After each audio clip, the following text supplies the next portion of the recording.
begging for our basic human rights to be read, wrapped and sent back to us as a gift, as a grant, as something we should kneel and give thanks for. The month is March. You see, I am performing against an event on women's rights and gender equity. One of the male speakers said, women have already been given a seat at the table. You just need to show up and take it. Another man says, men have no problems with women asking for equality. We just have issues with the way people ask for it. So when I walked into this poem, I left my anger at the door. So when I walked into this poem, I left my anger at the door. Even though there's a question pushing at the fence of my teeth, and it sounds like this. How long would we keep negotiating with terrorists, with the ones who steal our voices, kill our dreams, destroy our bodies? But I will not ask this. But I will not ask this, because I am yet to decide if today is a day to be another angry feminist. Because I am yet to decide if today is a good day to be another angry poet. Because I am yet to decide if this poem should be a plea or a protest.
morning. Good morning, everyone. Good morning.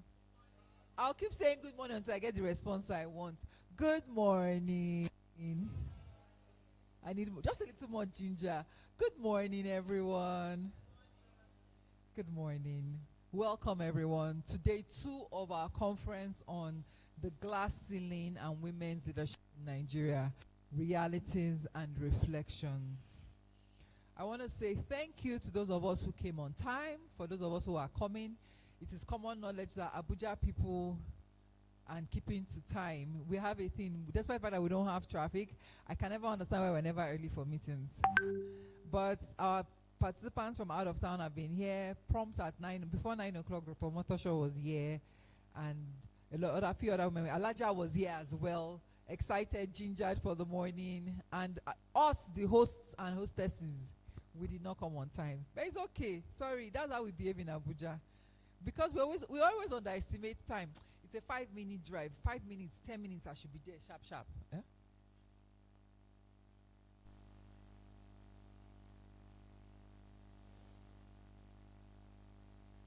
Yeah, no one. So, thank you. Minor distraction, just housekeeping we are doing.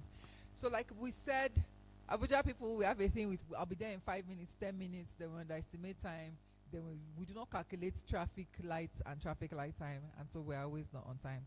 But we said we're going to start right on time today, even though we're starting at 9:40, give people enough time. But because we're starting with reflections, we want to have conversations on how yesterday went.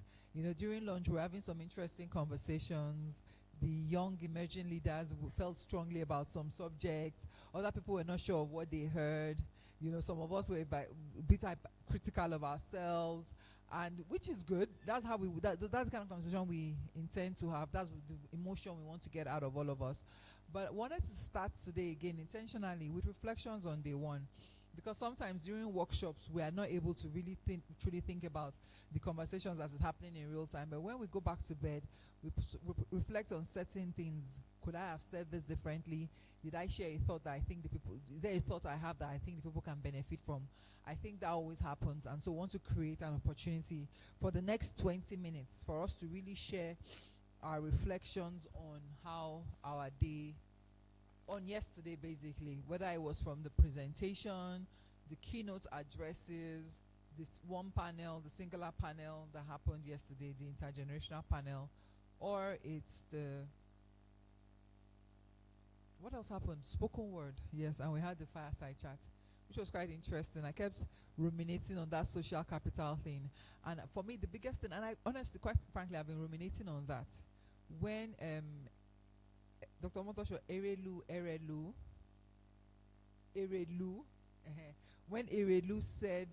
when she said something about the only social capital women most often turn to is the church, and now that has been in most cases it is used as a tool of oppression against women. That struck me, that hit me really hard, because she's right. We do not interrogate social capital as women, and most times we're like, oh, I have a life, I'm tired, I just want to go home to my kids, I want to be a present parent. And we take away that social capital and we don't have what we need with regards to building those relationships that take us to the next level in our career. And so my reflection is, I really honestly truly want to know from especially the established leaders in the room, how can women interrogate social capital and balance their lives and their work outside of church? I don't like football. So I'm not please watching football like men. Go watch football in TV arenas.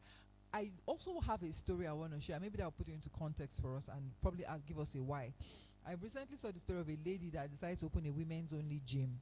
I don't know if it's in America or here in Nigeria. I think it's America. She wanted to open a women's only gym so women could feel safe in the gym. And she ran out of business and she went bankrupt because she had borrowed money to start the gym. Because a lot of women were like, open a women's only gym, open a women's only gym. And she did. And she had no clients and she had to shut down the gym, which would have been another way to build community, right? So the question is, even when sometimes we feel like even when these opportunities are created for women, let's do coffee, let's do let's have a picnic, let's go out, let's just sit down, because it's actually on the table when we sit down and eat. That's when ideas come. When we are sitting down like, oh, this is such a great idea, and that's how we build ideas as women. Oftentimes is at the coffee table, on the dinner table, when we come together and say, let's go a girls only picnic. But to have that picnic or to have those opportunities, very rarely do we find enough women in those spaces. And the question is, for especially the established leaders, how do you build social capital with all these encumbrances that have come our way? And I think patriarchy also plays a role, and I stand to be corrected, in women not even not wanting to occupy women's spaces, because our research has shown us that internalized bias is big, it's heavy. And so yeah, that's my reflection, and I put it on you all to share your reflections and probably provide insight on how we can build social capital. Do I have anybody that wants to answer? Mary, and they're looking like they have an idea over there. Dr. Sharon, are you thinking about it for me, or should I just carry my microphone to these women? Because they have social capital. It's social capital that gave them this relationship that they're enjoying. Yes, I know you guys will say I put you people on the spot, but it's my job. If I don't put you ladies on the spot, who will? Thank you. Building social capital. The two of you have maintained a relationship that has helped your career so far. So give us ideas. Good morning, everyone. I want to start by saying, if I said, have you eaten? Yes, anytime you find food in your table, you appreciate the person that produced that food, and that is me. Even the coffee you take, it was produced by a farmer. Thank you.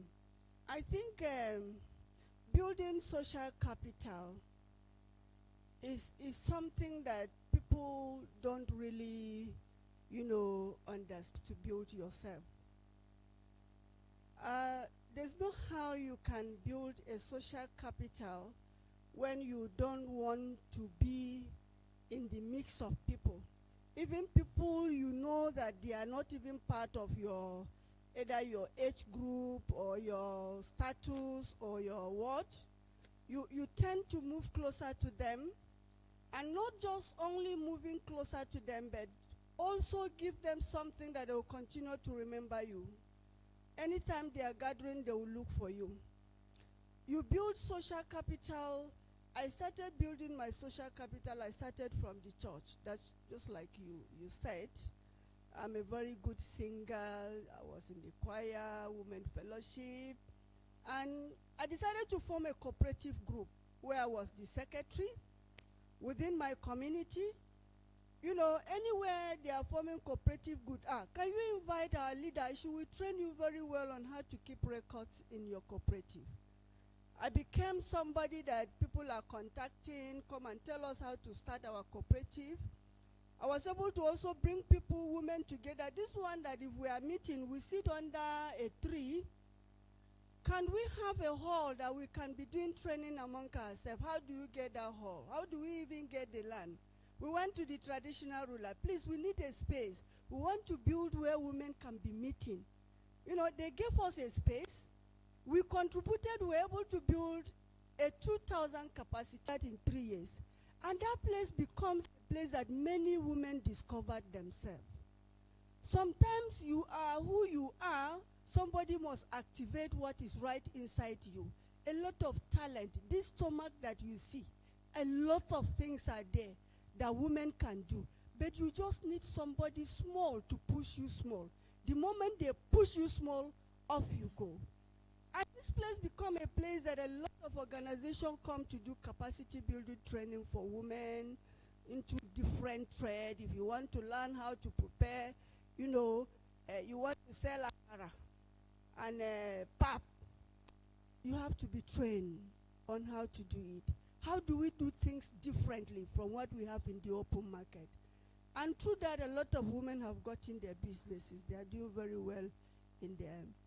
And in my farmers organization, I've traveled all over Nigeria. I've traveled all over Africa. So I have plenty social capital that within Africa, within outside Africa, if I want something, I want to find out information, I have who I can relate with and call. Please, how do we go about this?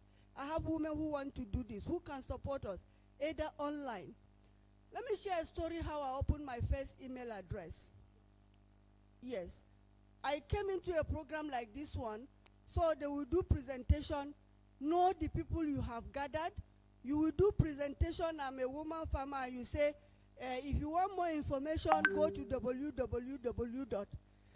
For the 3 days they were saying that, and I didn't understand what is www.com. On the last day, when they were summarizing the program, I asked a question. I said, if I go back to my community, where will I find this www.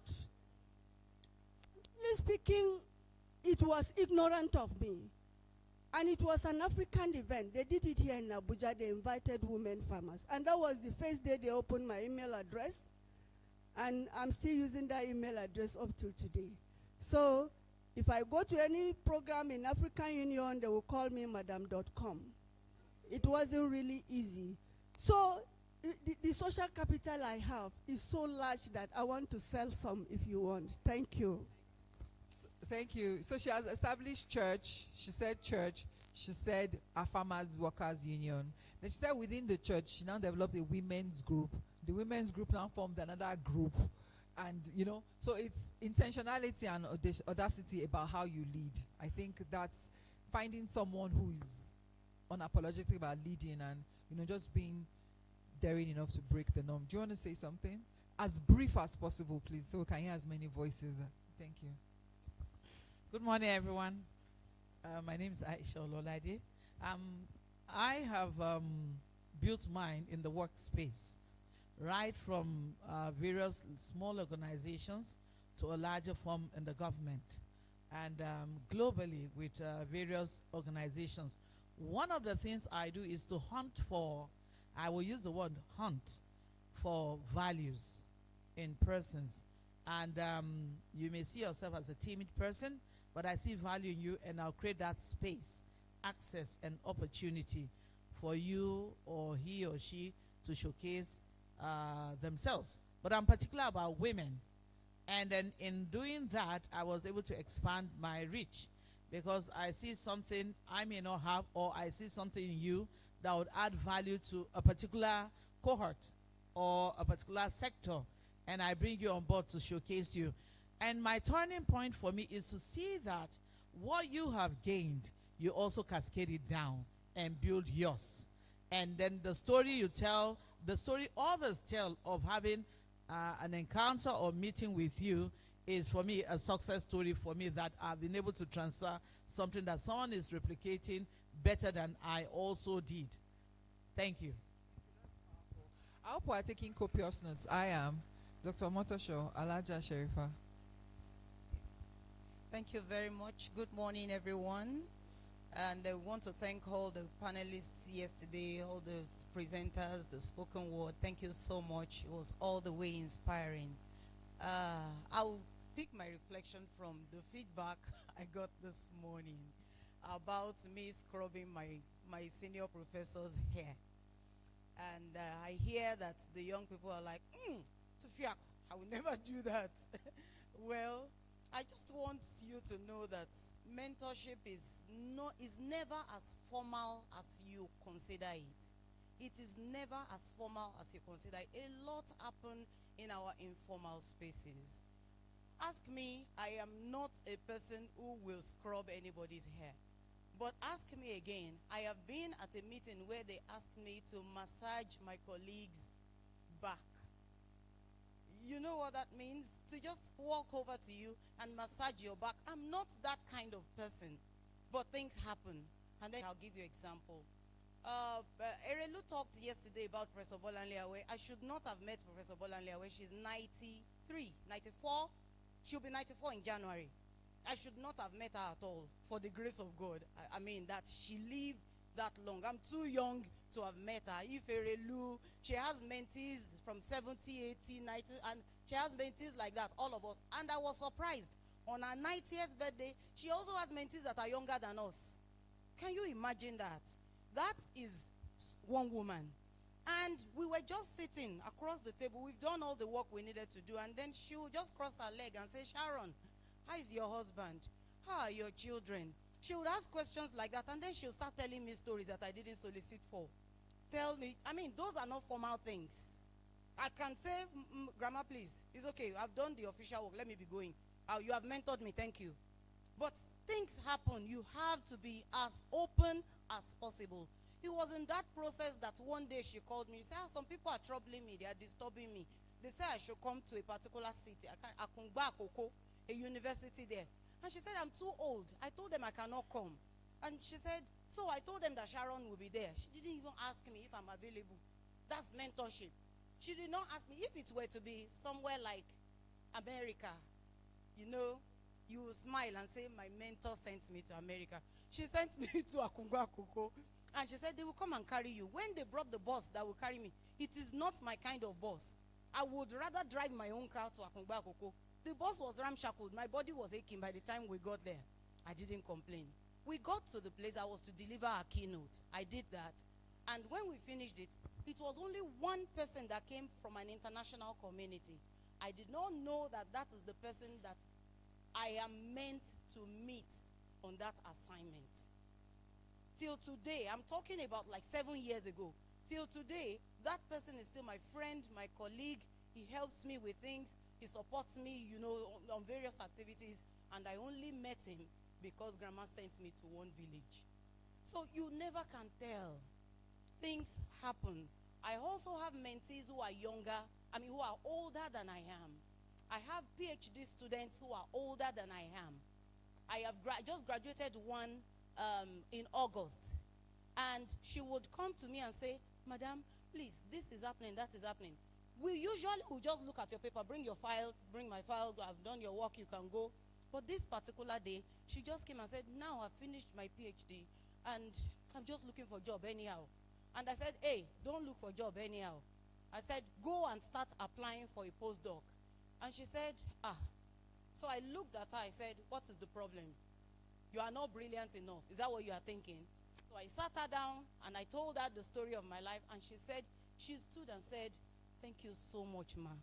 It's like you saw my mind. I always have this imposter syndrome. I think I'm not good enough.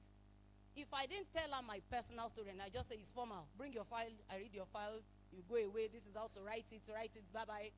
There are things that we will not touch. Lastly, there are also, yes, I'm rounding up. There are also some of these things that happen to us that it will not come in the books. You know, things that happen between you and your children. You know, there was one of my PhD students, whenever I called her, somebody is always repeating the words that I'm speaking after me, and that's our child. And I had to tell her, you need to tell that child that when you are on the phone, she doesn't need to talk. She said, is that possible? I said, it is possible. That even when you pray, she will be saying, my mommy, just pulling you. I said, you have to start training that child. And she went back and started trying it. And she came back and said, it worked. Now she realizes when I'm busy and when I'm free. These are not things that are within the curriculum of mentorship. So I advise, I'm not saying, if you don't want to scrub somebody's head, just say, ma, I can't do it. I don't know how to do it. Good luck to you. But it is not a rule. It's not strict. But please, keep open with mentorship. There's a lot that you will get formally and informally. Thank you. Thank you for providing that clarification. I think that was needed.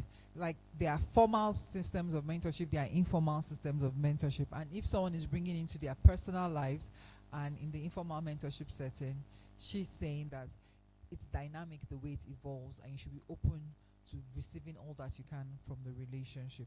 Thank you for that feedback and clarification. I want to make comments on building social capital. I just want to say one, that is very easier for women, in the informal sectors, grassroots women, to build their social capitals because there are no barriers.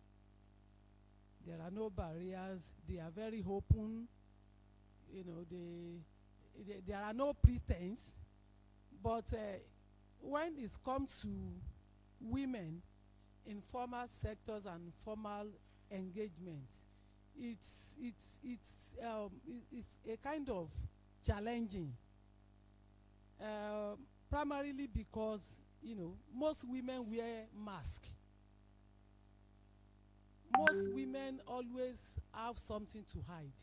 And, although subconsciously, people think, the issue of maybe I'm not good enough, I want to cover up, I don't want someone to move too close because I think I have something I don't want them to know about me.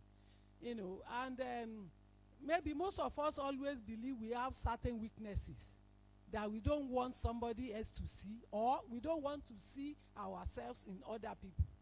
And to me, it's very easier to work or to relate with people from other countries, women that you just meet maybe during workshops, or you met on the internet, you discuss, you talk, but when it has to be within ourselves, it's always a bit awkward, except for somebody like me. If you don't want to relate with me, if I know I have something to get from you, I'll trouble you, except you ask me not to call you again. Me, I'm always very persistent, but to some other women, they may think I don't want to insult myself. So that is what I want to say. Thank you. From the feedback I've gotten, it seems like, thank you. If you clap. From the feedback I've gotten, it seems like informal social capital building is the way, it's really grassroots. They are the ones that are getting this thing right. How do those of us in the city, maybe I should ask the young ones in the room, imagine Priye.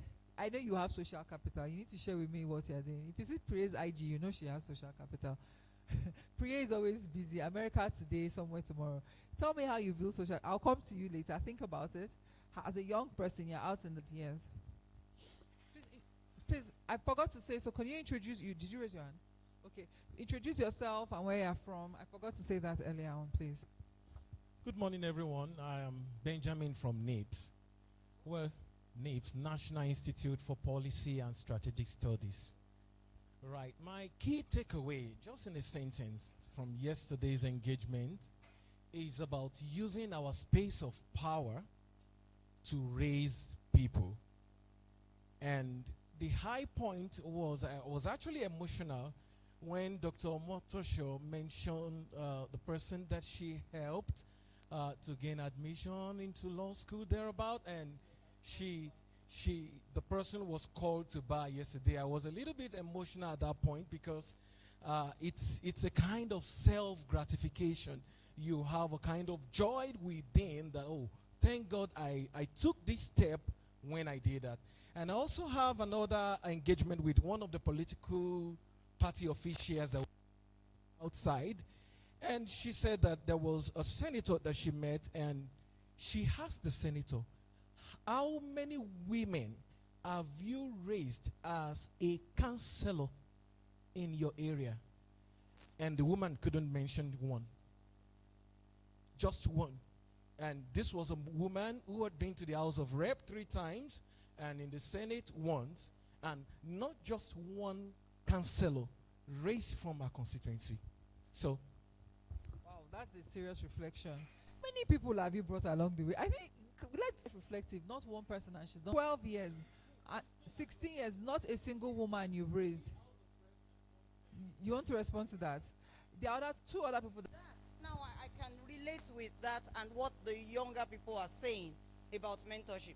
If your mentor is toxic, you don't have to stick to that person. Change it.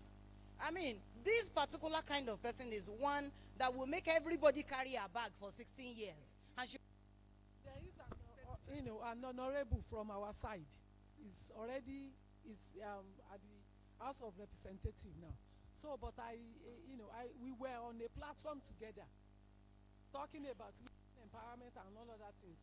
And she just, do you know what she said? She got angry and said, it's so unfortunate that it's a woman, during the general election. And I asked her, okay, when you are saying that, maybe the woman that you said have never benefited anything from you.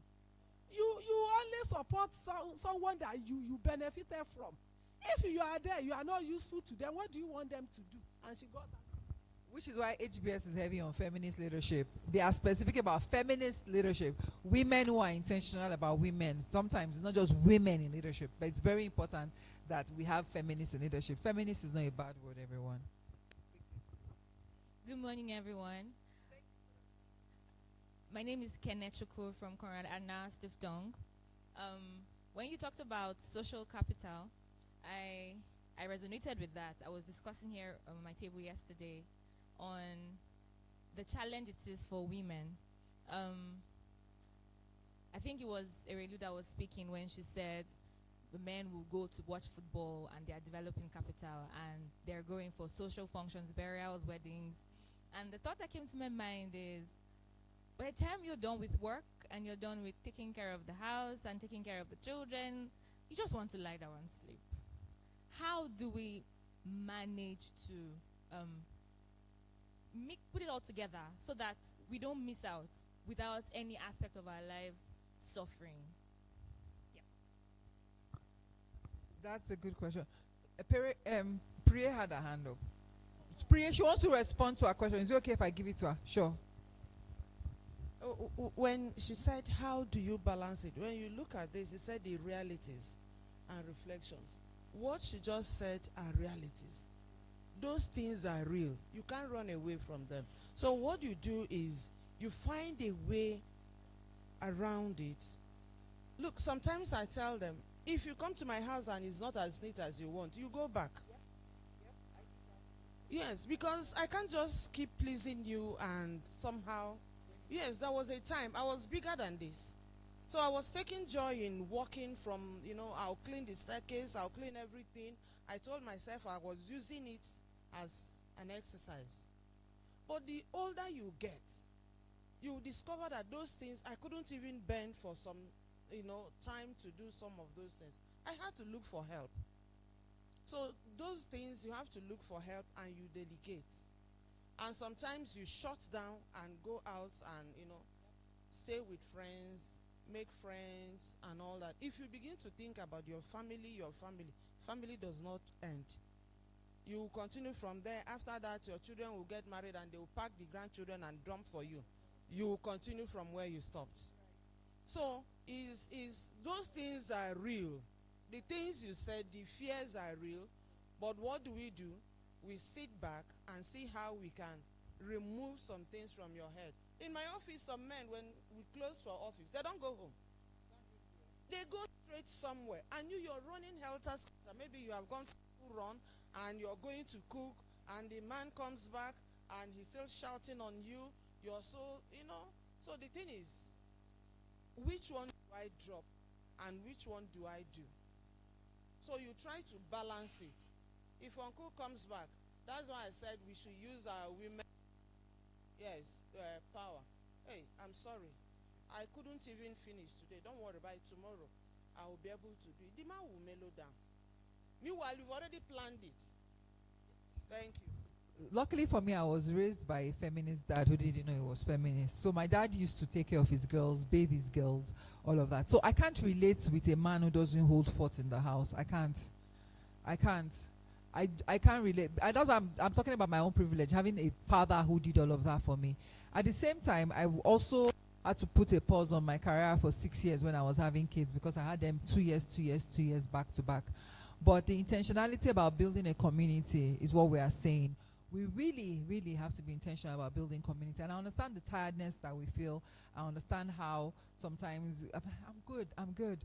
But we need to do well as women because our daughters are inspired by seeing us do well and seeing us build beyond our regular 9 to 5, seeing people, look up to us and say, this is a woman that makes a difference, creating impact.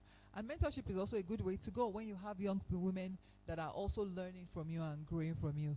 There's no one size fits all to how this works, but be intentional about yourself and building your community. That's what I think I will say. And on Eberi's advice is so on point. Nobody's coming to score you and grade you for a clean house or a dirty house. Sometimes other Chicken Republic for them to eat. I did that. It might be bad advice to some people. Cook every morning. I don't have that tenacity. So I wrote it down so I don't talk too much. Hi, my name is Priya Diri. I'm a filmmaker and I work at the Dorothy Njemanze Foundation as a head of programs. The first thing that I know that I do is principles. Nafisa said something just now. She said, don't be a chameleon. and that's one thing that I stand on. I walk into a room with the same principles that I leave the room with. You need to have principles. Your values are your values, no matter what you walk into. That's the first thing. Then the second thing is do the work where you are. Don't wait until you're in bigger rooms or bigger spaces to do the work. People will look for ability, and it's not just about putting things that you're doing online, but your work needs to be seen and it needs to be consistent. Thank you, Shema. So you need to do the work where you are. If you find yourself in a local village, do the work. If you find yourself in an international space, work. The key to do work, because your portfolio and your work opens up doors and rooms for you also. And I said build sideways. I'm very big on building sideways. Many people are always looking for mentorship. Oh, I'm looking to look for women up there who hold man. That's also great. But build sideways, because the people that you're working because the people that you're you're going to grow up with, they're the people that will become the Erelus of tomorrow. Yeah, and they will become your community. So build sideways. And then I think the last thing is take care of each other, both publicly and privately. And that's not to say you are going to go and say, oh, they are dragging your friends, so you're not going to be among. If the person has done wrong, hold your friends accountable, but also do it with love. Yeah, do it with love. And then when I say take care of each other publicly or privately, if your friend needs you, be there. Be that person that is there for the people that are in your corner. That's how I've done it. Side note, this brilliant lady is a Green Academy alumni. A round of applause for her. If you've not heard of Green Academy, Ere and Sophie will tell you about it. Green Academy is doing amazing things in young people's lives here in Nigeria. Thank you all for... Someone said yes. Say the yes loud. Let them know. We know what Green Academy is doing now. Thank you all for your reflections. Thank you for honest conversations. Thank you for your honesty. I really appreciate the candor with which you said, look, I want to do this, but so many things are happening. And it's okay for many things to happen. I had a 6-year pause as well, like I said. So thank you so much. We're going to get into the meat of the matter right away. We are starting with a spoken word from Lovett Liberty, a spoken word intervention. Lovett, I know I told you you had 15 minutes, but I need to shave into your time a little bit, please. So we're going to do 10 minutes, if you don't mind. But I want to say something about Lovett before we go ahead.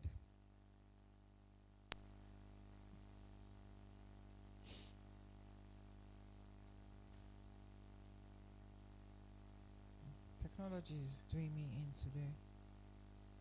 Let's see. This is why I wanted it in Word. Okay, let's try this. Lovett Liberty, Patrick Lovett Unwuju, is a Nigerian powerhouse, writer, creative director, and performing artist. Her artistry delves deeply into Nigeria's socio-political realities, celebrating the strength and struggles of womanhood and highlighting the universal human experience.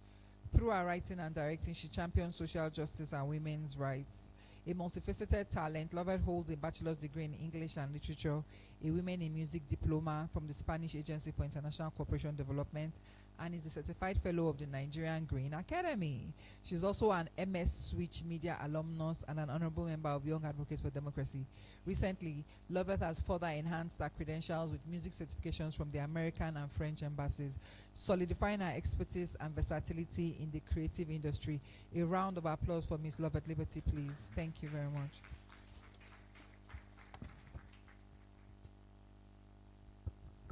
Ready? Good morning, everyone.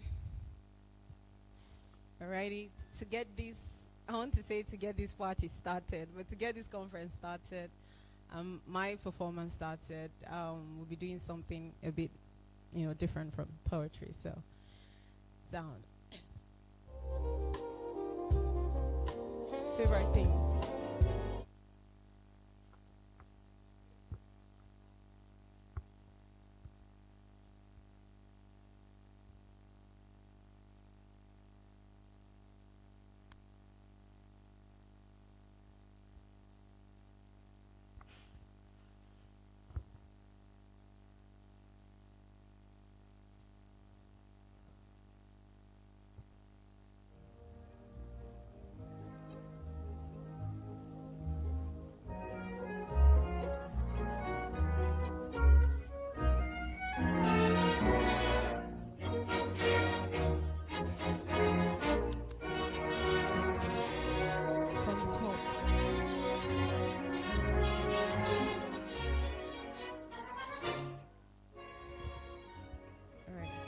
Let's just jump into somewhere in the world. Okay.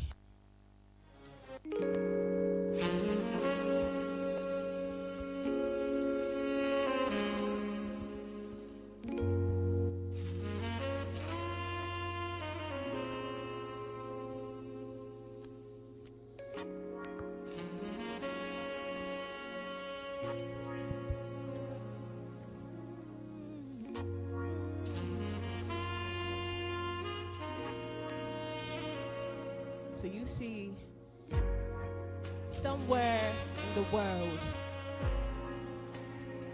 a little girl is caught. Girl is scattered off of war. No, I'm not talking the art of war by Sun Tzu. I mean the art of war that commandeers a girl's body, turn it into a naked weapon to fight hunger. And every night the girl will be praying, Lord, when will you send the Harriet Tubman to come save me from my slavery? Somewhere in the world is a little lady, Fati. Fact is, she's barely 12. But there goes her wedding bells, this very girl still learning to wear her sanitary pad. We'll be starting a family now, cause wedlock beckons on at 14. This girl is nursing her second son, a child. Scared girl begging. Is a scared girl screaming, please stop. But these boys, well, you know how the story goes, boys will be boys. Now the Lord turns the blind eyes and the bastard goes scot-free, as if to say justice is too costly. At best, we give the girl the courtesy of a hashtag somewhere in the world. Mr. Husband, you are Da Vinci, the great painter, and so you paint her black and you paint her blue, but she don't pack, no, mama, she don't leave, she don't move, cause she's been taught that a good wife is like diapers, always there to take your shit in somewhere in the world. Somewhere in the world. Somewhere in the world. So I want to say, gather the girls and give their refugee dreams a place to belong, a place to be planted, grant them permission to bloom. I want to say, open the doors of equal opportunities and put them a corner in the room. I want to say women are willing as they are capable. All we need is to be in a seat at the table, at the boardroom, at the corridor of power. I want to say, let the girls be empowered. Allow your daughters, permit your wife, but the year is 2025. And we're still begging for permission. And we're still begging for a seat at the table. And we're still begging for our basic human right to be red ribbon wrapped and sent back to us as a gift, as a grant, as something we should kneel and give thanks for. The year is 2025. And we're still begging for permission. And we're still begging for a seat at the table. And we're still begging for our basic human rights to be red ribbon wrapped and sent back to us as a gift, as a grant, as something we should kneel and give thanks for somewhere in the world. Somewhere in the world. Somewhere in the world. Thank you.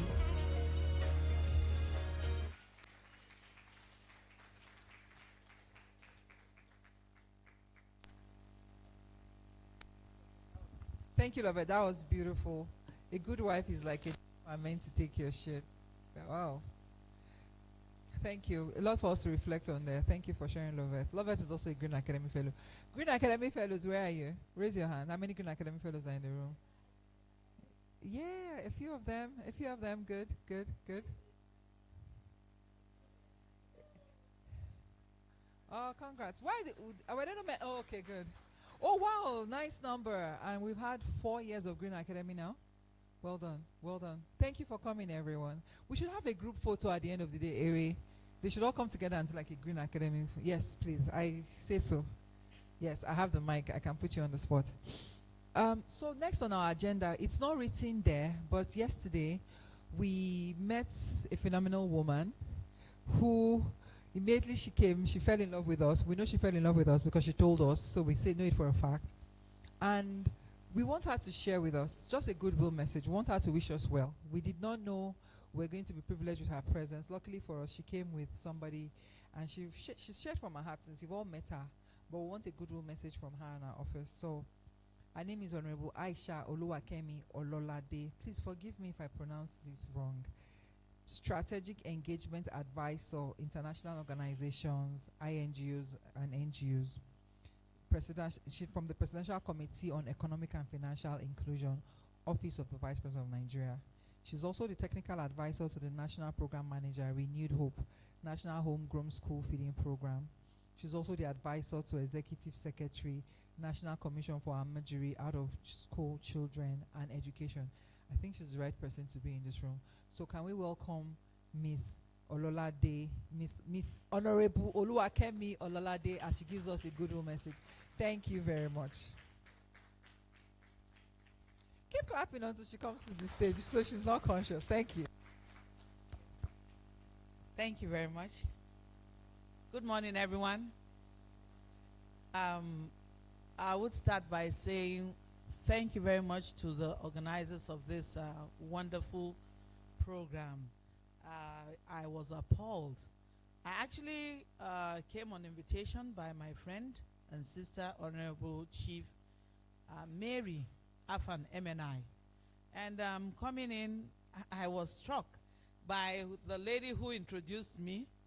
And I asked her, who is that lady? She said, one of the organizers. I said, wow, the energy and everyone contributing, speaking, caught my attention. And these are the things I hunt for, I look out for. And that's how I met Mary in Harare, Zimbabwe. I was sent to African Union to make a presentation on behalf of Nigeria on the impact of feeding an education in Nigeria as a case study. So, thank you very much. Congratulations. I don't know how to pronounce the name, but to everyone here, thank you. A very timely program done. I would say impeccable timing. Permit me to stand on the already established protocols. Thank you very much. I would want to start with a short story that was a turning point for me as a person. I had several encounters while growing up with various women in power. And like I mentioned yesterday, I decided not to take it to the negative, but turn it around to the positive. And I said, when I'm opportuned, I would see that everyone feels valuable. Every lady, every woman I meet, every young girl I meet out there feel valuable. And I said to myself, I don't need to wait till I get to that place of power. I can start from my home. And it started with the support staff in my house. I changed their salary. If the normal salary that's commonly paid is 10, I paid them times 3 and put so many other things in consideration. And I gave them timeline. You can't work in my house beyond 6 months. And I tell them, if you're still in this house after 6 months, then you don't know what you're doing. Or if you leave my house and go and work elsewhere as a support staff, then I've not added any value to you as a person. So after 6 months, I want to see something tangible, something concrete you're doing to add value to yourself as a woman and to your community, either your family or the neighboring place or within the space you operate in. And then I took that to several places where I worked. And it got to a stage, some of the places I work, institutions and schools, the owners used to fight with me that, why are you teaching these people what to do? There was one who was interviewed and they gave her one merger salary of 25,000. I said, the owner of the school was there and I told the lady, are you a fool? Why would you say 25,000? How do you pay your transport? And the owner was like, you are supposed to support. I said, no. And I told the lady, can't you value yourself? You went to university and all of that. And then, so at the point in time, I was seen as rebellious.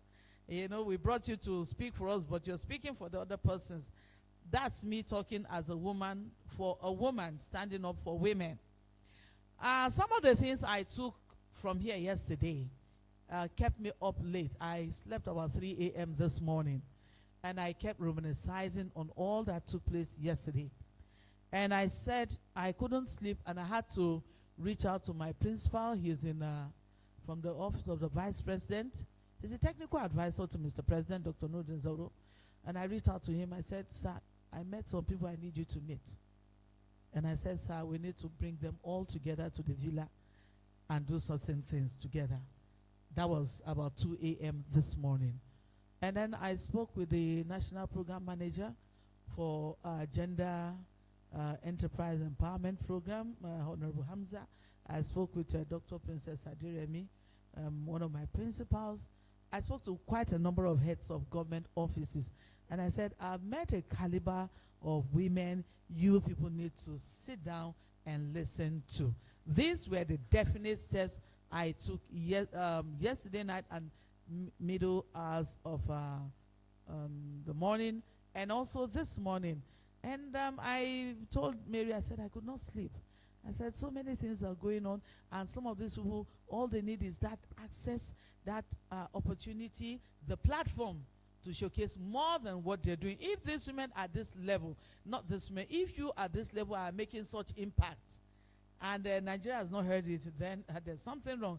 But I believe that's why I came here yesterday. That's why God ordered my step here, to give that opportunity that we need to work together. You're all Nigerians, I'm a Nigerian. We need to all come together and see how we can make more measurable impact for Nigeria. I'm proud of what you're doing globally in your all the strides you're putting together in your space, you're operating in. It's very, very commendable. I would say thank you very much for giving me this platform to speak, to give this good message. I want to thank the organizers. I'm looking forward that this program will take place next year as early as possible. We already have support coming from the government, because when I spoke with them, they are open. They said, oh, good enough. How soon can we all come together? So I hope we can have it as soon as first quarter of next year, and as many others we can put together. I'm not promising that government will give money, no, but that platform, to a multiplier effect of what you're doing, replicating. My sister from the academia spoke, the other lady from the Green Wall spoke. What this lady displayed, now I'm sorry I don't know your name, I was like, my goodness, we want to see more of that.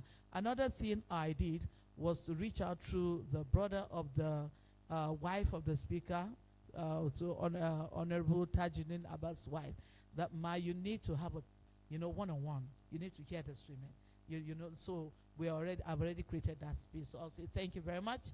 God bless. I wish you all well. Thank you.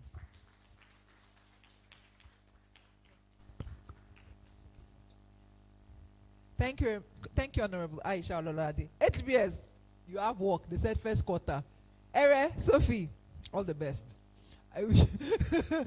I wish. How many months did it take to make this one happen? But we can do it. Thank you for the good feedback. That's good feedback to hear that you are trying to see how we can establish and create more relationships. That is why we are excited about the speed dating session of this conference, because what we are going to do is get to know each other on a more intimate level. From table to table, we just get to know each other. So let's go straight into our conversations. Our first conversation is an intergenerational panel. Yesterday, our intergenerational panel had the established leaders. We had women like Ebere speak, Adora, Sydney Jack, NLB, and Miss Mary spoke. They spoke about their engagement, talk about their life and their journey. Today, our intergenerational panel is going to be with emerging leaders. These are women who have, in spite of everything thrown against them, oh, you are too young, you can't do this, you are too young, you can't do this. They started doing this when they were in their early 20s, and now they are growing, they are learning. So they are going to be sharing with us on navigating and mounting, strategies for building peer-to-peer camaraderie to bypass challenges to growth. So what we intend to do with this session is empower emerging leaders and equip them to discuss practical strategies for collective advancement and network building. It will also help them identify what support from a peer and senior leader should look like. Nefisa, I know personally, has done a lot of work around building young and emerging political leaders, trying to build political participation amongst young women. Emitomo and Emisere started a movement, a development movement. I don't know where she is with that one now, but she also started a movement with young ladies. She used to call them baddies in development.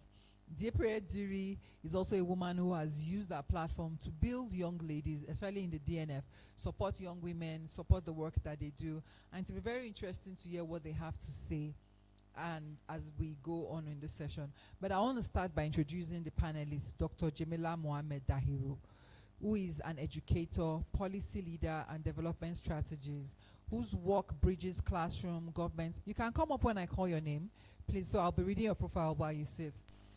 She holds a PhD in mass communication, an education doctorate in educational leadership, a postgraduate diploma in education, and both MSc and BA degrees in mass comm. She also holds international certifications, including a certificate in public policy analysis from the London School of Economics and Political Science, and a certificate in digital transformation leadership from Imperial College London. Her areas of expertise span public policy, strategic communication, governance, and digital innovation. Her career began as a classroom teacher before she moved into academia, spending 7 years lecturing in mass communication at Ahmadu Bello University, Zaria. She later transferred to the University of Abuja, where the Department of Development and where she's in the Department of Development and Strategic Communication. She inspires the next generation through teaching and research in communication for development and education reform. Through her writing, Jamila shares lessons of resilience, leadership, and transformation. She's the author of 3 books: A Woven Woman, Life in Academia, Public Service and Tradition, Dear Self, Lessons from 2 Years of Friday Reflection, and Educating the North, Shaping Tomorrow Together, each reflecting her journey and vision for change. A round of applause for Dr. Jamila. Thank you. Next on our panel is Emitomo Oluwatobiloba Nimisiri Yetunde. She's a development, communications, and gender transformation specialist with please round of applause for them as they come up, with nearly a decade of experience designing, implementing, and evaluating social impact and international development programs across Africa. Her multidisciplinary expertise spans strategic communications, monitoring and evaluation, research, and project management, enabling her to strengthen the quality, equity, and effectiveness of donor-funded programs. She has led and contributed to projects supported by Global Affairs Canada, ActionAid UK, Co-Impact, MasterCard Foundation, Farm Foundation, EVOS, the Young Feminist Fund, Initiative French, ISDAO, the Black Feminist Fund, the Bill and Melinda Gates Foundation, the Center for International Private Enterprise, Open Society Initiative for West Africa, and the Development Bank of Nigeria. I think you've written for Heinrich Boell before. She has also written for one of Heinrich Boell's pieces, in Global Office, right? Yeah, the Global Feminist Fund. Yeah, I think she's done some work. Her areas of expertise include gender mainstreaming, M&E, strategic communications, capacity coordinator of the African Youth Panel in Nigeria, One Champion. Oluwatobiloba brings a unique blend of analytical rigor, feminist values, and cross-sector collaboration to every project. She's passionate about advancing gender-just, inclusive, and sustainable development that amplifies the voices of women and girls and underrepresented youth in shaping Africa's future. I promise you, these women, I'm only reading half of their bios. Let me say, I'm only reading half of it. I'm running through it because these women, wow, I need to go and redo my bio. Next on our panel is Nefisa Atiku. Nefisa Atiku is the founder of NAF Foundation for Young Women. Clap for them, please. Thank you.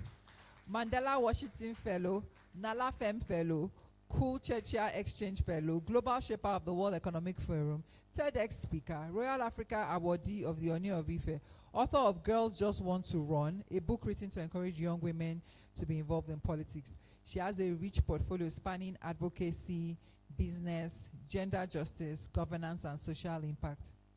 Morning. Don't mind her. She doesn't do this everywhere. Oh, just so you don't know that she's got seen. Through the NAF Foundation, she works to empower young women in Africa by amplifying their voices and enhancing their capacities in political leadership. wealth creation and innovation, and combating against GBV. She has reached over 400 young women across Africa through their programming. She has undergone executive leadership programs in civic engagement, governance, business, and leadership at the College of William and Mary at the Darden School of Business, University of Virginia in the United States. Her work has been featured on BBC Media Action, Blueprint and Punch newspapers, and an insightful article that FEM's Feminist Coalition Envoy to the African Union. Well done. A round of applause for Nefisa, please. Finally, on our panel, Ms. Priye Diri, and women's and children's rights activist with over 8 years of experience. She's an expert in the prevention, mitigation, and response to sexual and gender programs and advocacy at the Dorothy Njemanzi Foundation, where she manages campaigns, coordinates events. Please, can each of them get a mic, please? Coordinates events and training, handles partnerships, and raises awareness on gender-based violence. Priye holds a bachelor's degree in sociology and is currently pursuing a master's in law enforcement and criminal justice at Ahmadu Bello University. She's an NGO CSW New York Rule Number 1 and Chimera, and written films such as Rule Number 1 and Chimera, and written films such as Kilboro, among others. In 2020-2021, Priye was part of the international class at the Film Academy Baden-Württemberg in Germany. I know I got it wrong. At the Film Academy Baden-Württemberg in Germany. I know I got it wrong. Sophie and say hi to. Where she majored in directing and directed a silent film on human trafficking titled Trash. She also worked as a director's trainee on the Netflix original series Far From Home. A round of applause for these women. The Netflix original series Far From Home. A round of applause for these women. Astounding profiles. Astounding. I don't know. How many of you are going to mentor my daughter? 4 of you. Yeah, thank you. That was just lighthearted. Thank you so much. We're looking forward to your conversation. Over to you, Dr. Jamila. Yeah, thank you very much. Good morning, everyone. Good afternoon. Oh, it's still morning. Good morning. Quite interesting. I'm glad to meet you all. Good morning. Good morning once again. So, distinguished ladies and gentlemen, as introduced by the anchor, our panel is comprising of emerging women leaders. And we'll be discussing how emerging women leaders can build strong peer networks to overcome mentorship gaps, generational tensions, and systemic barriers that hinder women growth. And this is, yes, a very interesting finding that most of the women saying that they have only occasional mentorship in their lifetime. Tensions also arise between generations, and that's why we have the emerging women here. There's this tension that senior women mention having issues in differences in terms of work-life expectations between them and the younger ones. We have issues of maybe differences in terms of communication styles and attitudes towards professional norms. So at the same time, there are factors mentioned still limiting women in participation or continue to restrict women's advancement, and limited opportunities that also fuel competition among women. So as women through skills sharing, emotional support, and informal mentorship. So as introduced, this session is for us to look at our experiences, our expertise, and identify practical ways that we can share with the audience. Partnership, reducing competition, improving communication across generations, and designing supportive systems that will strengthen our leadership journeys for women, because this for women we're here today. So I'll start with a question. We have quite a number of questions, but each question will be given to you all to maybe give your view on it, if that's fine. Okay, thank you very much. So we begin by asking this: what does peer-to-peer support look like in practice for emerging women leaders today? You are the Imagine Women leaders. What do women to women peer look like? Yeah, so I'll begin with you. Thank you. All right, thank you, and good morning, everyone. Nowadays, I see peer-to-peer support, seeing that we live in a more digitized world in form of online groups, such as Twitter communities. Um, Sometimes we have WhatsApp groups. Those are like informal settings, right? Now, those are settings where this support is implemented or provided. Now, what are the kind of support that I see? One, I see peers sharing professional opportunities with one another. I also see them rallying around one another when there is an emergency. I'll use Buddies in Dev, the community I run, as an example, right?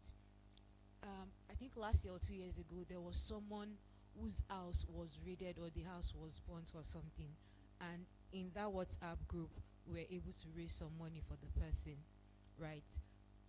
So that's emergency support. There's also routine checkup, right? Previously, last year, 2 years ago, Buddies in there, we used to have monthly check-in where different community members will check in on the group. Be like, how has your month been? What are the challenges you're experiencing? What are the wins you want to share? And if there are some losses or some rejection, perhaps group members want to talk about, there is that space to provide comfort as well. There's also peer-to-peer recommendation, right? Sometimes a client, because I'm an independent consultant, a client could reach out to me for a job. If I don't have time, I could refer a colleague for it. Recently, I was supposed to rapporteur at an event, and the client actually provided a budget for me to bring on an assistant. So that's also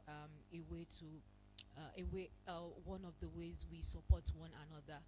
What else? When there is also, say, a national issue, these online communities are where young women organize and mobilize. An example, right? While that issue happened in 2018, recently, when I know it was young feminists who started the conversation on Twitter again. And just on Twitter, some of them even reached out to Aisha Yusufu, right? And she joined the march. There were state-level marches. I also saw on Twitter where young women translated the issue into their local languages, right? That's them leveraging their indigenous language to ensure that even older people or even people who can't speak English would understand the gravity of the issue and be able to join the movement, right? So yeah, those are some of the ways. Also, Buddies in Dev, LinkedIn, we are always sharing opportunities, always spotlighting other women in the development space. So I'll just hold on there for now. Thank you.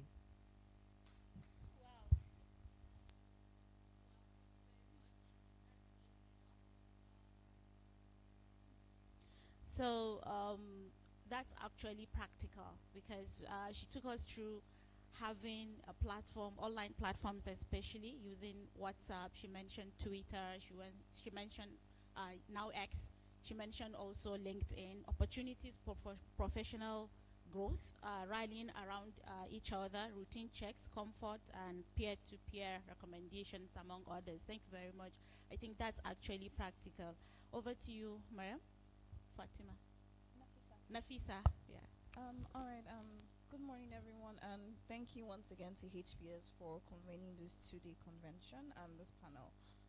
To me, when you speak about peer-to-peer support, I think it starts fundamentally from what we believe, right? Because you don't practice what you don't believe, and we do.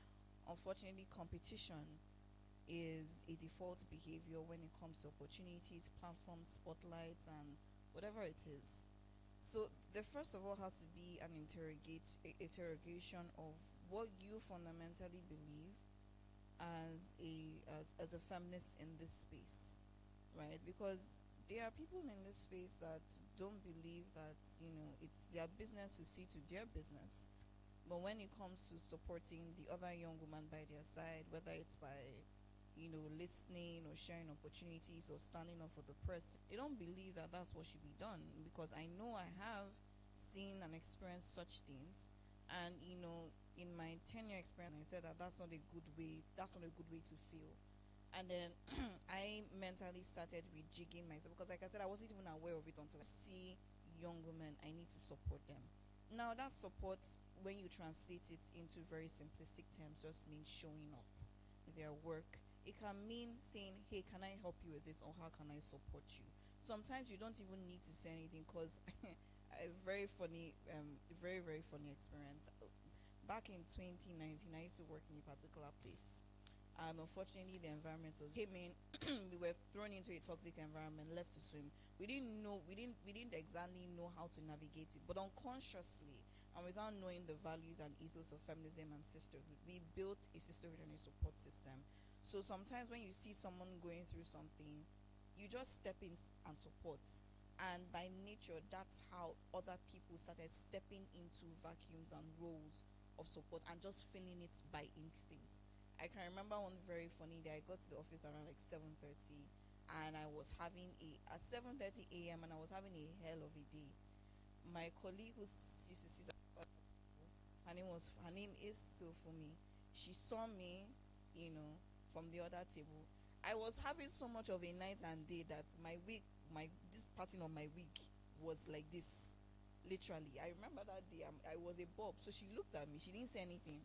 She just smiled, and then she got up, came to me, adjusted my wig, and then sat down. She didn't say a word. But there is so much that was packed into that moment that I knew that if I needed support, she would be there without me having to say that.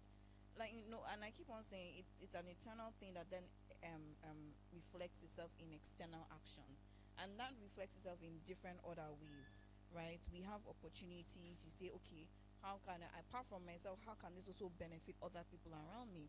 When people say, okay, can you recommend? Oh, I'm happy to recommend other people that would like to speak.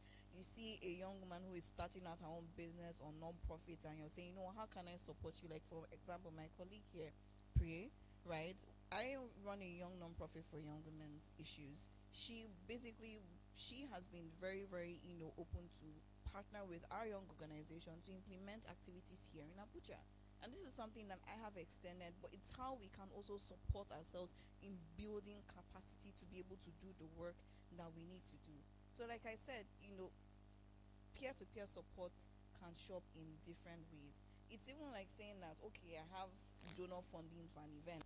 How can an event that doesn't just, speak to my organization, but also speak to the ecosystem of feminists here? How do I put panels here that can say, hey, come here, spotlight what you want to show here? Because it's not just about you. If you continue living in silos, you will continue to do work in silos, and you will not get very far, right? Which is maybe an upside of the things that have happened this year regarding USAID shutting down. Organizations have now had no choice but to band together, to quirks or two, but the work is so much richer and so much more colorful when you're able to do it together. So this is just my perspective and my experience. The internal work has to be done. When the internal work is then done, it now reflects in different external actions that reflect peer-to-peer support. And that can be as little as saying, I'm going to buy this my friend small chops because she's been complaining that she's not had small chops in like 6 months. And that's just it. That's my opinion. Thank you so much. Thank you, Nafisa. So, in practice, Nafisa sees peer-to-peer support in terms of looking inward, internally. Let's practice what we preach or give what we lack. And then when we come together, we see that it's not that difficult. We can do it together. Thank you very much. Amitoma? Yeah, Priye. Yeah. Priye. Apologies. Okay, everyone has said, I feel like, everything, but I will just conclude by saying we have to be honest with each other. I feel like in the work that we do in the civil society, and I say that all the time, people are very quick to share their wins and to share their successes. Oh, you go on LinkedIn. Oh, glad to announce that. Proud to announce that. And people rarely talk about the rejections or the failures. And when we're talking about peer-to-peer support, that is one big thing that I advocate for. As much as you share your successes, please share your failures. Tell people that it is not I walked in here and I did what was open for me automatically. Tell people the honest truth about how you got to where you got to. And I advocate for that a lot. And then collaboration over isolation. Oftentimes, people want to work in silos, but one organization, one person cannot change the world or maybe end gender-based violence. It's not your work that will eventually end GBV. It's a compilation of all our works together, so you need to understand that. And I think that Nafisa mentioned something about competition, and it just really got me thinking, half the time there's one seat at the table, and that is created by the sexist system that we have in Nigeria. And then it's one seat for one woman, and all of us are basically trying to get to that one seat, which is where collaboration should come in. How can we band together to say, which is where when we talk about the special seats bill, I'm always like, because the people that we're sending there, are we sure that they represent us? Those are like, I have my biases on that, but question I always ask. So when it comes to peer-to-peer support, be open to learning. Many people do not want to learn, as far as I'm concerned. I've seen a lot of people who actually do not know, but act like they know, and that is a problem. And that is a problem, because when people are now saying, oh, this is not how it should go, you're like, no, if you are talking about peer-to-peer support, you have to be flexible. You have to understand that you don't have it all, you don't know it all, and that's where I'm going to end. And sorry, just to say, Nafisha she was shading me with the small chops because she bought me small chops. Wow. Yes, and I would like you to hold the mic. Yes. So thank you very much, Pire. So honesty,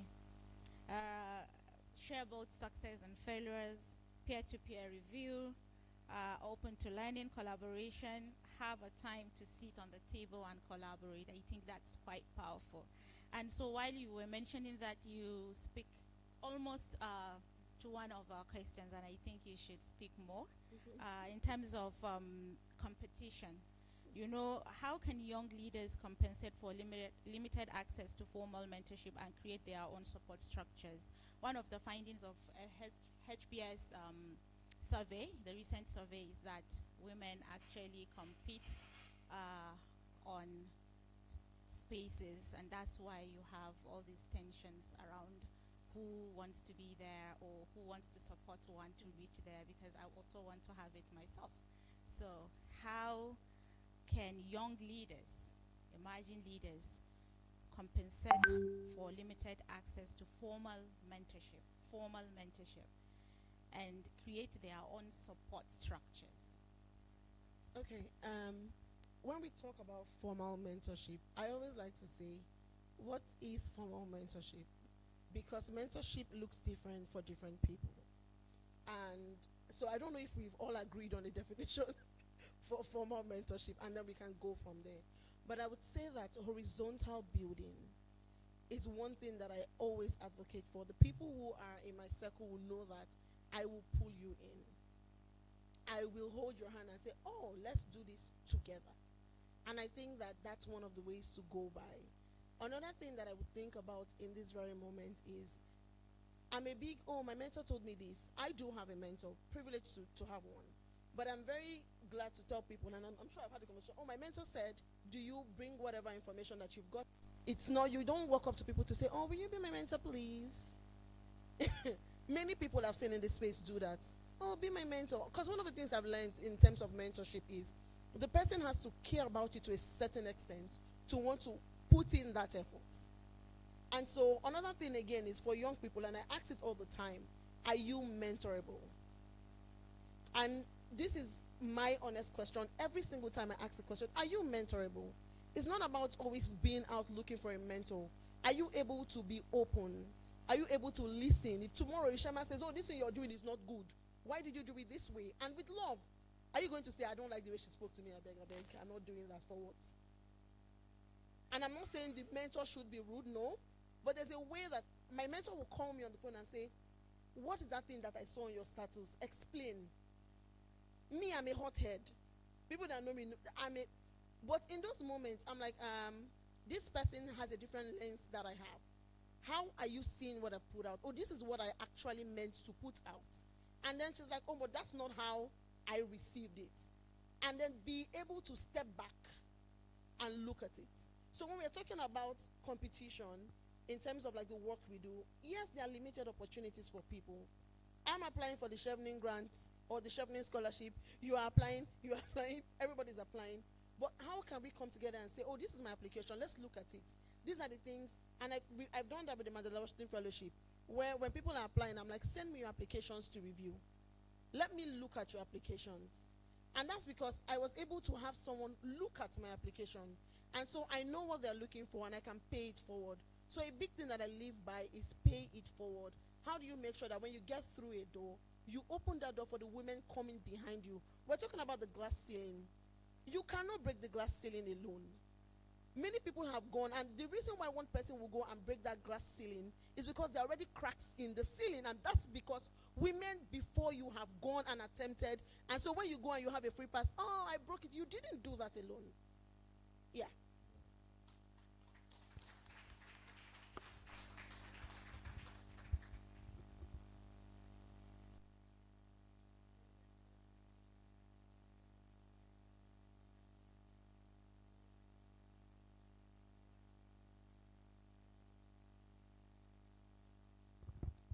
Yeah, so I'm just carving out. She said horizontal building, paying forward, be mentorable, coming together to push one another, helping one another, ensuring that we push it forward and we pay forward. Thank you very much for that.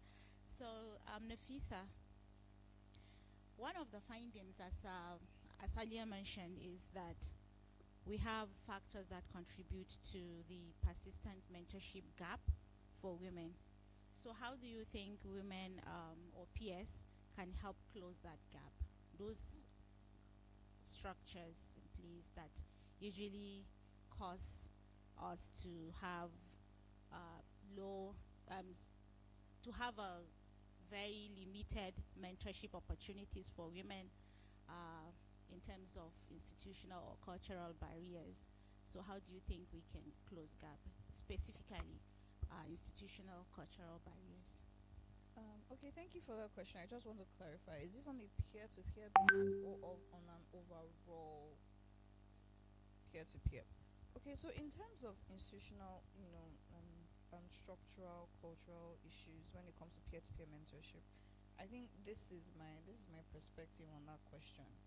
When you enter places, systems, structures, institutions, sectoral places, and there is, so for example, politics, there is an issue of mentorship. It's very obvious. The first problem is that there are very few women, right? So by the time one woman has like 100 people saying, I want to be mentored, I want to be mentored, how much of that woman can you share into at the minimum 100 people? So that's the first, challenge. The second challenge, I would say, of course, the generational problems. Sorry, give me a minute. Sorry, 16 days is very busy. Very, very, very busy. 16 days is incredibly busy. But yeah, so moving on, right? The second thing you want to, tackle on that basis is the different. I know we're speaking on peer to peer, but we can't have the conversation without speaking on the generational issues, where you see this person is coming from this particular generation, and you are coming from a different generation.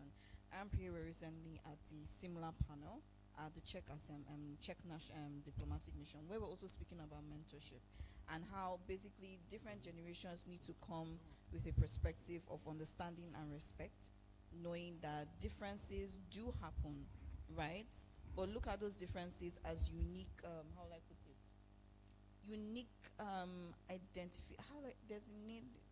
unique attributes of each generation, right? The reason why you have a generation this way, you have a generation another way, is because human beings evolve. If the two generations were the same, you have a problem. Maybe human beings are heading to extinction, right? But we evolve. We had the previous generation like that, then the millennials and the Gen Zs evolving with technology, evolving with the demands of the time. So you would expect those differences. What is more important is that you don't allow those differences to tear you apart. Rather, you allow the differences to bring you together. Think of it like the seasoning in the soup. That's the second thing. Now, going on to the third conversation, right, is when you enter a space and there are no systems for institutional mentorship, because I really feel like mentorship should start being institutional, which was something that we spoke about. There's mentorship and there's sponsorship. People confuse the two, and they are very important, because by the time you build up the capacity of a young woman or your peer, whatever it is, to take on the world, but you don't sponsor her to the opportunity, what's the point? You just fill her up and then you leave her to combust, right? But those systems need to be institutionalized, whether it's places of work, whether it's political systems, whether it's wherever it is.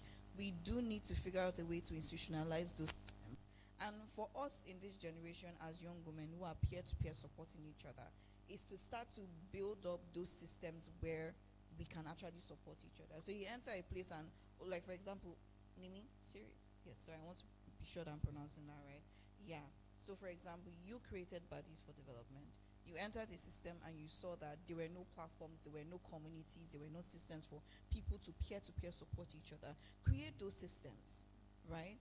It's basically picking up what I said in my first contribution by saying that you're a development worker, which is us, CSO space, and then you have projects, etc. Build those systems of collaboration for other people to come in and tap into your programs. It's all about building systems, because by the time you do it, other people want to replicate it. And then 2 generations down the line, they're like, this is how we've always been doing it, but you're unaware that someone set the precedent in the past. That is why it now seems to you that this is cultural. This is our way of doing things in this space. When you have a program, you stretch it out so that it accommodates people, and now people are able to pitch in. So you build a system of collaboration and support, and then nobody really knows who started it, but it has become culture, which goes on to your question. So we talk about the generational conversations. You talk about the mutual respect and understanding conversation, and you talk about the proactive way of actually creating those systems of mentorship, sponsorship, and collaboration. Because if it's not there, who is going to create it? Is it me? Well, I know it's the point. But but you understand. A human being cannot do everything. Everyone has to take up the responsibility of creating those systems as they go. Because were you not the one saying it today that, or was it yesterday that, we have an Erelu today. Tomorrow we are the Erelus. So how do we culture is build that culture so that it becomes then the generation comes takes it for granted, and because it's institutionalized, whether it's in the conversations, whether it's in the very much, and I think you have summed it up after all the the explanation. Thank you so much. So over to you. Okay, so Priya and Nafisa have said quite a lot and very useful contributions, and I will just build up on that to say everyone has something to offer. Let's start from there. No matter what level you are in your career, there's something that you can share, that you can step down. Like Priya said, a mentor would say this, that's stepping down. In CSO, we call it training? Train the trainers, right? So just know that you have something to offer. And I am glad that in Bodies in there's that community where no matter where you are in fact, nobody even knows what level anyone is. Maybe you are junior level, mid or senior, right? And I'm glad that somewhere like that, someone can say, I need this. Can you come speak at my event?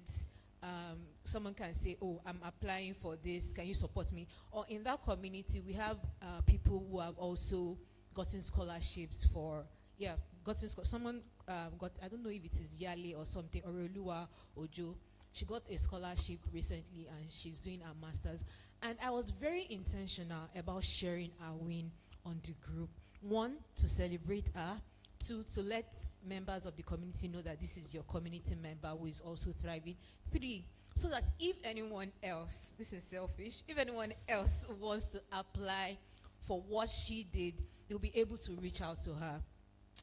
Also in that community, we have like journalists. Say for example, they are writing an article and they need say a resource person to interview for their article. They can post it on the group. Oh, I have this, can you come speak? So always know that there is something you can offer. Identify your strength, identify existing ecosystems and support systems through which you can share those strengths. And at the same time, we should have a culture of reciprocity, right? Nafisa talked about how it's just one person and one person can't do everything. And in understanding that means that we have to take care of one another. When you see that someone is doing a lot, someone is always giving, you should also think, how can I support this person? We shouldn't have a culture where it's just to, oh, can you help me? Yeah, it's exhausting. Burnout is very real, right? Yeah, empathy burnout is very real. If you are neurodivergent, it is very, very acute for neurodivergent people, and especially people who don't have a lot of support system, right? Say you on your own, you don't have a lot of support system, and then you are giving and giving. At the time, you're going to get exhausted. So we should have a culture of reciprocity where we're making sure that we are supporting one another, not ensuring that one person burns out. And when we see that people are burned out, we should also find a way to, reach out, ask questions, see how you can draw them back in. Thank you. Wow. So thank you very much. Identify support systems, ensure culture of reciprocity.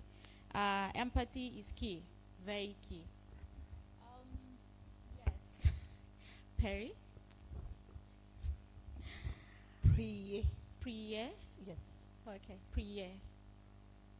Wow. So how can emerging leaders, I think we have spoken on this very much, how to bridge the generational gap. But one of the findings that came out, and I think we should be able to deal with it because we are talking about mentorship. I know we've all have mentors, and oh, really? Okay, so you will tell us how you're pairing. But she will, yes, let's take your one first. Those factors that contribute to emerging leaders' generational differences. We mentioned just a while ago issues about differences in communication styles, professional,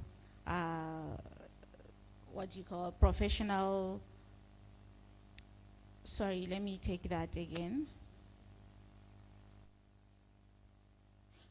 Differences in work and life styles, communication styles, and attitude towards professional norms. So Yeah, how do we bridge these kind of differences between the senior women citing those differences and our emerging women leaders in terms of mentorship? I would say for me, understand lived experiences. And I know that Nafisa and I were on a similar panel, I think, like 2 weeks ago, and I shared the same thing where I said, it's very, you can be like, oh yeah, I want to get on, I have so much passion, but you have to understand history. You have to understand the people who have come before you. You cannot do away with that lived experience, because otherwise you'll be making the same mistakes that they made. And we also need to understand what patriarchy does. Oftentimes I've heard people say, oh, women do not support women, blah, blah, blah. But I'm like, there's a woman that has been put in this space, this patriarchal, sexist world, and has fought it. Whether we like it or not, sometimes it spills into the way you respond. And so give women grace. Give women grace. And that's one of the things that I like to say, give women grace. Because women are put in this situation where, like I said, it's one seat. Everybody, like dog eat dog, fight for that one seat. And then a woman gets into that seat and she's being, the life is being sucked out of her basically. You're in a system that was not designed for you, and you have to figure it out on the go. And in that moment, mentorship can be hard in those moments because you're also hard on yourself. But I think that how do we move forward? We have to understand our history, understand where we're coming from. We have to give grace. There's also a place of humility. And I don't know the place yet, but there's a place for humility. And I want to say that we all need to be humble. You're not the only one who has the lived experience. The older woman has lived experience. I have a lived experience, and so does the woman who's coming after me. And it's also you have to also listen. Sometimes what you might be listening to, you might not like it, but you listen. For instance, I was sharing with Nafisa how I was told to take off. I had a septum piercing, and one of my big mentors called me and she was like, love it on you, but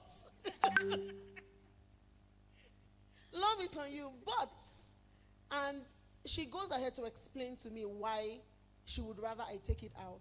And I was like, yeah, cool, nice, thank you. And the next time she saw me, she's like, you haven't taken it out. And I said, oh, I will take it out eventually, not now. And then I saw her here, she was here yesterday. And she was like, oh, you took it out. And I was like, yes, I did. But I did not do it just because, she said I should do it. So I'm just going to follow her because she's some big person in this space. Let me take it out. But I had to come into it on my own. And one of the days, someone actually made a comment on my looks because of that piercing. And I'm like, I'm brilliant. Like, you don't know. Don't look at my outer looks and judge me. And then I realized that that's what she meant when she said, people are going to look at you and start to judge you based on how you look without even listening to you. We live in Nigeria, and that's the reality. So I'm just saying that you have to listen. You have to understand. And then everybody has lived experience. I have lived experience. Nimisiri does. So does Nafisa. And we have to find out how do we come together with our lived experience to create something that works for everybody. I don't know if I answered your question. Yeah. Yes. Yeah, same please. We want to hear your view, yes. Yeah. Okay, do you want me to repeat the question? Okay, let me repeat what I understand, and you will tell me if it's the same thing, so I can prove that I've been paying attention. Sure. But basically, right, the question you're trying to say is that, is how do we curb the intergenerational divide between the older generation and the younger generation, so that we can have a better unified leadership pipeline moving into the future, right? Wow, personally, I think maybe Priya might have taken my talking points, but I do believe I've also shared part of that as well when I spoke about respect and understanding, right? I think I was on a Zoom webinar with and this is also another lived reality. Please believe me, I'm not shading anyone. This is just what I went through that personally didn't feel good. I was on a webinar, and apparently I was the only young person on that webinar in a room with juggernauts and historical personifications of Nigeria. So if you understand what I'm saying, and I was a woman, and let's not deceive ourselves. The young is another intersection of vulnerability. Being a young woman is another intersection of vulnerability. Just see you as a small girl. Yes, my height doesn't help matters. So I was on that panel, and I was speaking about my perspective and my experience to also narrow things and make it more contextual. It was about the EndSARS protests in 2020. Was it 2020? 2020. I was part of that protest. I was tear gas. I was chased. My bag tore from my shoulder when I was running. So I'm telling you, you can see it now. We were in front of police headquarters. So we have different perspectives of how we were affected by the EndSARS protests, and we're just sharing, all that different people were sharing their perspective, and I shared my own experience, and I shared my perspective from my side of this as a young person. And another older panelist unfortunately came and attacked me seriously. That wanted to demolish me, and I said, I will never do this to a fellow panelist, even if I disagree. I will respectfully disagree. Do you understand? Because we are here to share accurate and correct knowledge, but not to the point of attacking, the person and attacking the reality, because you can't attack the person. You are attacking your reality, and what has happened has happened. There, you can't change it.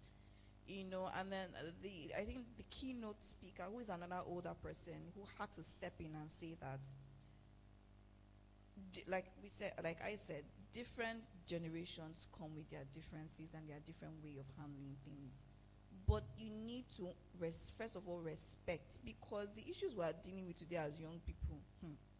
Let me tell you, we just paid our rent yesterday. I've never felt such virtue leave my body.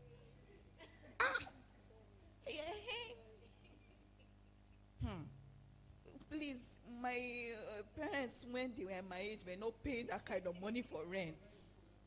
Yes, every time my mother-in-law sees me, I have a 3-year-old, and I'm barely surviving. She asks me, when am I going to have the next one? And I ask her, will you come and help me? Because their own time, she would tell me, those times when she would tell me that for 3 months, she didn't carry her firstborn. In my own time, I was dealing with a CS, recovering CS, going to work, handling my almost 2-month-old. Husband was doing elections at the same time, handling so my reality and your reality are not the same. It's hard down in different ways that they might not understand, because in their own time they have more community. Now, even my sister-in-law that was managing in this Abuja quietly has moved to Canada. I don't have anybody. Yes, it's a thing. So different generations have different challenges. From their own side, there are some things that they went through. Me, I cannot do it too. For example, see, when Ene was telling us they carried her, kidnapped her, and put her inside prison. I told her on that panel, I said, Ma, if they even threaten to put me inside prison, I will enter Benin Republic. They won't find me here. Yes, I can't relate to that. I can't understand it. I will not be put in prison. I don't want to be put in prison. The same way several things that I am passing through, they don't really understand it because they can't relate to it. They didn't pass through it. So there's a lot of respect on both sides that has to be exchanged. There also has to be a lot of understanding on both sides that has to be exchanged. And there also has to be how will I put it? I think and this was something I said to an older mentor as well when I was in Sierra Leone for the NALAFM conference. And I said that you can't access what you don't honor. Do you understand? So if you don't honor someone's lived experiences and lived realities and the relevance of their sacrifices, because the older generation has made sacrifices that some of us will never be able to understand because we cannot carry it. The same way the generation coming at us, will never be able to understand the level of some of the sacrifices we make because they've not carried it. So if we honor before we receive, we are able to pass across that lineage, that legacy, that understanding to the younger generation. There are some principles that without time will pass, generation will change, that will still remain sacrosanct. It's like saying water is water. Water will always be water. Water cannot be black. Water is translucent. These are the same principles that to ensure the conservation and the preservation of the family's ideologies and the treasure that are resonant within both generations, because it's more of like a handshake extension. And it's more important right now, especially seeing how there has been a lot of backlash against the feminist movement, especially this year, from the taking of funding to everything. So everybody has understood that now we have to come together. And if we need to preserve what the gains of this generation, we have to strengthen the bonds to the next generation. Because if we don't, it will be lost. And it will see another generation building from the scratch and bearing scars that they should not have to. Thank you. Thank you.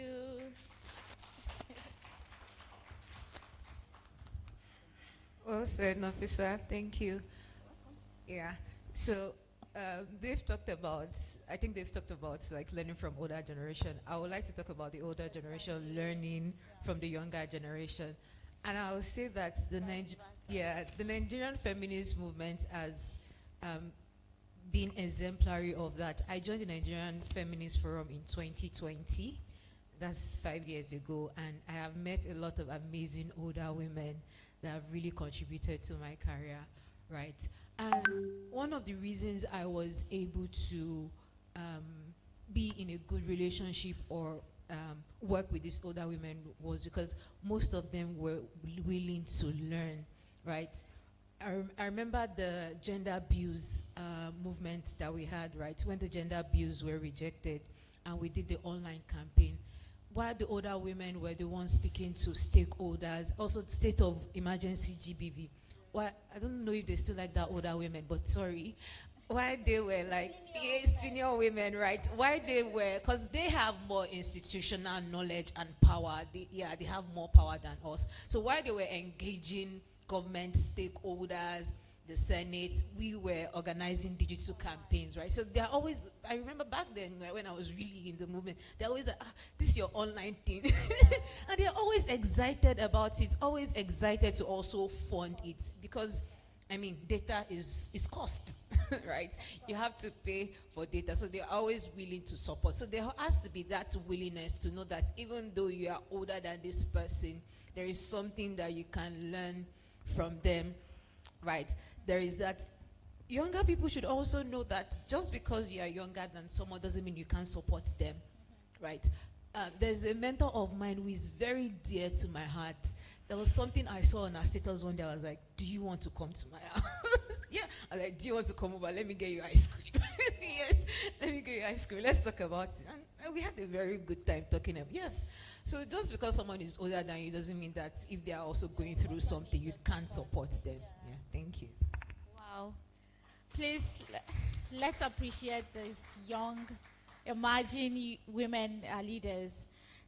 So we've come to the end of this, almost to the end of the session. We are about rounding up, but then we allow the audience, our amazing audience, to also ask 3 questions only, please. And please go straight to the questions we allow. And then you can also mention who your question is addressed to. They will have 1 minute each to respond. And then we will have 1 word from each of you. And we come to the end. Yes. Yes. So who? Doctor? 1? Okay. That's all. So please you listen.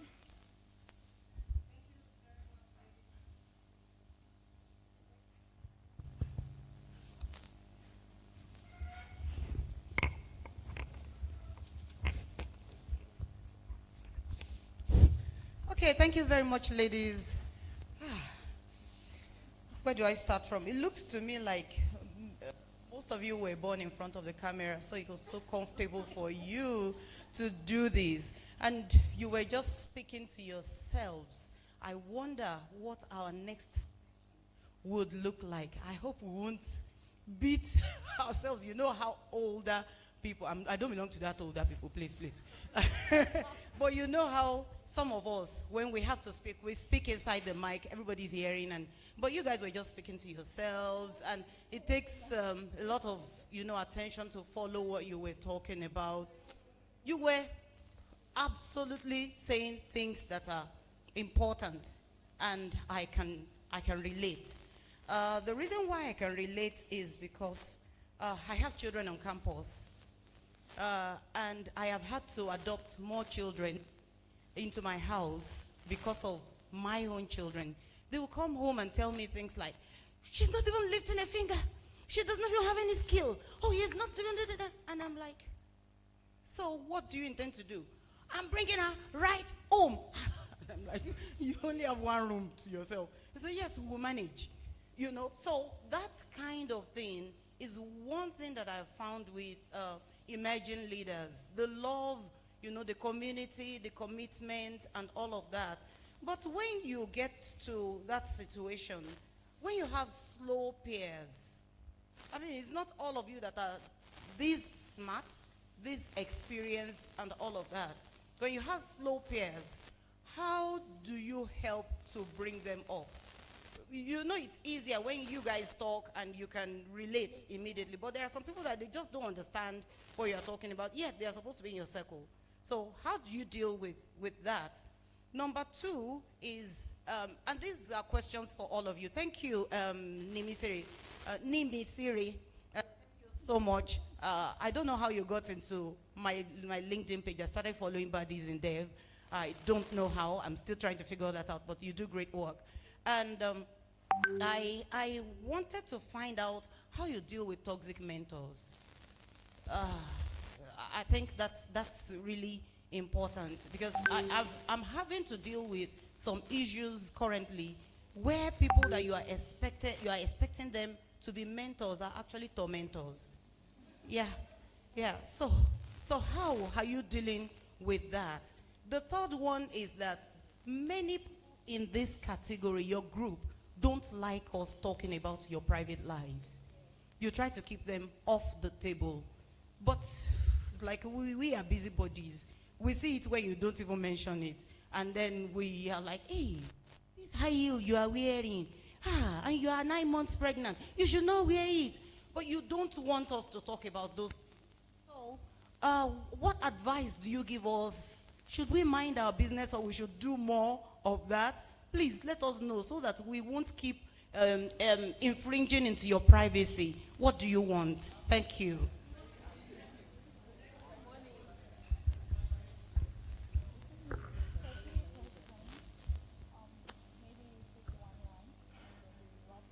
Hi, good morning, everybody. Two questions. My first question is directed to maybe all of you. How do you deal with talking about peer-to-peer mentoring mentoring? How do you deal with the situation where you're not sure how your whatever it is you're going to offer is going to be taken? You know, when somebody sees you with a C finish, and you're not sure how this person is going to take whatever it is you're offering, because the person feels we're peers. So what do you have to give me that I don't already have? It kind of makes people draw back. So I see something in my pair who I think this is something I should address, or perhaps she doesn't know, or I could help her in this because I have been helped, or I know better. But then if you talk to her, she will look at you like, what are you doing? Mind your business. How do you deal with that? That's my first question. Secondly, the second question is directed to Nafisa. Second question. Yes, I had two questions. And the last one. Yeah, that's Thank my last you. question. Nafisa, this is to you, please. Yesterday when Eneobi was speaking, and she mentioned that she had 4 children before she went to the university and did all of the things she did, I was awestruck. And I wished I had a chance to ask her a question. How did she cope with that? But then when you were speaking, you mentioned some of that, and we're discussing here with the person who sat beside me, and she mentioned the fact, some of what you said, that they had more support. They had more community support then, as when compared to now. It's rare, it's difficult. And I was wishing, and I just had that thought in my mind, I wish I'd see somebody who is doing well, but who is in that space, who has, say, a child, or who has to deal with family. And I would want to know, how are you doing that? How are you managing it practically? Because right now, let me give it personal. I have a child, and because of my work, I've had to send my child to my parents in another state. And it's not funny, but it's just one of those things. We have to work, we have to pay the bills. But I don't want to lose out on being in my child's life, or raising him and ensure God has placed me in his life to do. So practically, how do we do that? Thank you. Personally, I will ask that maybe we should, okay, one more question so that we can,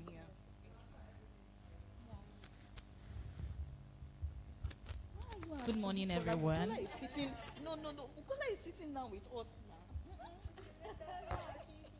It is intra-generational conversation. Yes. They are saying that I'm sitting with them. It's intra. Okay, so I love that the three of you have answered the questions you've been asked well. And thinking about something, because as young persons, we have groups, we have peer network, we share ideas, we share even controversial conversations. And in the feminist space, even recently on Twitter, there was the Ezra case, and then the dragging of feminists, and demanding accountability, right? And accountability is really, really important for young persons, for older persons, as long as we are in a network. So I want to ask that what are practical steps or what are practical systems that we can put in place to ensure that we hold each other accountable, and accountable in the sense that it does not breach the trust or the comradeship that's supposed to be in that network. So how best, or how have you navigated in different settings, practical examples of building accountability so that we can learn and also ensure that going forward our engagements, our network, we're able to hold each other accountable and still have that trust resident in us. Thank you. Yeah. Okay.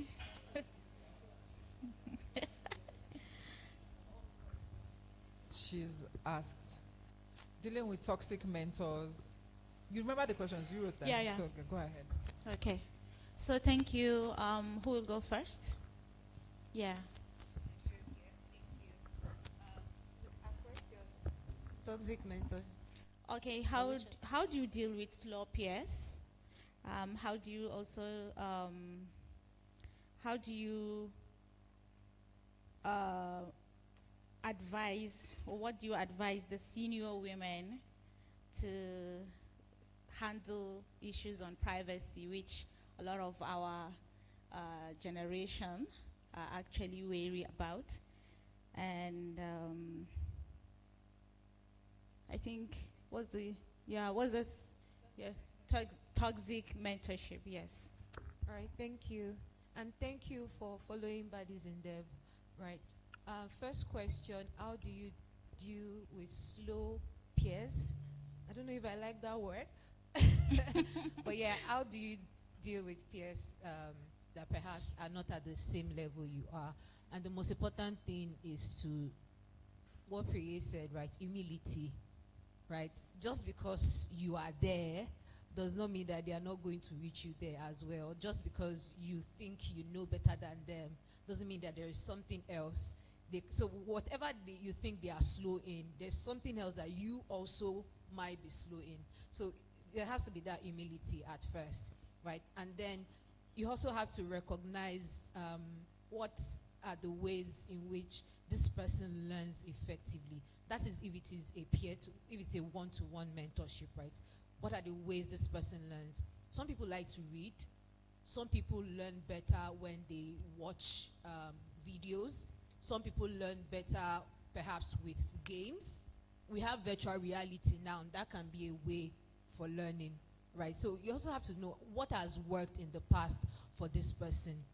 Another thing is, this thing that you think they are slow in, is it even something they want to know about, right? Sometimes it's a question of interest, right? Does this person even want to know this? If they want to know it, to what extent? Right? So that you don't just waste your effort, right? Time is resource. So does that answer your question to an extent? Awesome. The other one, privacy. I think it depends on the, again, I like to deal with people on an individual level. I know it's stressful, but we all have different personas and what's the word now? We have different characteristics, right? The way we show up in the world. So you have to understand the person whose private life you're about to pry into, right? Is it something they like? Again, to what extent do they like people being in their business? Also, if you have a good relationship with the person, I don't think it should be an issue. The person I consider a mentor, we talk about my private life a lot, and it helps me. She was literally my only physical support system this year. I was able to cry with her and everything. She was there for me. So it also depends on your relationship with that person. And lastly, toxic mentor. Right. Unfortunately for me, I've never had a toxic mentor. Very fortunate for me, right? But I have had, I've been in situations where senior women did things that were unhealthy, right? The first one, because I did not have a direct relationship, because it was work, I didn't have a direct relationship with the person. I did an email immediately. Yes, I did an email immediately to the partners and everyone. that was copied in what she did at first to say that this person is not a good feminist leader.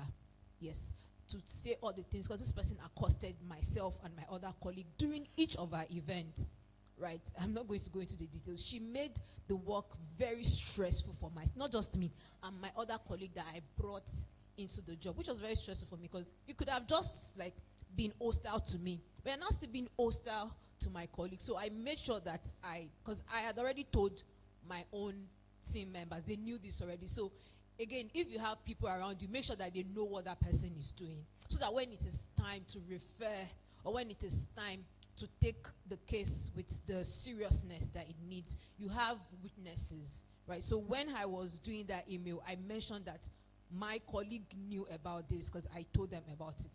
Now, the second case, which is the person I had a personal relationship with, I will make sure to talk to you. Like, I will, even if it is to do like 2 messages, then I'll do one last message to say that, like, this is my own boundary. I respect your boundary. Again, respect people's boundary, right? If you have toxic mentor, just try to talk them through it. If there is no change, have your own personal boundary. Personal boundary is, if you do this, this is what I would do, because you can't control someone else's actions or reactions. It is what you will do. So you have to decide within yourself what you want to do with that person. Right? Thank you. Okay, yes, Nafisa. So that's me. And I think you have a question directly posed to you. Yes. Sorry. No, I have a cough. Allergies. It's okay. Please use your mic. Okay. Hi.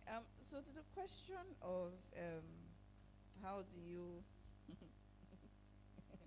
balance it? Pray said something. I'm not going to repeat it because it doesn't have clean words. But it's not. I need to tell you that it's not an easy thing to do. Like, especially now that, like I said, community is not familiar, right? So the challenge we're having right now is that we have to build a different type of community that isn't exactly bound by blood, but bound by necessity of people that we have around us. Do you understand? So, for example, I'm going to give you an example. Next week, I'm traveling to Port Harcourt to do a 2-day training on technology-facilitated gender-based violence. My husband is traveling to Lagos and Ijebu-Ode to do a training and events for 1 week. We don't have a living nanny. We tried that. It was terrible, so we're taking a break. I have a child who is going to take care of her. My in-laws are in Lagos and Osun State. I don't have necessarily any people family-wise I can say, I'm dropping you for 1 week. Enjoy yourself. Have fun. No bedtime. No me breathing down your neck telling me what to wear, what not to wear. And this was what I did. Told my husband, I trust that you will figure this out. And he did. So basically, she will follow him to Lagos, and then she would have a nice visit with my folks in Lagos, and he will bring her back home. Well, I will have an undiluted week in Port Harcourt and Abuja, doing my exams because I'm doing my master's at the same time, teaching my classes and rounding up with everything that has to do with work this year, so that by the 10th of December, I will say adios and nobody will be able to reach me. Right? Well, given the specific nature of your context, which I picked from what you said, it's not an easy thing. And there are sometimes you will not just be able to meet up, and you cannot allow that guilt to kill you. Because it is what it is. Something will have to give. Like, for example, someone was on Twitter saying that women's dreams and motherhood should not, die. That because you had a child doesn't mean that your dream should die. And I was like, shut up. Do you know what women are going through? Keep quiet. Do you know how hard it is to just even have a 9-to-5 job and have a child at the same time? You heard what I was saying. In my office, there was no creche. I fought for that creche. I was not the only woman who had a child there that needed that creche. But I don't know why. I said, look, I cannot leave my child at home so that I'll come back and they will tell my child died. And they will now come and put the blame on me. Because that's what they will do. That's how the society judges women.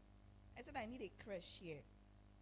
And then it was through the stop my coconut head. They put that creche there. Later, they're not calling funders. See our creche. Can you see? Hey, do you understand? Do you understand? But they didn't want us to have that creche there in the first place. So, we need to also have this conversation of, workplaces being more amendable to women's unique issues, which are not really unique because we occupy more than half of the population. So it should be more mainstreamed. Offices should have crashes, support, etc. It needs to move on to being only women-owned organizations that understand the need for crashes, to being more mainstream, to say that public and private sectors organizations should have crashes for women that have children and need to take care of you, pay for the nannies that stay there. Yes, it's the truth. But it's a thing, because that's the reason why most women have checked out of formal employment. My sister-in-law is an example. She checked out. She said she couldn't manage. My own stepsisters did it. They checked out, sat down at home for. Shema even told us the story yesterday when her child was crying in court. Yes, now these are the different issues that people face. Then I think the second thing is that, as much as possible, right, coming from the guilt of saying that you are not too involved in your child's life, I take my kid on speaking engagements, and I let them know that I'm coming for speaking engagement. In fact, there was a time she came from the back of the hall, sat down on the panel seat I was sitting on, and then held my mouth together and told me that I'm talking too much, and it was being streamed. But I don't know why you're laughing. Don't be scared. It comes with the territory. Do you understand? This is the new reality. Our parents used to leave their kids. My own mother left me. No matter how hard I cried, she would leave me and the house. But you carry your kids, where you go now, because that's the new reality in which we find ourselves. So women can afford help, some can't afford. But that's what I tell the organizers that, look, I'm coming. In fact, there was one organizer that said, I need you impromptu. I said, you know what? The person that takes care of my child today is not around. She's called off. So is there someone that's going to be able to take care of her? They said, yes, please. And she came. In fact, they even paid for her to go to the amusement park. And I was doing my panel speaking and etc. So this thing you're speaking on is not just about you. It's also a societal issue. Because society, or the systems in society, need to be more supportive of young women who are in this time of their lives where they are dealing with family and also dealing with trying to do great in the world, because you have bills to pay. So the first thing I meant to say is that give yourself grace. It's not easy. I'm telling you now. Look at me this morning. One of the reasons why I was there, because I had to do school runs for my kid. Today is my husband's birthday, so I want to give him a day off. So I did that, made a nice meal, dropped my kid at school, and then I started running down here. Right? Did I sleep enough? No, I did not. Have I done all the work I need to do? No, I have not. But I have given myself grace. And anybody that doesn't understand that this is the context and sees the reality and still doing shoulder like this, well, I'm sorry for you, but I'm not going to be held to your own unrealistic standard. Because I think the rest of society does need to understand that hospitals are giving their nurses 1 week maternity leave. Is that okay? The day I heard that thing, I wanted to faint. A popular hospital in this Abuja. Do you understand? So give yourself grace, and whatever you need to do to make sure you're okay, do it. If you need to outsource the cleaning, outsource it. Outsource the laundry. I'm getting to that stage in my life. I'm looking for money to be outsourcing everything so that I can focus on the things that are important. Clean, cook. I love to cook, but I'm getting to that stage. Look, I'm looking for money I can pay a cook that will be coming at the minimum 3 times a week, so that I have enough time to do my work and be present for my kid. Because when she grows up, she's going to remember how my mother used to take me for speaking engagements, and she used to drag me, and she would wear the shoes, and she would jump on my head and etc. Everybody, in fact, I even suspect that's the reason why Pray doesn't invite me to hang out again, because they know that I will come with my toddler. Yes, it's true. Are you sure?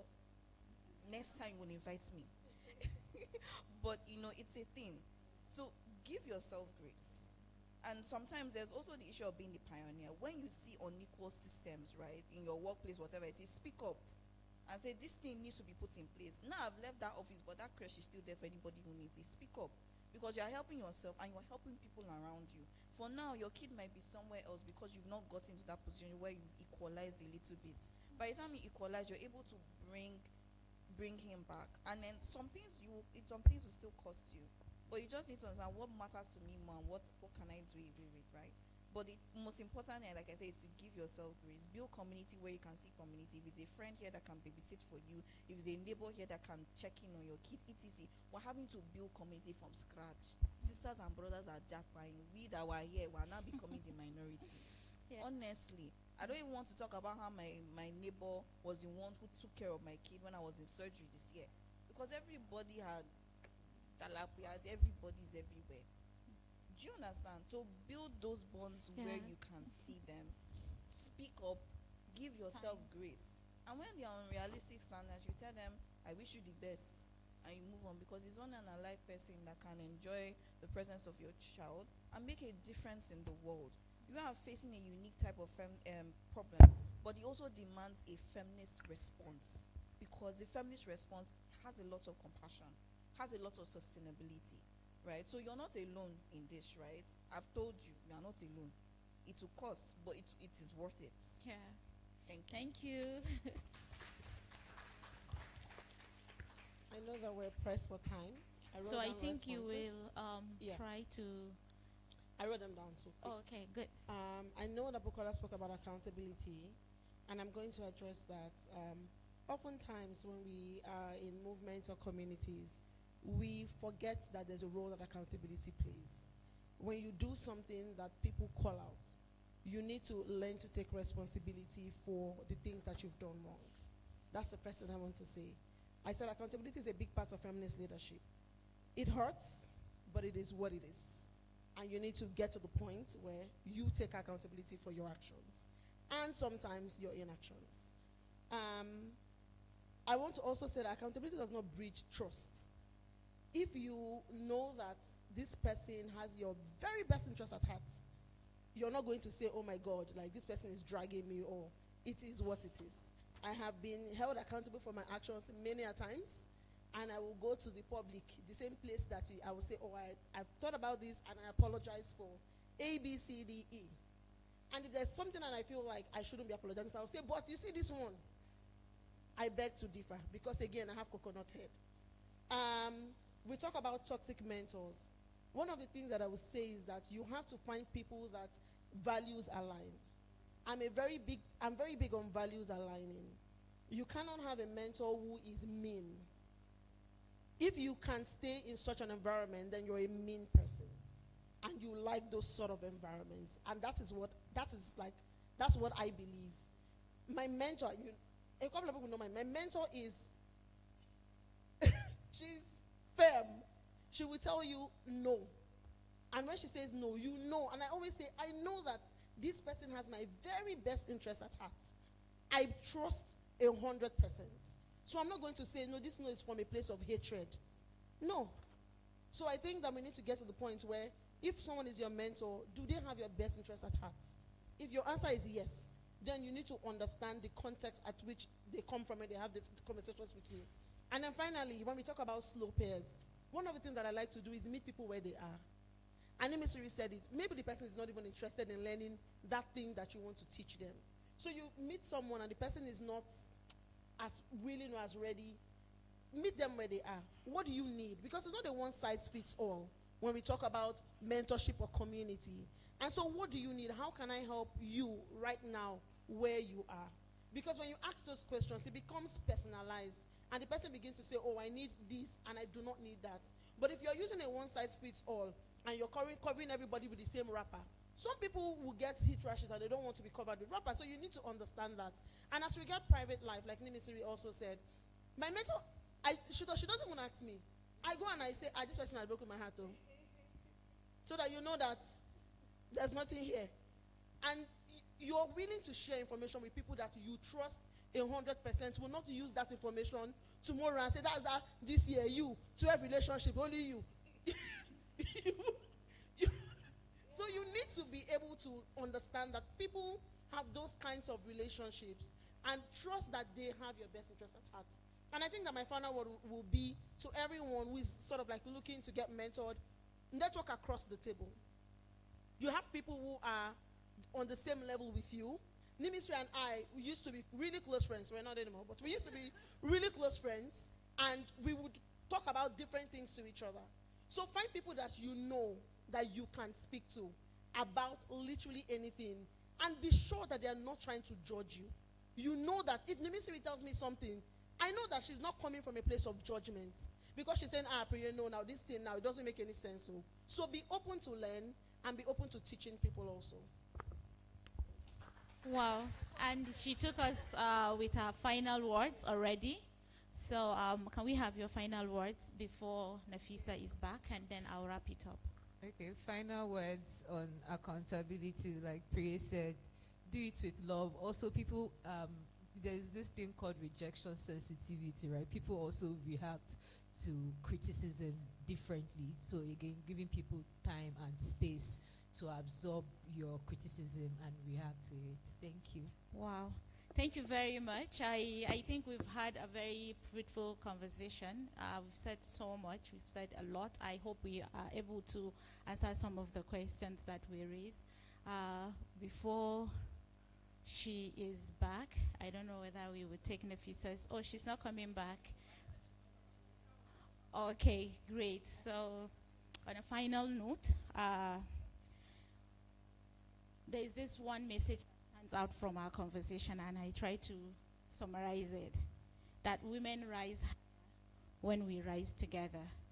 And the challenges we face, such as the ones being asked by one of us here, is about mentorship gaps, generational tension, systemic barriers, that they are actually real. But that is also our collective effort that will help us to overcome this. If there is anything today that I have learned, and I think everyone here also learned, is that peer-to-peer support is not a luxury. You have to put a lot of effort. It is a strategy, as some of you have mentioned. It is also a structure that you must ensure that it continues to be sustained. We also talk about how mentors, when we look at it critically, we have very few of that. But then when we stay rooted, we'll be able to have many journeys, feel like we have mentors all over everywhere. So on that note, I would like to say thank you so much for sharing the stage with us and sharing your experience, a lot. I've also learned. Thank you so much for having us. We hope that we are able to say some things that you resonate with, and also learn from the experience of these amazing generational young leaders. Thank you very much. Thank you. We're supposed to have a group photo. Can someone please check where Nefisa is? Okay, so maybe we can do that during tea break if everybody's around. I want a round of applause for these phenomenal women. Phenomenal. Although she said, the lady from Conrad Adna said one of our questions wasn't answered, she'll probably meet you guys to ask. One of our questions wasn't answered. But we've run out of time. It's way past time. I think that was, I believe, Shema would say that was good conversation. Dr. Omotosho, I wanted to ask you a question, but it didn't come to my head. I wanted to build on your question. How do you deal with toxic mentees? There are also toxic mentees. Other than toxic mentees, it's true. There are mentees that you bring them into your space. Chimamanda had that experience one time. You bring them into your space. You are vulnerable and honest with them, and they put you out there, and it's a risk we take with all of this. I tried to do mentorship, and some ladies showed me pepper. I said, they showed me pepper. Oh. They showed me pepper. They showed me pepper. You can relate, eh? Yeah, so thank you very much. A round of applause for these women. We will still be talking with them. Nefisa is here. We can do our group photo now. Nefisa, come quickly. We wanted to do a group photo. If you don't mind, Nemisire and Dr. Jamila. Okay.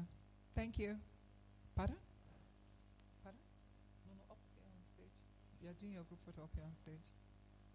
Similar how you guys are wearing the same color palette, isn't it? Interesting, even the shoes. Oh, they are oranging the world. Let me say, stand in the middle, tower over there. They are oranging the world.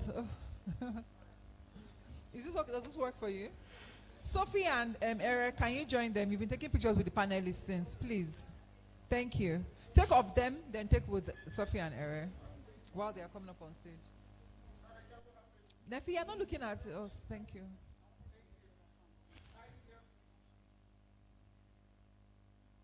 Women supporting women. We love to see.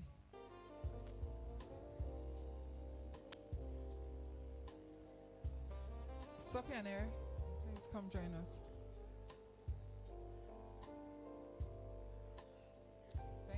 No, no, not yet. We'll take with the director and the program manager, the wonderful women who put this conversation together, the brains behind the glass ceiling.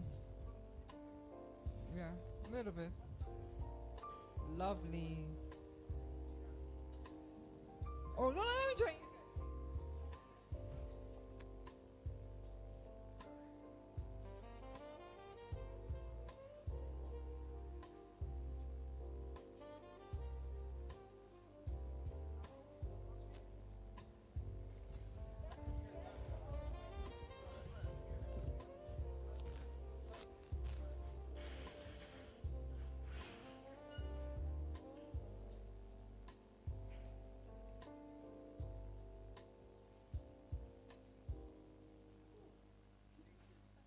Round of applause again for our panelists. Thank you all for being amazing.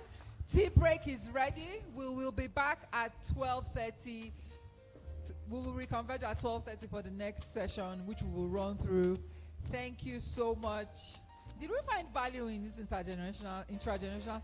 I did. I found too much value in these young women talking. I said, hey, God, how did they raise these children? Am I raising my daughters right? Because such...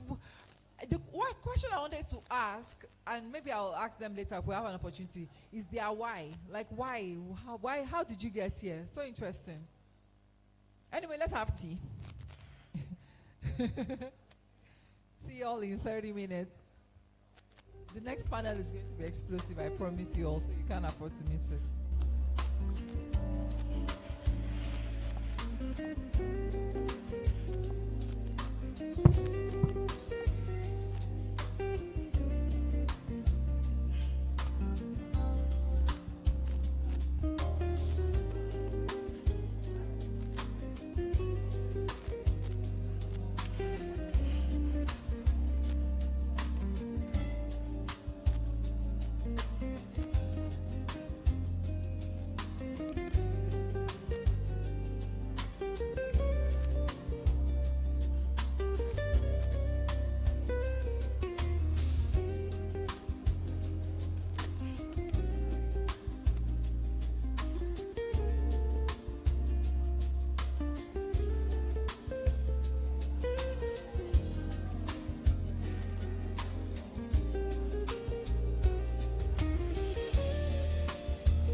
tea break, I want to get a picture of Green Academy Fellows on the stage.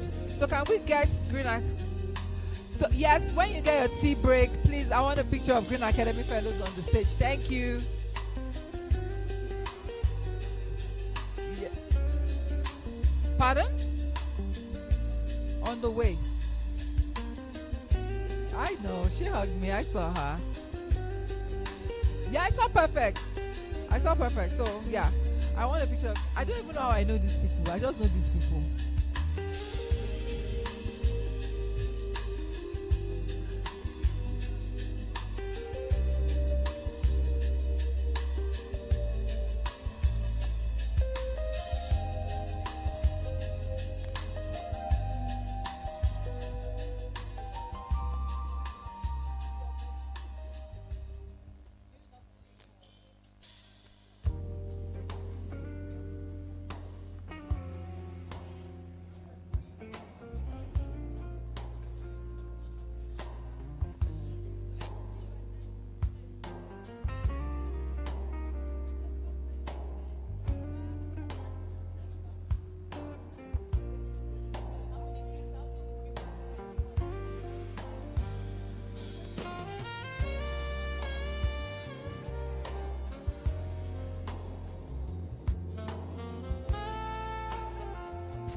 Academy alumni up on stage. Thank you. All the Green Academy alumni, thank you very much.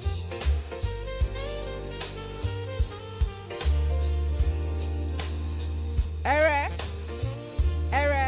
they don't know me, they are not answering me. Oh. Can you get your Green Academy alumni on stage, please? Pardon? They're all eating. I need them to take a picture before. We start at 12:30 and I don't want to forget so that when they leave, we leave. Green Academy alumni, please. I just want a quick picture of you guys, then you go back down.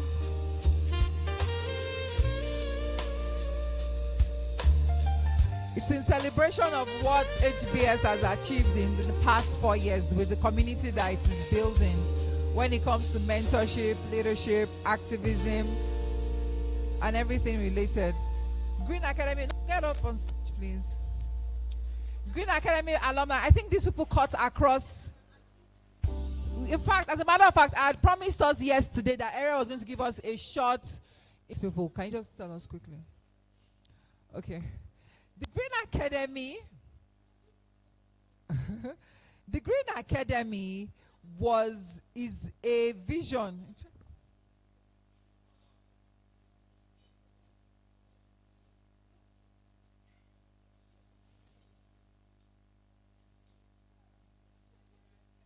They've changed the narrative while I'm still alive. Okay, the Green Academy. The arrangement, Uncle, can you save the arrangement? The Green Academy is a. Oh yeah, please, I don't understand. Okay. Yes. No, she's going to tell them about this. Okay. Leave me alone. I'm sorry to intrude into your very useful time, but while chewing, maybe you want to listen a little bit. So the Green Academy is an initiative of the HBS and commenced in 2022. We have fellows from each of the state of the year here. We're well represented. Each year, we make a call and we bring into a room 20 persons, but this year we exceeded that and we got in 25. 24? Are you certain? Yeah, 24. And we go through a process of learning, collaborating, networking, having fun, but most importantly, learning from each other. It's not just we impacting knowledge. No, we learn from each other, they learn from us, and we learn from them, and there's a pair collaboration amongst them. Those who qualify, usually from social entrepreneurs, artists. You've seen both of our spoken word artists are Green Academy Fellows. They could be activists or advocates, and they must be doing something that is in their various areas of work. So these young people, that's who forgive me, but that's who you are to me. These young people are a representative of a larger group. They've started things in their communities, and then with our support, some of them are my mentees. Some I refuse to mentor because they give me a lot of headache. Yeah, are causing positive change. In fact, for some, it's a tsunami in their communities. Some of us may have picked up some books that they've written, and some of them are mentoring others in their communities. So HBS does not just talk about mentoring or providing platforms for discussion, all of that. We walk the talk. And for each year, we have bias towards females because we also know the imbalance, and we're trying to play catch up. But there are men, and there are strong men amongst them who are feminists and gender activists. And the first year was hosted by Shema. She is, in fact, my predecessor. And for 3 years, I have done the hosting. And we are, I like to say it, even though I don't want to always say it in public that I'm very proud of our fellows because they bring in achievements, and their achievement is my achievement. Thank you for that introduction, Ere. So can we have a quick photo? Priya is supposed to be here. Just take one of them alone before she joins, before her and Sophie join. Just take one of them alone before she joins with Sophie, please.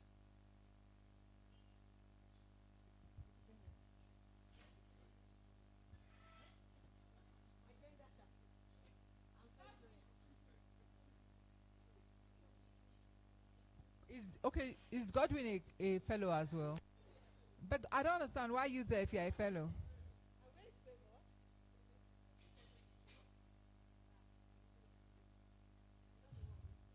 Do we have all the fellows here? Priya stepped up. I know Priya is a fellow. Okay.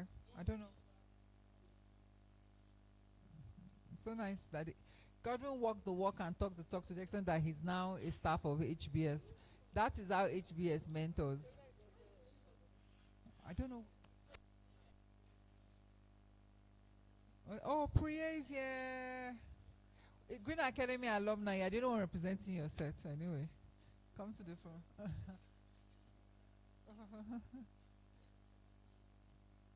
Are you ready?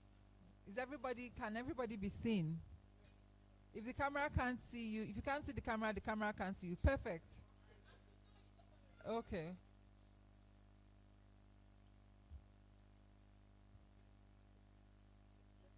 We can have maybe one row down, one more, with Ere and the director. So let's have one row down, then another group stands up there. So Ere and Sophie, can you please join this?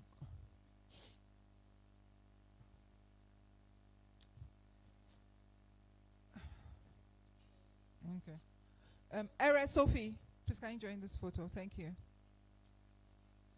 And we still can't find Favor? Okay, Favor's in the office. Okay, that's fine. So where, I think, yeah, Sophie can stand in the middle there. Yes. Yeah, it's okay that way. Thank you very much. No, I'm okay. Okay.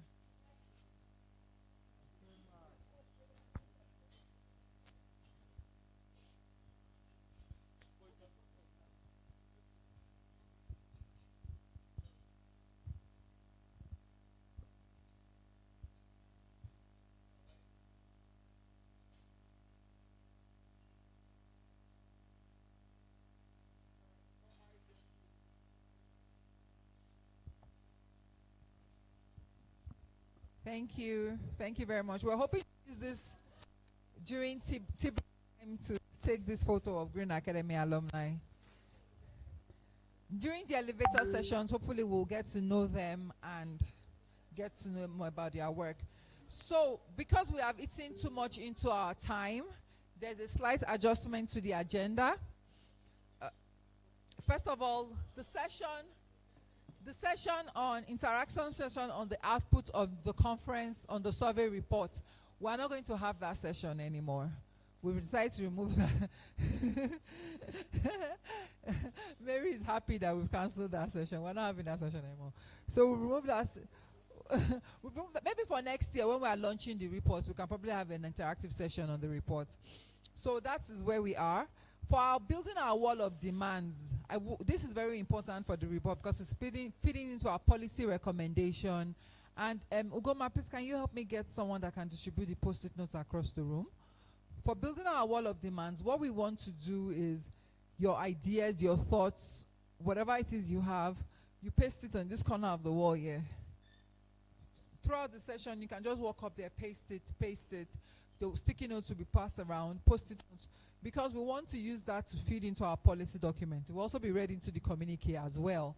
So we have our wall of demands. So if you do not mind, whenever you get a sticky note, just walk up there and you paste your wall of demands. Policy recommendations, what you think we need to do, what are we getting wrong, informal mentorship, formal mentorship, how do we go from here? That's that for adjusting our our agenda, I would like to invite Dr. Azizat Ishawu, the first female speaker of Nigerian Youth Parliament, advocate for youth in governance, currently senior special advisor to the Minister of Youth on Policy and Development, and a fellow of IVLP and LMI. Oh, she's an LMI fellow. Nice. LMI has a relationship with Enrichable. A round of applause for her as she gives us a quick goodwill message and wish us well. Thank you so much. I've been admiring you since I sat down there. So it's a pleasure to see someone as beautiful as you are. Good afternoon, everyone. Thank you so much. It's good that we're all eating. It means that more glucose, is perfusing our brain. I'm a medical doctor, not PhD. So, but it's a pleasure to be here this afternoon. And I must commend all that has been going on since yesterday. And this is a big thank you to every woman out there that is supporting. And I'm happy that on the stage, at least I know one person in my own circle, and that is Nofisat. I've been holding on to Nofisat for 5 years. And she has also been holding on to me because we are both a sci-fi fellow. And these are some programs that are giving women the opportunity for self-development, career development, and leadership development. So we can never have, enough of that. The same with this initiative that we have here that is empowering young women. So I'm very happy, and what I wanted to say is just to comment on this book that I have here. And that is the Ready to Lead, a civic and leadership guide for young girls. And these were made by two amazing young ladies, Okpe and Faith.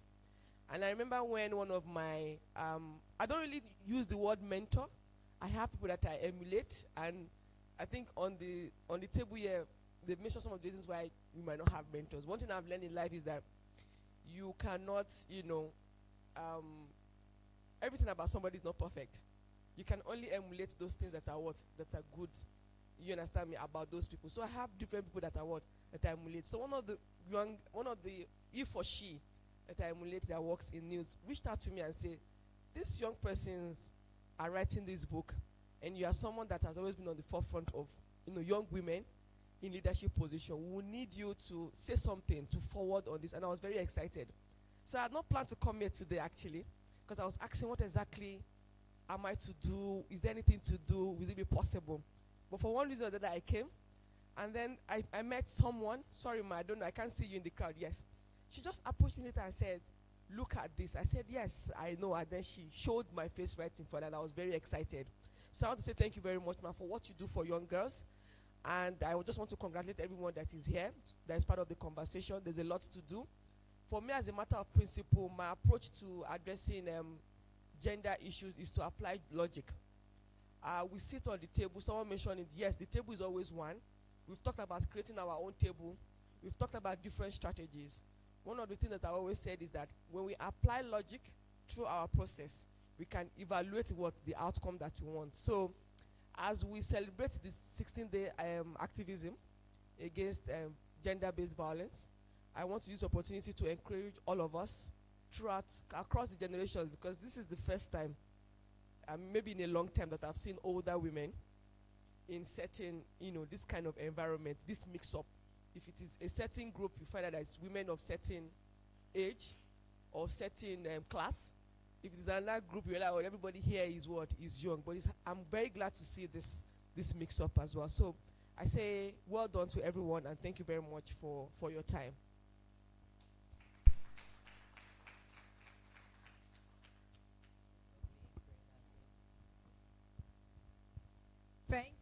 Thank you for your feedback. So building our wall of demands is something that's going to happen right now. So while I'm inviting everybody for the intergenerational panel, please walk up and you can do that. So off to the next item on our agenda, the very crystallization, I think the crystallization of the conversations today, the intergenerational panel, Beyond Encouragement, designing a framework for male allies and a cross-gender pact to smash the glass ceiling. That's the conversation we're having today. Now, this session brings together emerging established women and male leaders to define practical strategies for advancing women's leadership. It shifts the conversation from symbolic support to concrete allyship patriarchal norms and addresses internal conflicts among women. Panelists will outline the essential principles for effective cross-gender mentorship and sponsorship, and discuss how male allies can be partners in smashing the glass ceiling. Now, this conversation is important. It's important because we've talked about male allies.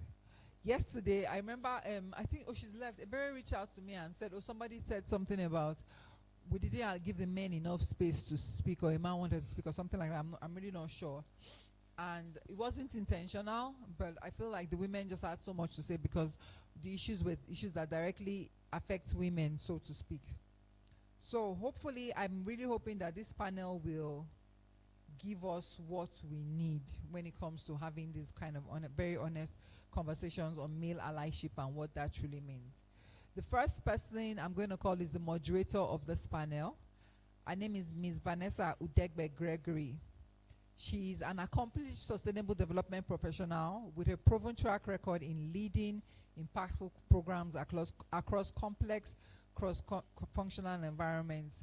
She brings deep expertise in project design, delivery, and management, combined with strong competencies in grant writing, budgeting, and capacity building. Her work is grounded in a firm commitment to gender equality, social inclusion, and conflict-sensitive development. Vanessa has led and supported numerous interventions focused on gender issues, particularly women's political participation, empowerment, and protection in fragile and conflict-affected settings. Vanessa holds a master's degree in biomedical engineering from the University of Sheffield. Passionate about advancing gender equity from an early age, she continues to champion women's rights and inclusive development through her professional and advocacy work. A round of applause for Ms. Vanessa, please. Next on our panel is Mr. Leo Igbanoy. Dr. Leo Igbanoy. Is he in the room? Okay. Dr. Leo Igbanoy is a sociologist and policy researcher with experience in gender and social policy making, masculinities, the black middle class, African migration, and has been involved in several collaborative efforts on gender and social inclusion with the UN Women, UNDP, Westminster Foundation for Democracy, and the MacArthur Foundation.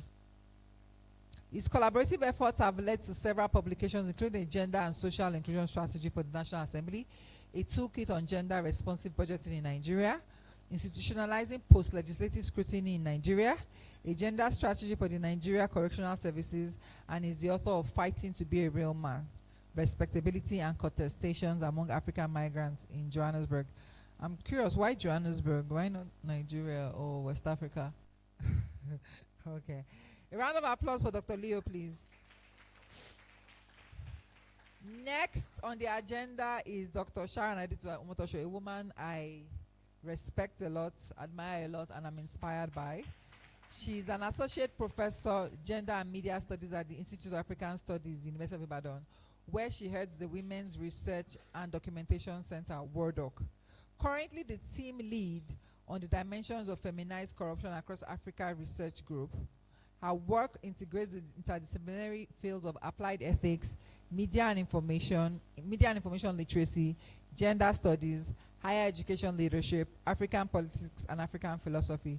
On these, she serves on editorial boards of scholarly journals and consults for international agencies.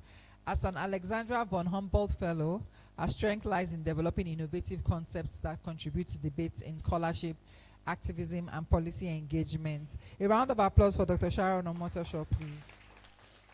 Then finally on our agenda is Donald Ikena Ofegbo. He's a Nigerian economist, development expert, and a 2018 Cox Scholar Fellow, who currently serves as the Program Manager, Sustainable Nigeria Program at the Heinrich Boell Foundation in Abuja.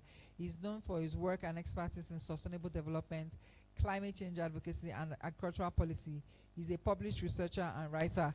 This is a very, very, very, very humble profile by Donald. Donald has changed conversations on how we approach agriculture, how we approach energy, and how we approach different access to health, access to healthcare, access to energy, and he's done some phenomenal work across board. A round of applause for Donald. Over to you, Vanessa. Good afternoon, and welcome to our panel discussion today. So the conversation we're going to be having is titled Beyond Encouragement, Designing a Framework for Male Allies and a Cross-Gender Pact to Smash the Glass Ceiling. So, as we know, this session is intentionally bold because it moves us past symbolic support and onto the realm of concrete, accountable action. So we're here to talk about what it really takes across genders, across generations, and across institutions to dismantle the cultural and structural barriers holding women back. So we know the context. We've heard it repeated a couple of times over the last 2 days. More than 60% of professionals in recent studies say cultural norms are a major barrier, and 79.2% say institutional and political structures continue to block women's advancement. So today we're not simply identifying the problem, we're here to design a framework to fix it. So before we get into the brilliance of today's conversation, the panel members have already been introduced. So I'd like to say thank you all for being here. So I'm going to do a round of questions each and then circle back. Okay? Fantastic. Okay, so the conversations are under two major themes. So first we have the authentic male allyship. So this is what it looks like beyond or performance. Can we all hear me? Okay, fantastic. And then the second is cross-gender mentorship and sponsorship. So, and how these relationships can build a stronger, more pipeline. So, question one, I think we will go this question just to start us off. So, what, in your view, distinguishes genuine male allyship from symbolic or performative support? Can we start with Dr. Sharon, please? I expected it would just go like that. Okay. Good afternoon, everyone. Nice to be here again and on this side of the hall. What does it mean to have, what's the difference between strategic, genuine, and strategic? Oh, and symbolic. Okay. I would have just loved to give the answer academically, but I think I will start by giving contexts, and I'll do some more of storytelling so that maybe that can help simplify things. So I didn't know about male allyship early enough. One, because I was born into a family of mostly females. I attended a girls-only secondary school. But when I got into the tertiary institution, something happened. We were supposed to take leadership. You know how this student union and fellowship and things like that happen. And I brought the initiative to start this particular organization. And my closest friend, the guy, I shared it with him, and we wanted to start it together. So it was time to divide the roles, who be the president, who be the vice president, and all of that. And my friend told me, I can never be vice president to a female president. So it became a crisis.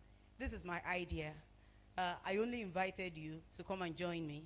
And he said, I will never be vice president to a female president. It went on and on. People came to meddle into it, and they asked me to step down. So I became the vice president. That was my first, and that was the very first experience I was going to have about sharing space, you know, and these gender issues that come up in that context. Since then, have been more strategic. So when we talk about, please do it again, symbolic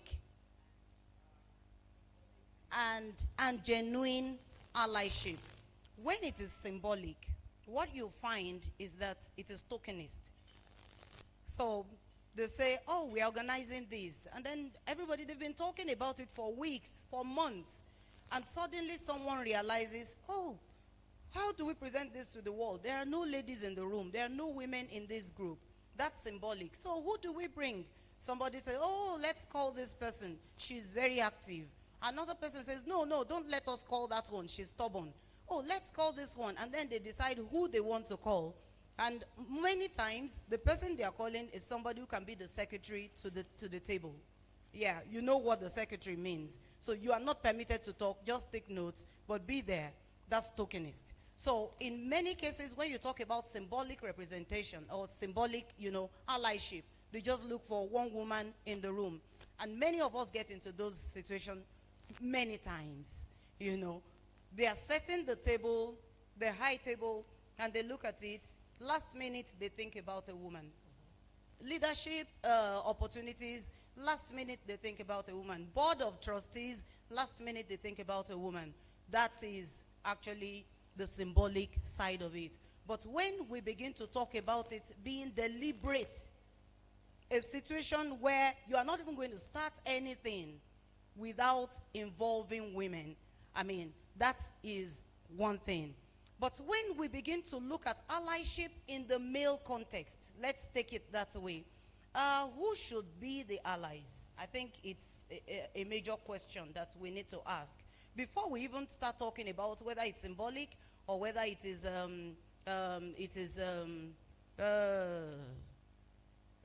what did you call it now? Symbolic or genuine. I think we need to ask ourselves, who are these allies? In many cases, when we talk about allyship, and when we look into our society, look at the men that are supporting women. Who are they? Let's look into our political space. The women who have survived thus far, at least a good number of the women who have survived in the political spaces, were people who had their allies from their families. Those who have the father in politics, your uncle in politics, your husband in politics, and so on and so forth. They stay there because they have allies. If my father were to be president, for example, and I want to be whatever, there is a way he doesn't need to talk. He's an ally. And then he has followers who are already aligned with me to make things work. So in most cases, what we call genuine allyship is not completely genuine. And that is why we still need to open our eyes and ask further questions, whether there will ever be genuine allyship. Again, we should ask, who are these allies? You see, I'm asking that question over and over. Who are these allies? Gender issue is a popular one right now across the world. It brings money. When you are into gender, you have support, a good number of support. And right there on my table, we were talking about one man who walked into the office and said, just make me the chairman board of trustees for a women-led organization. Why is he interested? So when we talk about genuine allyship, we need to ask, are there things that are hidden that we do not know about? Why men want to ally with women? So I think I will stop there because the men, I don't know where to sit in this conversation. Thank you. Thank you so much. Dr. Leo, please. All right, thank you very much. Thank you, Prof. Before I respond to the question, I would like to thank Sophie and Eric for giving me once again to be violence, and I add sexual to that, sexual and gender-based violence. And to also say to the men, happy International Men's Day. It was on the 19th of November. I hope you went to check your health status, and I hope you are healthy men, please. And so, male allyship, and I think Prof said. I think the start point is that, and I completely agree with Prof about who are these allies. And an ally that does not accept and recognize that there's male privilege is not worthy of an ally. Because you must first accept that you benefit from what we call a patriarchal dividend, irrespective of the power that you hold as a man. And you will hear men say a lot of stories about, some men are more equal than others, I'm not as powerful as you think I am. But you benefit from a patriarchal dividend. And once you can accept that you benefit from that dividend, then perhaps you are beginning to have that conversation about being an ally. Can you constantly look at things through the gender lens, wherever you find yourself?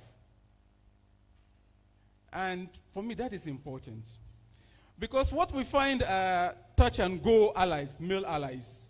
And so there's something that has to be done or said, and then there's a lot of noise around that. And then you see the big men or whoever they are, oh yeah, he for she's and blah, blah, blah. And once that event is gone, they go. But can you, in everything you look at, everything you do, in your workplace, in your home, constantly see through the gender lens? If you can constantly see through the gender lens, then that is genuine male allyship. And finally, I sat through the conversation yesterday, and there was a lot of talk about disruption. As a male ally, are you ready to disrupt? If you are not ready to disrupt and challenge the existing status quo, again, anywhere you find yourself, you are not ready for male allyship. And I had the word creative disruption, because there are some kinds of disruptions that are not healthy and are not helpful. And so in disrupting existing structures, how do you creatively engage these processes? I'll stop here for now and go. Thank you. Thank you so much, Celia. Kenna, over to you. Okay. I think she said more than enough in terms of symbolism and genuineness of what's the word now? Breaking the gas ceiling or gender interventions. And I think so when I read the Iyamopo's work, and I was also talking to Sophie about how powerful an ideologia is and what it has become now. It's lost that genuineness in terms of how it's being used. We also see it in elections, tokenism. You just give them money, get the votes, and they go away. And even in a lot of our sustainable development projects, only day before yesterday, I was called. Hi, Mr. Ekina. We're doing a program somewhere. One agency, one of these food agency called me up and said they're doing a program somewhere. They need female farmers. It was in the course of doing the program that people told them, "Oh, where are the farmers? Where are the farmers?" And she said, "Let me call you. I know you know the female farmers." And the rest of them. I said, "Okay, so what type of female farmers do you want? Just like, what do you want the troublemakers?" And I reached out to Mary Afan. She distrusts the system, and she will tell you she's not looking for token. She wants it must be sustainable and all of that. And so it's about genuineness. We've seen lots of projects where we say, okay, we want to train girls on how to install solar systems. After that training, it's gone. And we see it a whole lot. So a lot of time it's just about symbol, ticking the box, gender inclusive, tick the box, gender participative, tick the box, but you don't want their voice, you don't want their presence. So it's that distinction, it's very, very necessary. We make it clear. And everybody has a role to play to make sure that, look, it's not just about symbol. Back to what he was saying, at the end of everybody, there's this selfish element. And if I'm a feminist, as a man, while I want to disrupt the system, I need to also think of myself as a husband, a father, a brother, and all of that. I must be able to bring myself to that time. Because when he was talking, I thought about the empathy. You know, you need to be able to empathize. I don't need to be able to feel the hormones. I don't need to have all the biological future. I know physically I'm stronger. Shema might be taller, but I know I can lift more heavy things than her. You know, I know she can be smarter, but I know I can do very when she bashes her car. And I don't see that as a problem. I see it as a gain. Because I don't believe there's fruitfulness without differences. You know, light and darkness has to complement each other. In the differences, that's where creativity, that's where life, that's where beauty comes in. We need Christians, we need Muslims, we need the diversity, we need men, we need women. And the minute you try to oppress one, you yourself, you get overworked. I think men will die faster because we want to be or gakpatak of them more. Woman, shut up, let me talk louder. You go die, you go lose your voice. So sometimes you need to allow her do the shouting. You need to allow her bear the weight as well. But you know, it's really about, now I'm trying to, how do we even get into breaking the glass ceiling from that selfishness that we gain? The dividends of patriarchy. Patriarchy has robbed men a lot as well. In as much as it has positioned us, it has also robbed men. And we need to be able to flip that ceiling and say, oh boy, look, if only men have to drive, you will die a driver. I was doing a workshop with Shema, and one of the first questions I asked the participants, I said, if they tell us now that there's a very big bag of Ghana must go, and that big Ghana must go, you must pick one woman in the room to help you go and carry that money. They tell you you're a man, you cannot carry it alone, you must pick one woman to carry that money. Which woman would you pick? Every man will want that woman that is strong, that can say, if we cannot use our hands to carry it, okay, let us do like this and do like this. I said, is that not? And everybody like, yes, we need that strong man. I said, okay, now, what if that person is your daughter? What would you give? What type of privileges would you give to her? So, at the end of the day, it's about, we need to understand that the gain is not just for giving privileges, giving her the rights, giving her the opportunities, you know, really thinking sustainably about how do we create, because it's a team. You know, you want to give good passes, you want to give good throws, you want to get good scores and everything. My wife has a master's degree, UI, because a lot of these things come from personal level, public level, community level, and then we'll go to institutional. If you can't get it as an individual, just like he's saying, you can't get it up there. You know, so if we're going to achieve that genuineness, we need to be able to teach these things in our homes. We need to be able to see it in our schools. Because if you're not able to see it, you know, I was listening to Priye and the first panelist, you will not be able to even spot good allies, good mentors, you know, even across the male folks. Even as a young guy, there are certain men you don't even want to get close to. They will destroy every opportunity, they'll burst every bubble. As a young girl, there are some men, some women you cannot make allies, you cannot get close to them. They will abuse you, they'll take advantage. It's in the family, it's in the society. So for us to achieve that genuineness, we need to be able to, as individuals, see the beauty and the benefits. The first employment I got, all my colleagues are men. I suffer. And amongst all the women, tell you men it's good. Because they'll treat you like baby brother, they'll treat you like Oga, they'll treat you like everything, they'll treat you like, you realize that friendship, if you have all your friends, all your guys, and only you be the rich guy, at some point you feel threatened, you'll be afraid. You know, but if you can give each other opportunities, you must first of all have that personal conviction, like he said. You must be able to empathize and you must be able to see the gain. You know, if you can't see the gain, it will always be symbols. It will always be, just called women for the workshop.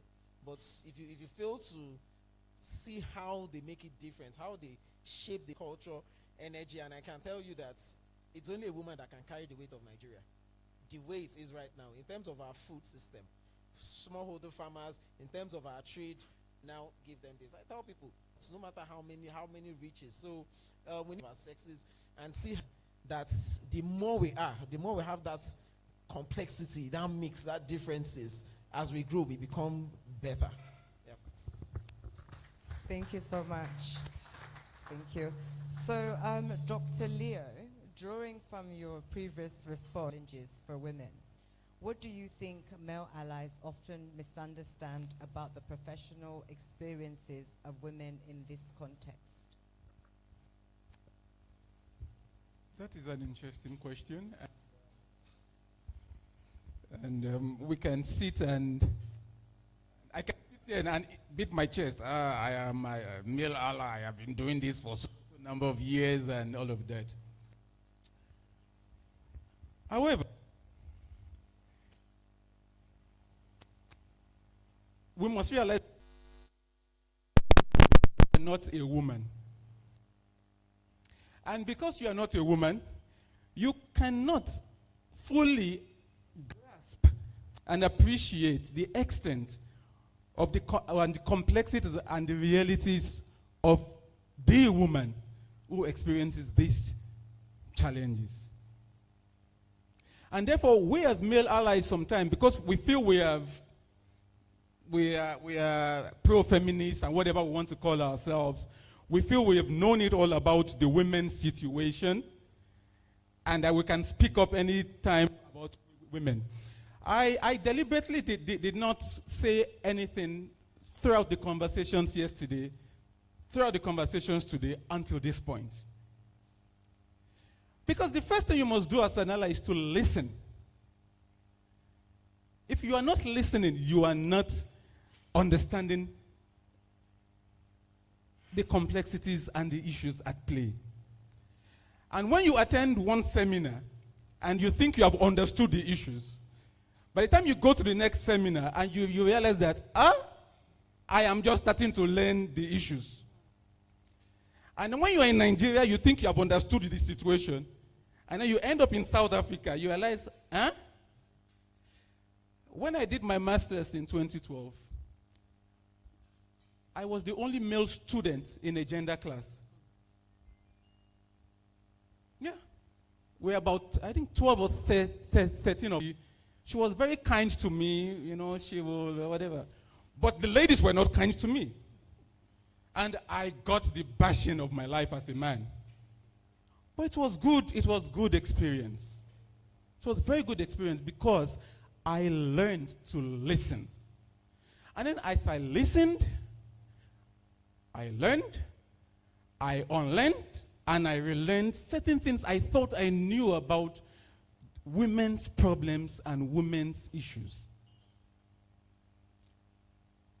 When you think as a male ally, you have helped a lady to rise, either in the workplace, in politics, one thing you do not realize is that is just the beginning of the journey.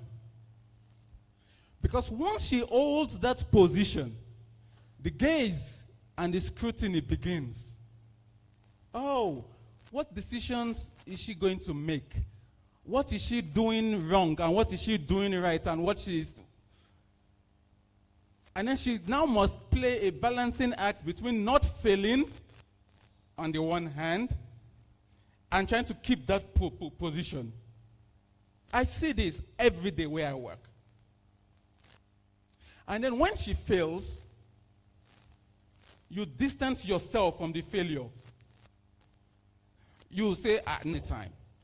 But in doing that, and I think it was Erelu that said it yesterday, I must stay connected to that mentee. Because if I do not stay connected to my mentee, then perhaps I'm setting her up for failure. Especially in situations where she's probably not at the level to hold that position. But because we are being deliberate about raising some women up, I must stay connected.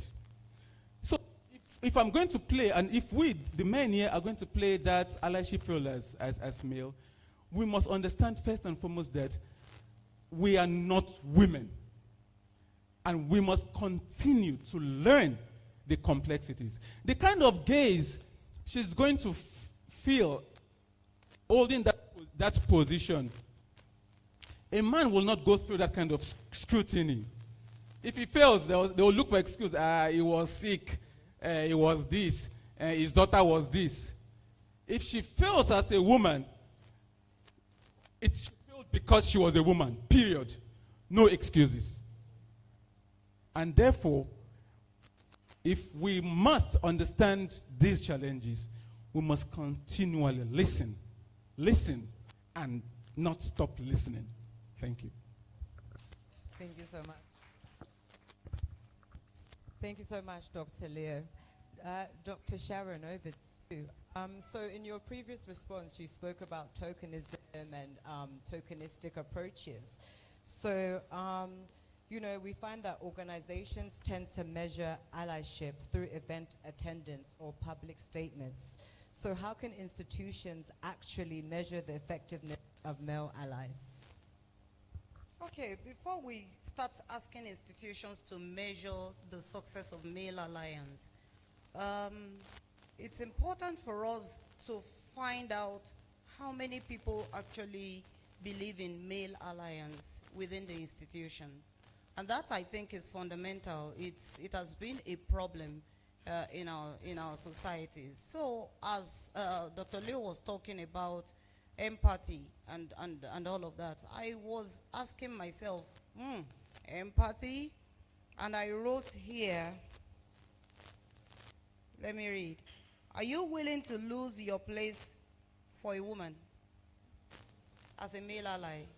So one seat, the director, and this directorship is supposed to go to some person, and here you are a male ally, and you are both qualified for this job. Are you really willing to leave your place for that woman? So when it comes to, we can talk about this on this platform because we are not in a space of competition. So if I'm competing with these men and they are male allies, will they actually step down for me? That's a question. and so it leads me to institutional issues. How do we come about our allies? Where did they come from? Who trained them? What are their values? What are the things that they are looking forward to? So that led me to this concept of clientelism. And I'm sorry to go back to Dr. Leo again when he said that even if that mentee is not fit enough for that office. So I'm asking myself, as a male ally, must you always be the mentor? Which it creates a gap. So you are seeing the female as a subject, somebody that you are better off, you are better than because you have privileges. So let's imagine this is a house of assembly and we are all supposed to be colleagues, right? Because we all got elected into this space. But now I am a woman in that space. You are there, you are a male ally. Why should you think that I am lesser of a member of that group? Which makes you think, okay, even if she's not qualified, don't we have instances where men are not qualified, yet they sit in those spaces? Yeah, we do. And so when we talk about institutional issues that we should consider, I think equity is very important. It is important. The moment men continue to think that, okay, I'm he for she, and they look at it like, okay, these women, they are weak, they can't do it, but we can support them. We have instances where men think that they are the gladiators. That's the first one. If any institution has male allies who continue to think that they are the gladiators, there's going to be a problem. They need to see women as co-creators, as co-designers of that space. Then, if men think that women are intrusive and invasive, it's going to be problematic. So, yes, disruption is good, but men already think that women are breakers of glasses. After all, we want to shatter the glass ceiling. So, if they're going to break all the glasses, who will pack the rubbles? They don't want to pack the mess. So they feel, let's not put women into these spaces. I think we are happy. Our bliss is good, with all of us here. So when we look at institutional structures and how we put them together to support women, we need to first remove this mindset of she's not good enough. Many men have that. They say, oh, I will support you. And it is clientelist. That's what I call it in my book. It's forthcoming. It's clientelist. A situation where you look at that person, you say, if I support you, you owe me. Yeah, it may not be anything funny, but now I have to keep looking up to you for everything I do. I have to inform you. I have to be loyal to you, and so on and so forth. So, institutions, I think we need to do better training our men who claim to be allies. We need to let them see that this is like laying down your life. And that is why I started by saying it's easier at the family level. You know, when it's your daughter who wants to get it, when it's your wife who wants to get it. My husband is the first feminist I worked with, and I still work with him. He was one person who believed that a woman can do many things. While his colleagues were saying, my wife is not going for a PhD, he said, my own wife will go for a PhD. What he saw, I didn't see. When I was going to get my first job, he was the one who said, I want you to have a job where the greatest number of bosses you will have will only be 4 or 5. That you will be at the peak when you are getting your job. I don't want you to be at the lower level. He was thinking, he was saying, that's male allyship. But it's easy because I'm his wife. If I were to be his colleague, is it going to be easy? So these are things that make male allyship really problematic. Can I Thank you. please? Dr. Leo. Yes, I look, Professor Sharon did say that after the first panel that the next panel hopes it will be as, and please, I have to make this quick intervention. I would be the last person to hold that kind of thinking. I made that comment in the context of where I work. I work in the civil service. Right? The civil service is graded. There are many things you cannot do if you're not maybe grade 12, grade 13, I'm grade 14. I am grade 14. I'm soon to be assistant director. When I said what I said then, I did not mean fit in terms of capacity. I meant fit in terms of positionality. So, there is a 12-year-old woman in the office whom I know can do this job. But I know she will not be picked because of her grade level. And therefore, I will do everything within my power and say, while this thing should be done by a grade level 14 or grade level 15 officer, I know this woman who is grade level 12 can do it. So it was in that context that I used the word fit in terms of positionality, not capacity or skills. And to be frank, this happened 2 weeks ago in my office. We were supposed to go to Ebonyi for a program. The management in my department is made up of 4 men, right? No woman in that management. And then they were now to choose the 3 people to go to that event. And they chose 3 men from among the 4 men. And then when they were done, I raised up my hand. I said, hell no. How do we take 3 men as the representative for this event? And then they said, okay, do you have alternatives? I said, yes. Miriam is a level 12 officer, but she can do that presentation. And that was how I stepped down.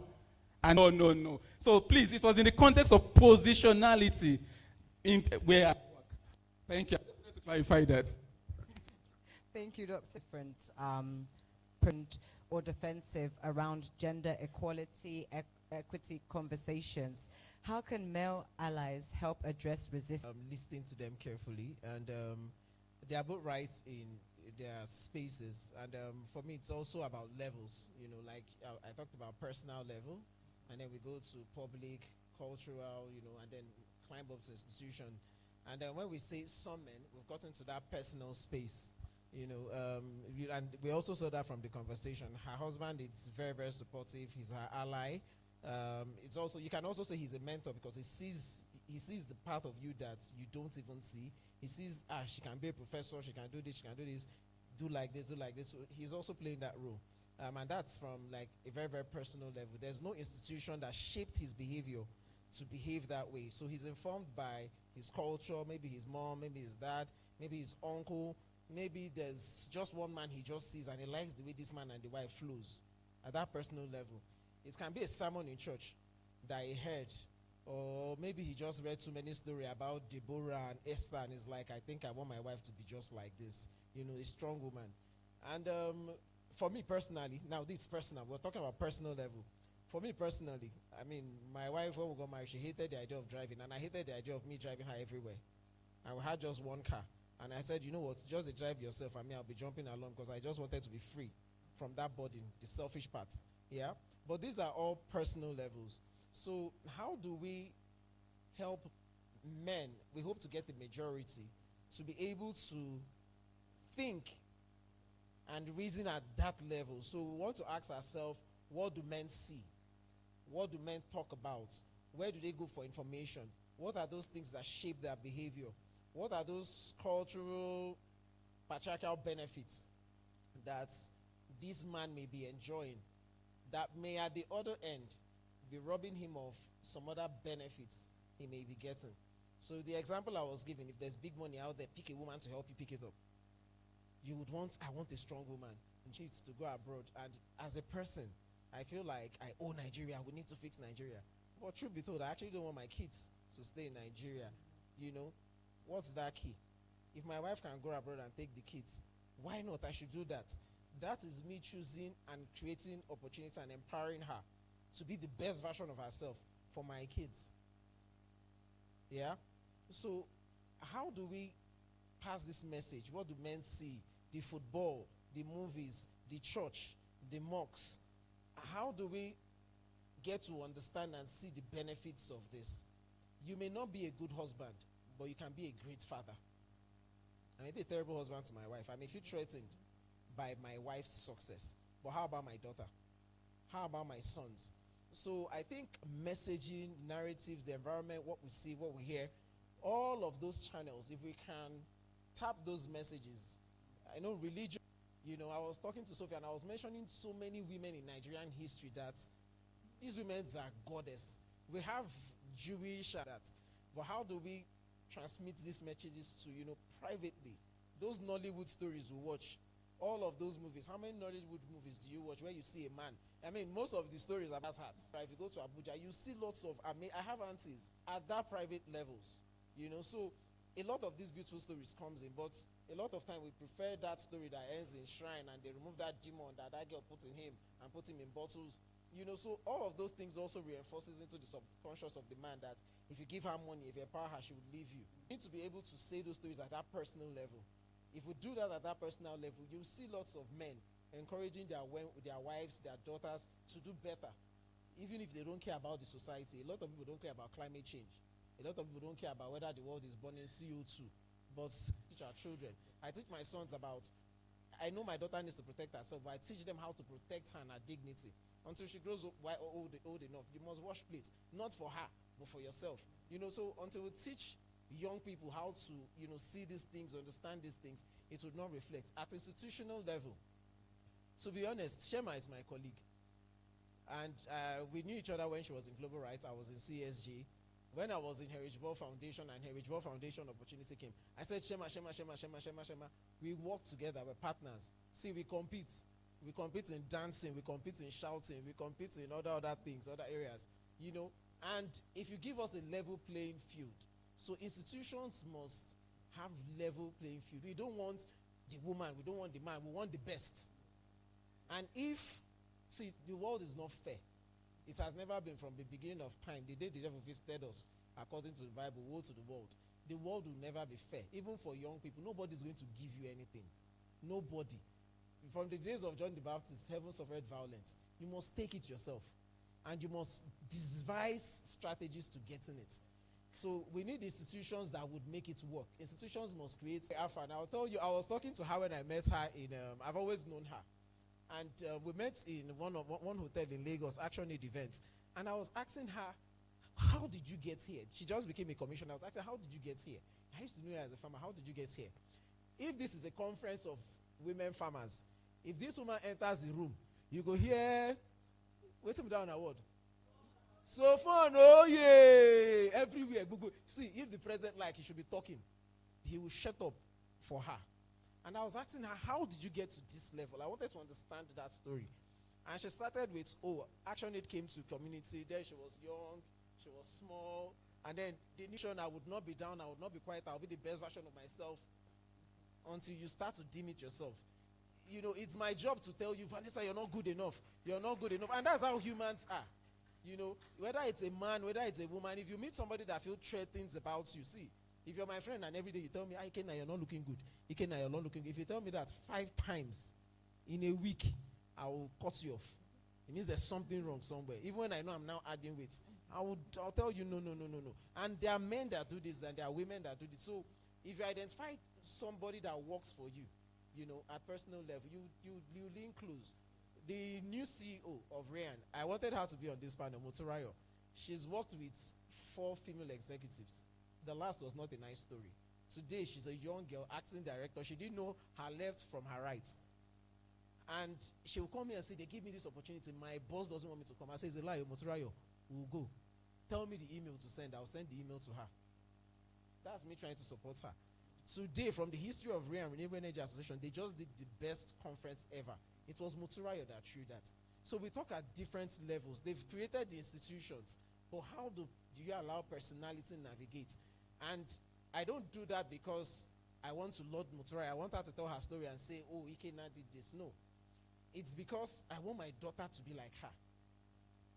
I want my daughters to, my mom used to tell my sisters that she didn't go to school. But when she looks at the telly, she'll say, Joy, I want you to be like this person. Ijoma, I want you to be like this girl. I want you to be like this girl. So if I don't have the Shema, if I don't have Priye, Moturayo, all these ones that are close by, I can say, Chisterim, see this person. See this person, see this person. Because they must be able to dream. If they can't see girls becoming CEOs, if I can't tell them the story of Madam Mary Afan, my kids know Shama. Why do they know Shama? They used to call Shama Shaba. They say, what of your Shaba? I say, she's fine. Do you know why? Because Shema gave me her big car and I brought it home and I said, it is Shama that gave me this, the Shama. They said, do you know her? Yes, that tall. Yes. I said, they can do it. They can dream. So at personal level, that's what I want to feed to their mind. My little girls in church, I do Sunday school teacher and everything. That is what I want to tell them. You can be more. You can be this. Bring them. Come and see them. See Area and the rest of them. At personal level, we must do those things. Institutions, we must make sure that they feel its level. I saw a tweet from a lady that was talking about her dad, and she said, thank you for letting me believe there's no difference between me and a man. It is her dad that made her see that. So we must be able to, at personal level, push this type of mindset and this type of thinking to our daughters, to our sons, to our men. At institutional level, we must understand that we would not work effectively. We will not get the best out of ourselves if we don't have man and woman, Christian and Muslim. You need that differences. In a society like Nigeria, if you don't get it, if you run an organization, only Christians, I'm telling you, you're walking on one leg. If you get it and it's just men, if you get it and it's just older people, sorry. If it's young people, sorry. You need to be able to cross across all of the intersection as institutions. And if we're not able to do it, it's sorry for all of us. And for the women also, I was telling Sophie, see, you must learn how to navigate and build comradeship. Not just male ally. You must be able to spot a man that is an ally. You must be able to spot a male mentor. The allyship starts from the mentorship. I work closely with a lot of young girls. There's no way I will expose them. In fact, yesterday I was disappointed because, yes, time is going. I was disappointed because I realized that 2 young girls that I pushed to an organization, I was heartbroken because I realized that they were actually dealing a lot. They were taking a lot of shit that they never told me from that person. And this was somebody I was actually mentoring.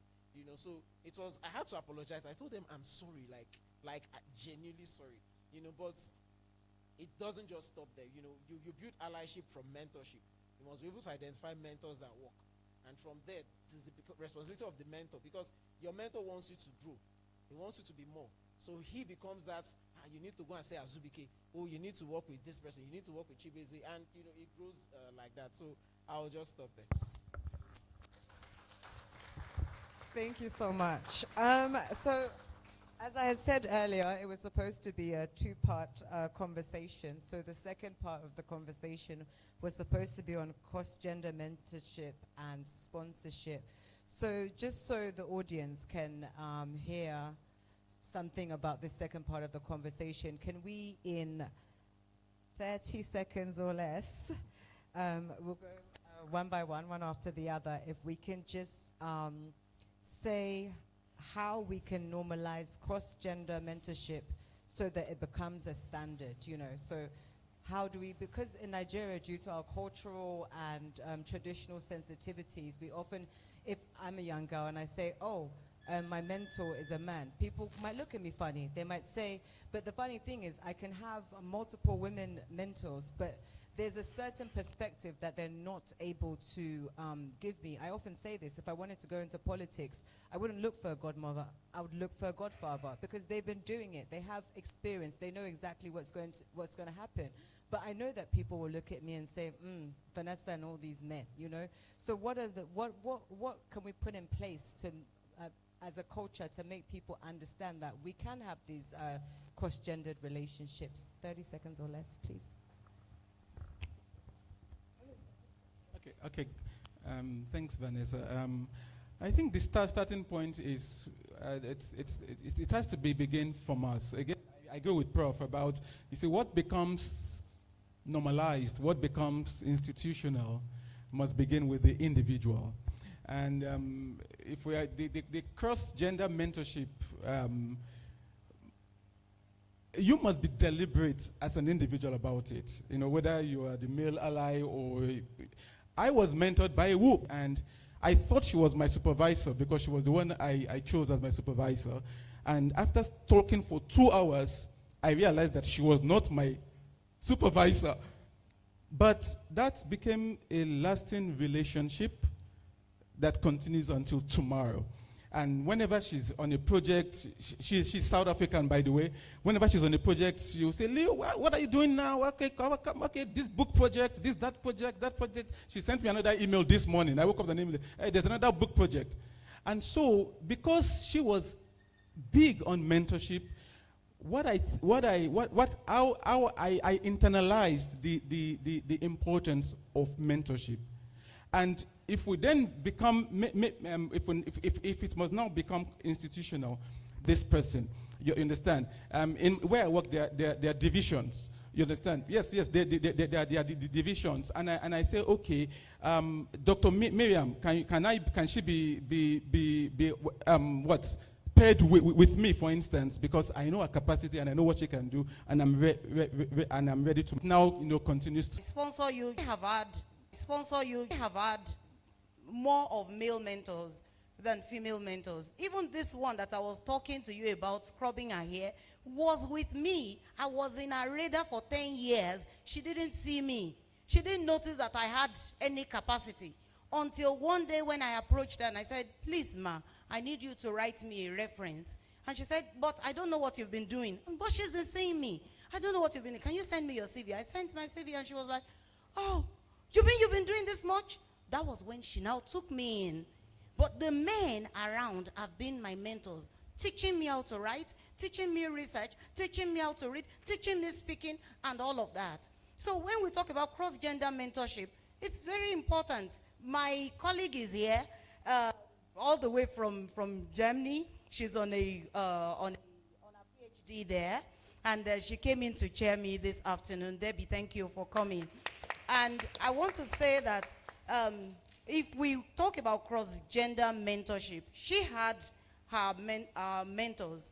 I wasn't a supervisor when she was on her MA, but somehow our paths crossed. And she walked up to me and said, I'm frustrated. This is happening, that is. And I said, okay, don't worry. Let's try again. And we tried, and it worked. So it's a thing that we have to normalize in our system by telling it to our colleagues. that it is possible. You don't have to abuse a woman, a younger woman, because now she's asking you for mentorship. And a woman must also know that there are boundaries. When your supervisor, your mentor begins to ask you for this, you know it is time for you to draw the line. And if the line is fading off, walk away. So it's important for us to encourage, that across our systems, you don't say, oh, because you're a boy, I can't mentor you. Oh, because you are a man, I cannot mentor you. Oh, because you are older. Oh, because you are this. Let's encourage, that working together across our spaces. Thank you. Doctor is too much. You know why she's the doctor. Thank you so much. I think I don't really have anything to add except sometimes go send. Yeah? Sometimes no send. Mentoring is like giving you water. Take, grow. And then somebody is giving you, say, take, grow. And then everybody's saying, hey, then they sleep with each other.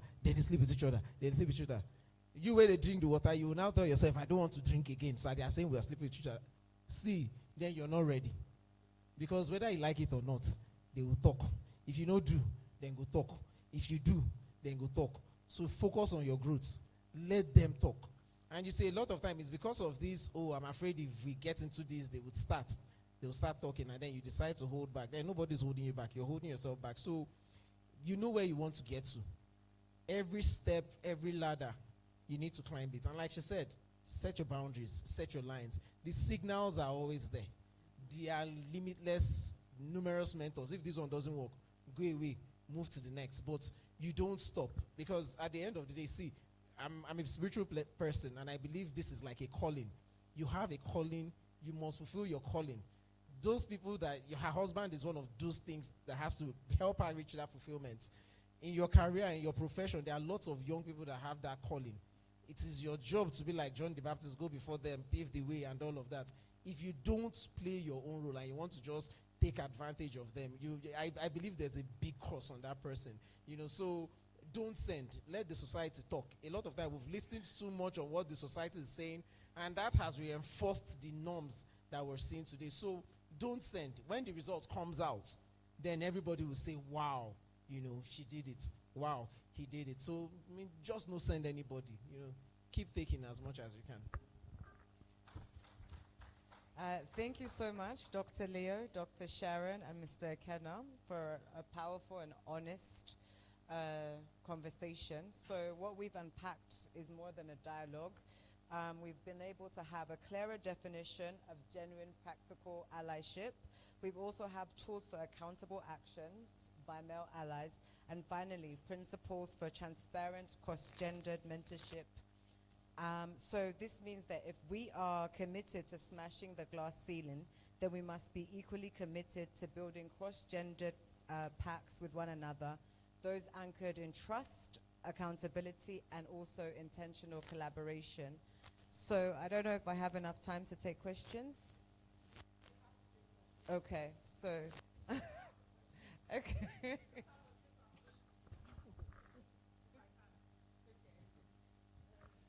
My question goes to, I didn't see your hand. I'm the moderator. I have the mic. So let me ask my question, then I'll get them say to empower women too. We need to empower women too. Because it's almost like, again, language matters. Let's empower the women. Let's give the women this. I give the woman an opportunity, which is good. Don't get me wrong. But it's a bit patronizing. It's a bit patronizing in my own opinion. And we have to be very careful about it. I was having a conversation with the Haiti when we were seated, and we're talking about a situation about somebody who provided opportunities for 13 women. And everybody like, oh yeah, it's a he for she. But he asked all the women he gave opportunities to give something to him. And he bullies them every step of the way. These women will do the leadership, they will do the training, they will do everything. But in the background, he's been bullying these women. And he will go out and start giving 20-something women opportunities to participate in a fellowship, in a program and everything. And that's another level of toxic he for she, a male allyship. And I have a serious problem with that. In all this, we must create opportunities. We should create, let's live the way for women. It really grinds my gears.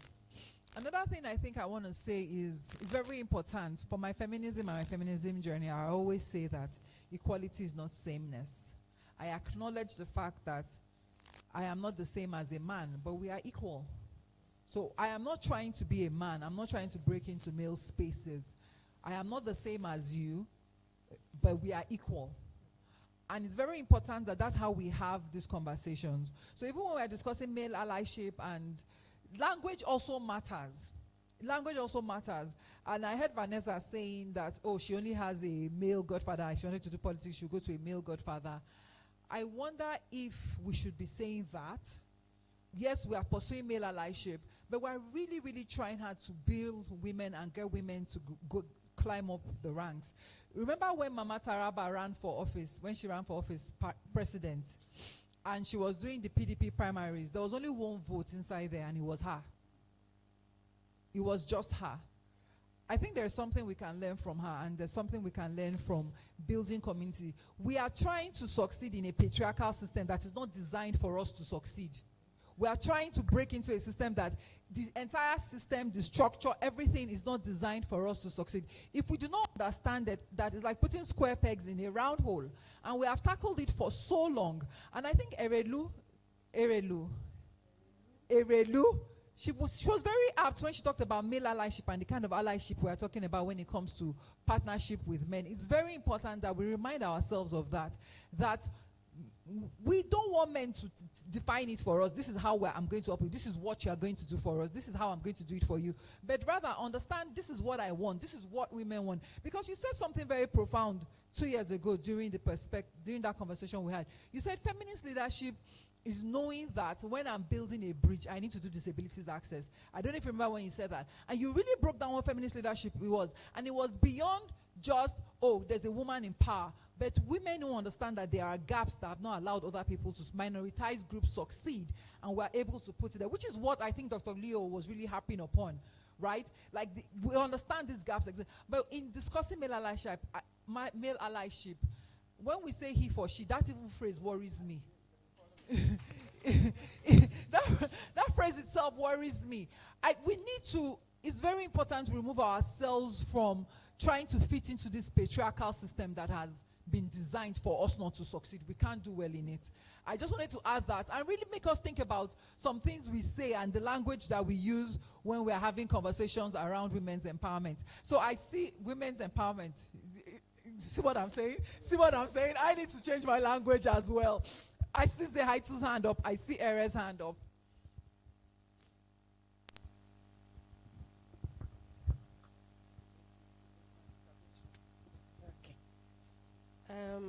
I don't even know. I think I would direct my question to. My name is Era Makri. I'm Program Manager, Rethinking Politics, Heinrich Boell Foundation, and the Gender Point. So I'm the official troublemaker of the Heinrich Boell Foundation in Abuja.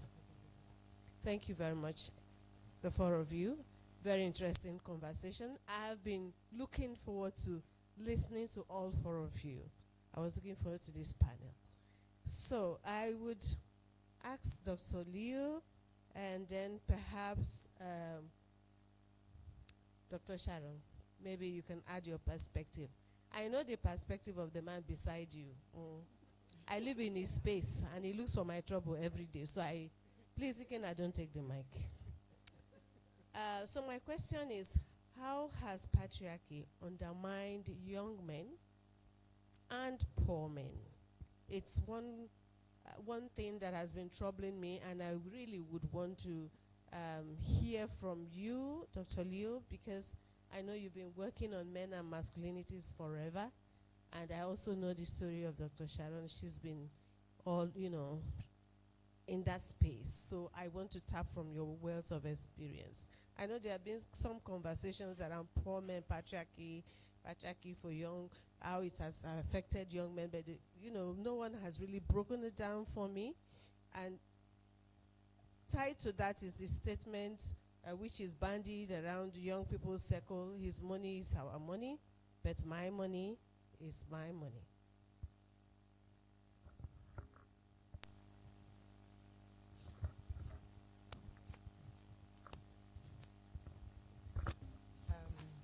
My name is Sahai.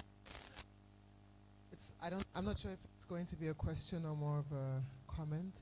I think in the conversation that we've followed, we've talked a lot about how men need to accept, for example, that they're not women, and therefore women are in a better position to explain their views and their positions. But what I want to criticize a little bit is the fact that when we talk about empowering women or men being able to put women into certain positions and helping them getting into certain positions, sometimes the position that you find yourself in as a man is taking away the space that a woman could occupy. And I think what we haven't really spoken about enough is the fact that men need to also acknowledge their privilege, and that a lot of times the work that you could really do as a true ally is to also speak out when you're among other men. And I'm really speaking of situations that can be as simple as what we call the beer parlor talk, when there's language that is being used, when there's certain ways that men will express themselves when it comes to women, to be the one man that speaks out and calls that out. Right? Because unfortunately we do live in a society where a man is more willing to listen to another man. And as an ally, it is your responsibility to call out that kind of behavior. So yes, when we say empowering, and I do have a criticism towards that word as well, those are some things, but the other things are also the things that you can do in your immediate environment, and you don't even need to be in a certain position of where you can give power to someone else. It's the calling out that you can do and using the privilege that you have. That is an unfortunate reality, to call out these kind of behaviors, those kind of misogynistic behaviors, and to call out the patriarchal structures that do exist, that men are less willing to accept when they come from the mouth of a woman, and more willing to accept when they come from the mouth of a fellow man. At least there'll be more, I want to say there'd be more of an open ear when it comes from a man than when it comes from a woman. So that's what I wanted to add. Any other questions? Okay. Okay, 2 comments. Can we take the 2 comments? Okay, you answer these ones then.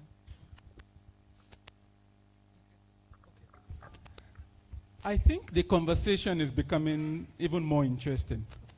And the perspectives that have just been brought forward is good.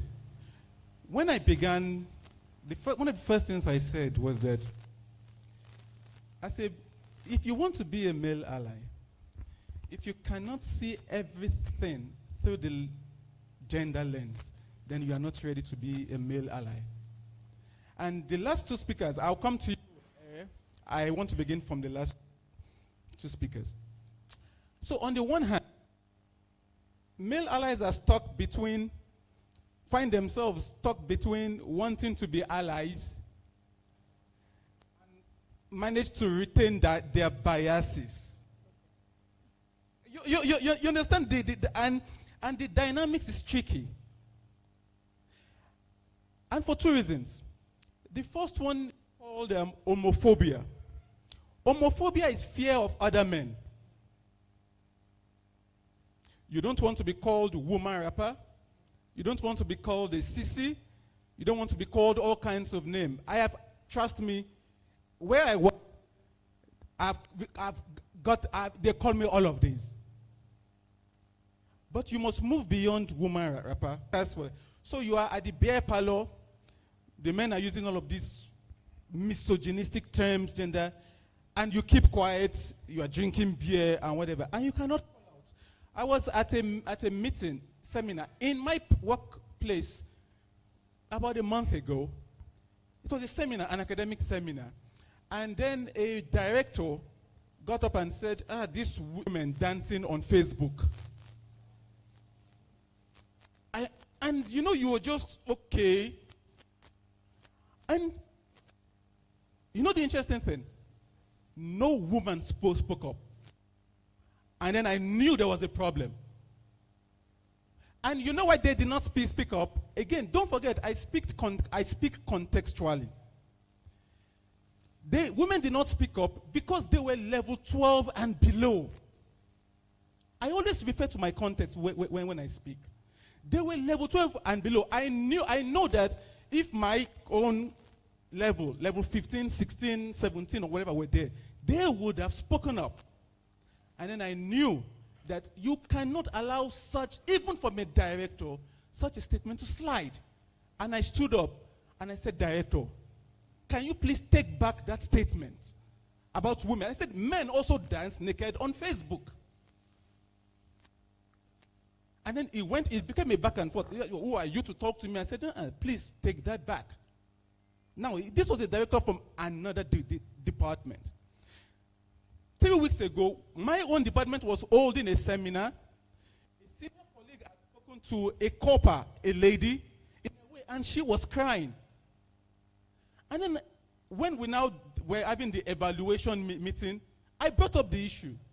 I said, Director, what did you do about how this doctor spoke to Chidima? And I'm willing to call her name out here.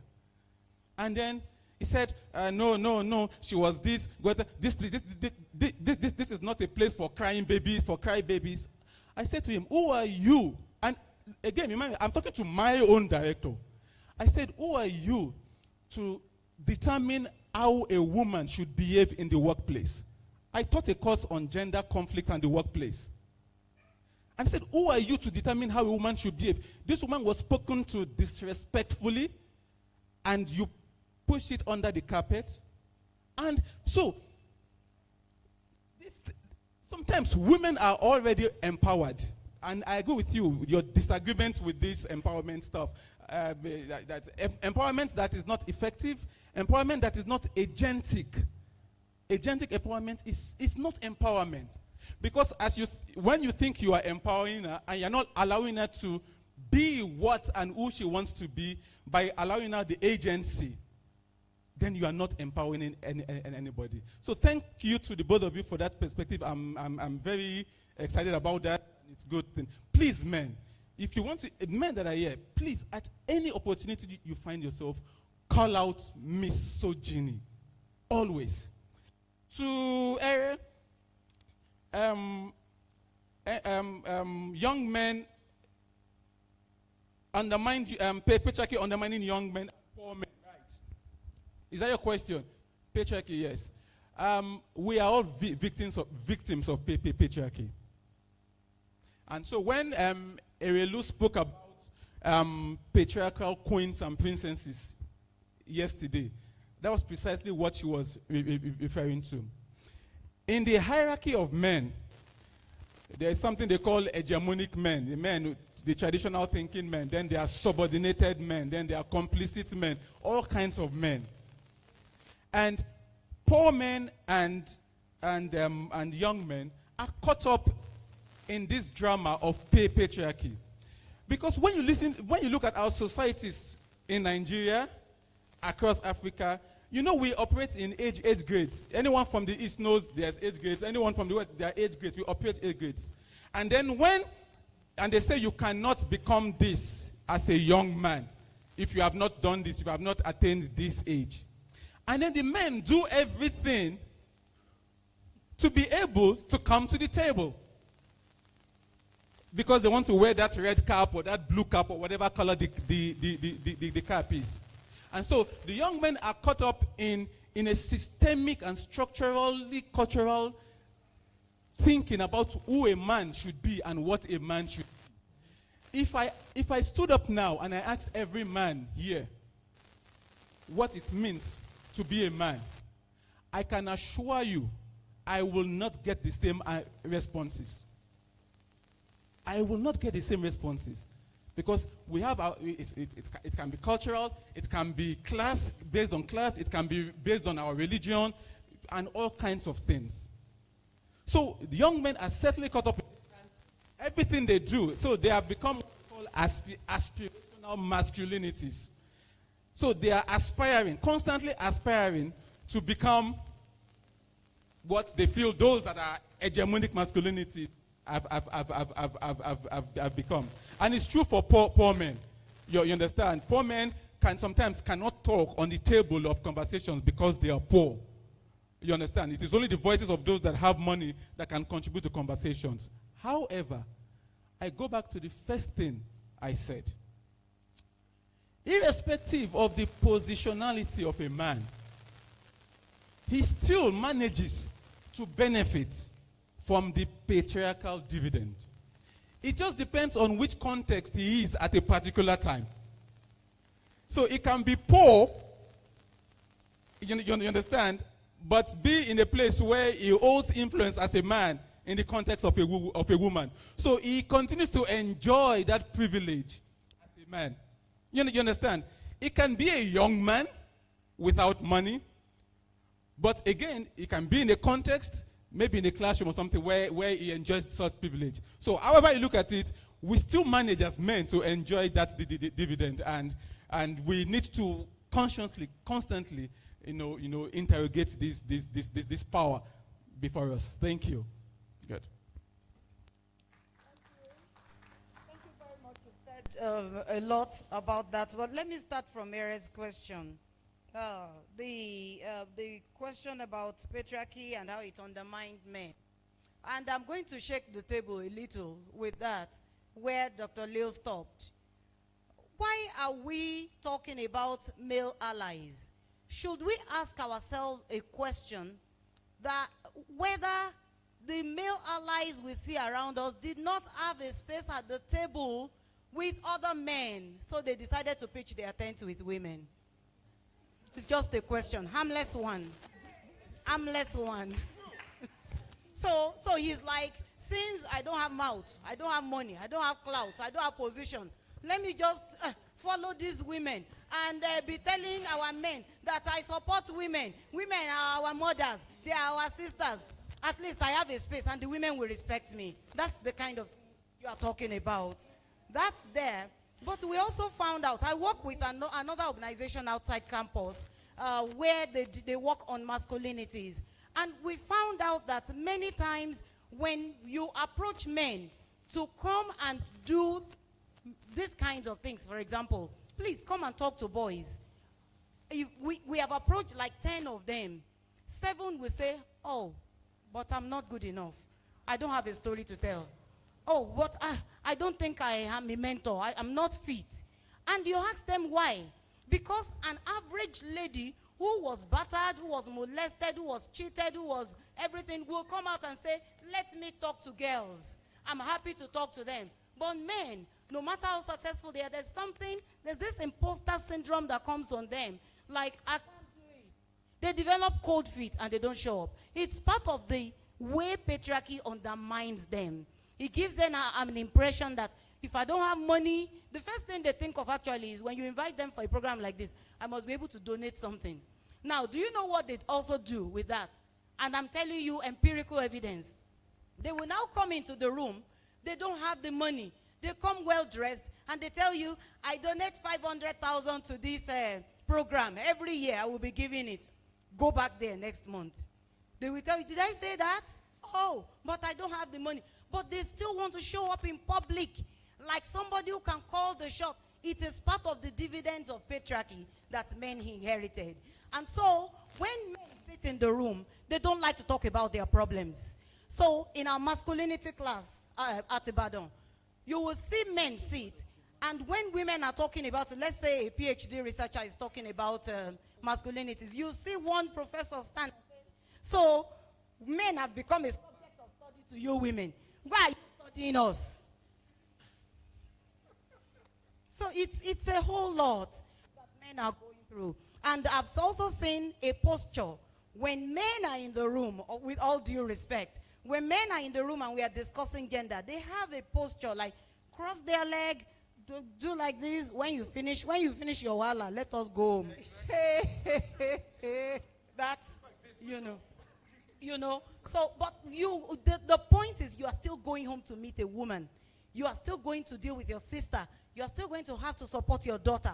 So what is this allyship that we are now talking about it like it's something really big? We are already in it together. And I think we should take the bull by the horn and face it squarely. Whenever you see a child, I used to do it. If I'm passing on the street and I see a man carrying a baby girl in a funny way, putting his mouth near the baby, I will come down and say, excuse me, sir, give the baby to the owner. Stop abusing the baby.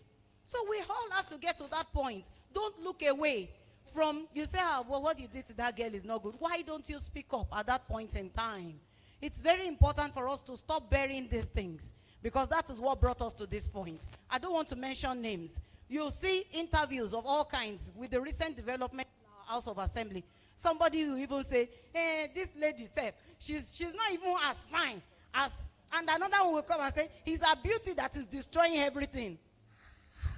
Educated people, enlightened people, so-called well-placed people. So we still need to go and educate, the men. The little number of men that are here, please, take the gospel out there. Let us educate our men that it doesn't necessarily have to follow that, like you said, she's a witch. She will kill Uchenna, and then she will inherit all the property. She will become landlady. It's not always the case. Thank you. I want to talk about empowerment. It's true. It is really a problematic concept, because when you say empower, you give a context that somebody is lacking. Somebody lacks capacity. You give a context that somebody is doing the giving of the power. And that becomes really problematic. And that is why we should also begin to look at concepts that we can develop, to replace empowerment. We have used that word for so long that we need to pack it aside and come up with new concepts. And of course, that's the task of the university and the researchers. We'll do something about that. So lastly, I want to say that the glass ceiling that we are talking about is being shattered gradually. But what women are now left with is the glass cliff. We call it the glass cliff. So as soon as the ceiling got shattered, women got to the top. They started getting to the top. But once they get to the top, most times when they put women at the top, it is because something has gone bad in the system. They want her to come and be the fixer. And when she gets to that top, it's a tipping top. If she moves like this, she can fall. If she moves this way, she can fall. There are no people to support her. So it is that glass cliff that we also need. As we are shattering the glass ceiling, we need to also begin, as male allies, to also begin to watch how we are putting our female counterparts on the glass cliff and how we can support them in that regard. Time has gone, so thank you.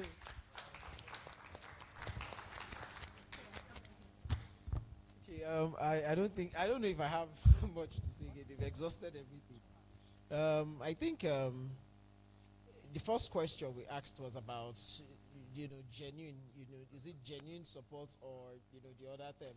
Or is it just symbolism, genuine symbolism? And I think that first section was also trying to define what empowerment should be. Let's assume we stick with the word, and that's what people hear. But we're trying to describe what it should be. What should it be? Should it be just a symbol, or should it be something that goes a long way? One of the things I strongly believe when is this Zahara? How do I? When she was talking, it's not like I wasn't listening, but the music was playing in my head. It was actually Dido, Life for Rent. And the verse of the song that was in my head was like, nothing I have is truly mine. If my life is for rent, and I don't have, nothing I have is truly mine. So somehow, everything you've gotten, everything we have, we received. And whether I want to choose to use the term empowerment, whether it's symbol or genuine, the fact is that it's about how is it done. I get the idea that we don't want to look like somebody is weak and we're giving power. Nobody has enough. Nobody is the center of knowledge. Nobody is the center of power. Sometimes people look at you and say, I think you can do this. I think you can be this. And I'll continue to just giving you, ginger. I also wouldn't want to, I would apply carefully with it, because I also wouldn't want to put myself, put eggshells around me where people want to, gender issue, gender issue, gender issue. No, I'll rather let you come, and then I will teach you how to help me, and it's not a symbol. And if you're not going to help me genuinely, I would skip. For that man that just came and said, I will empower 25 women, you would want to know what is the catch. The catch is not the symbolism, like what a lot of Nigerian voters do. I beg, give us more chop the bread and 5K. We know say the next 4 years, or our votes no will count. that kind of thing. What is the intent behind it, and how do we make sure, and this is where institutions now come in, how do we make sure that institutions and laws and programs and processes are there to make sure, that man that is harassing those 25 women because he empowered them, if you go to police, if those women go to police and file sexual harassment, what would the police say? Is the institution there to correct that behavior? If the institution is not there or does not work to correct that behavior, more men would behave the exact same way. At that institutional level, how do we reinforce and make sure that institutions are there to ensure that people behave correctly? Because at the end of the day, people will behave the way it pleases them. So I'll just Thank stop you, here. Kenna. Thank you. We have 2 more interventions. When we do the 2 interventions, everybody gives their final word and their response, including you, the moderator. Would like to hear your thoughts on these conversations as well. Then we round it off. Is that okay? Okay, so let's hear the 2 interventions.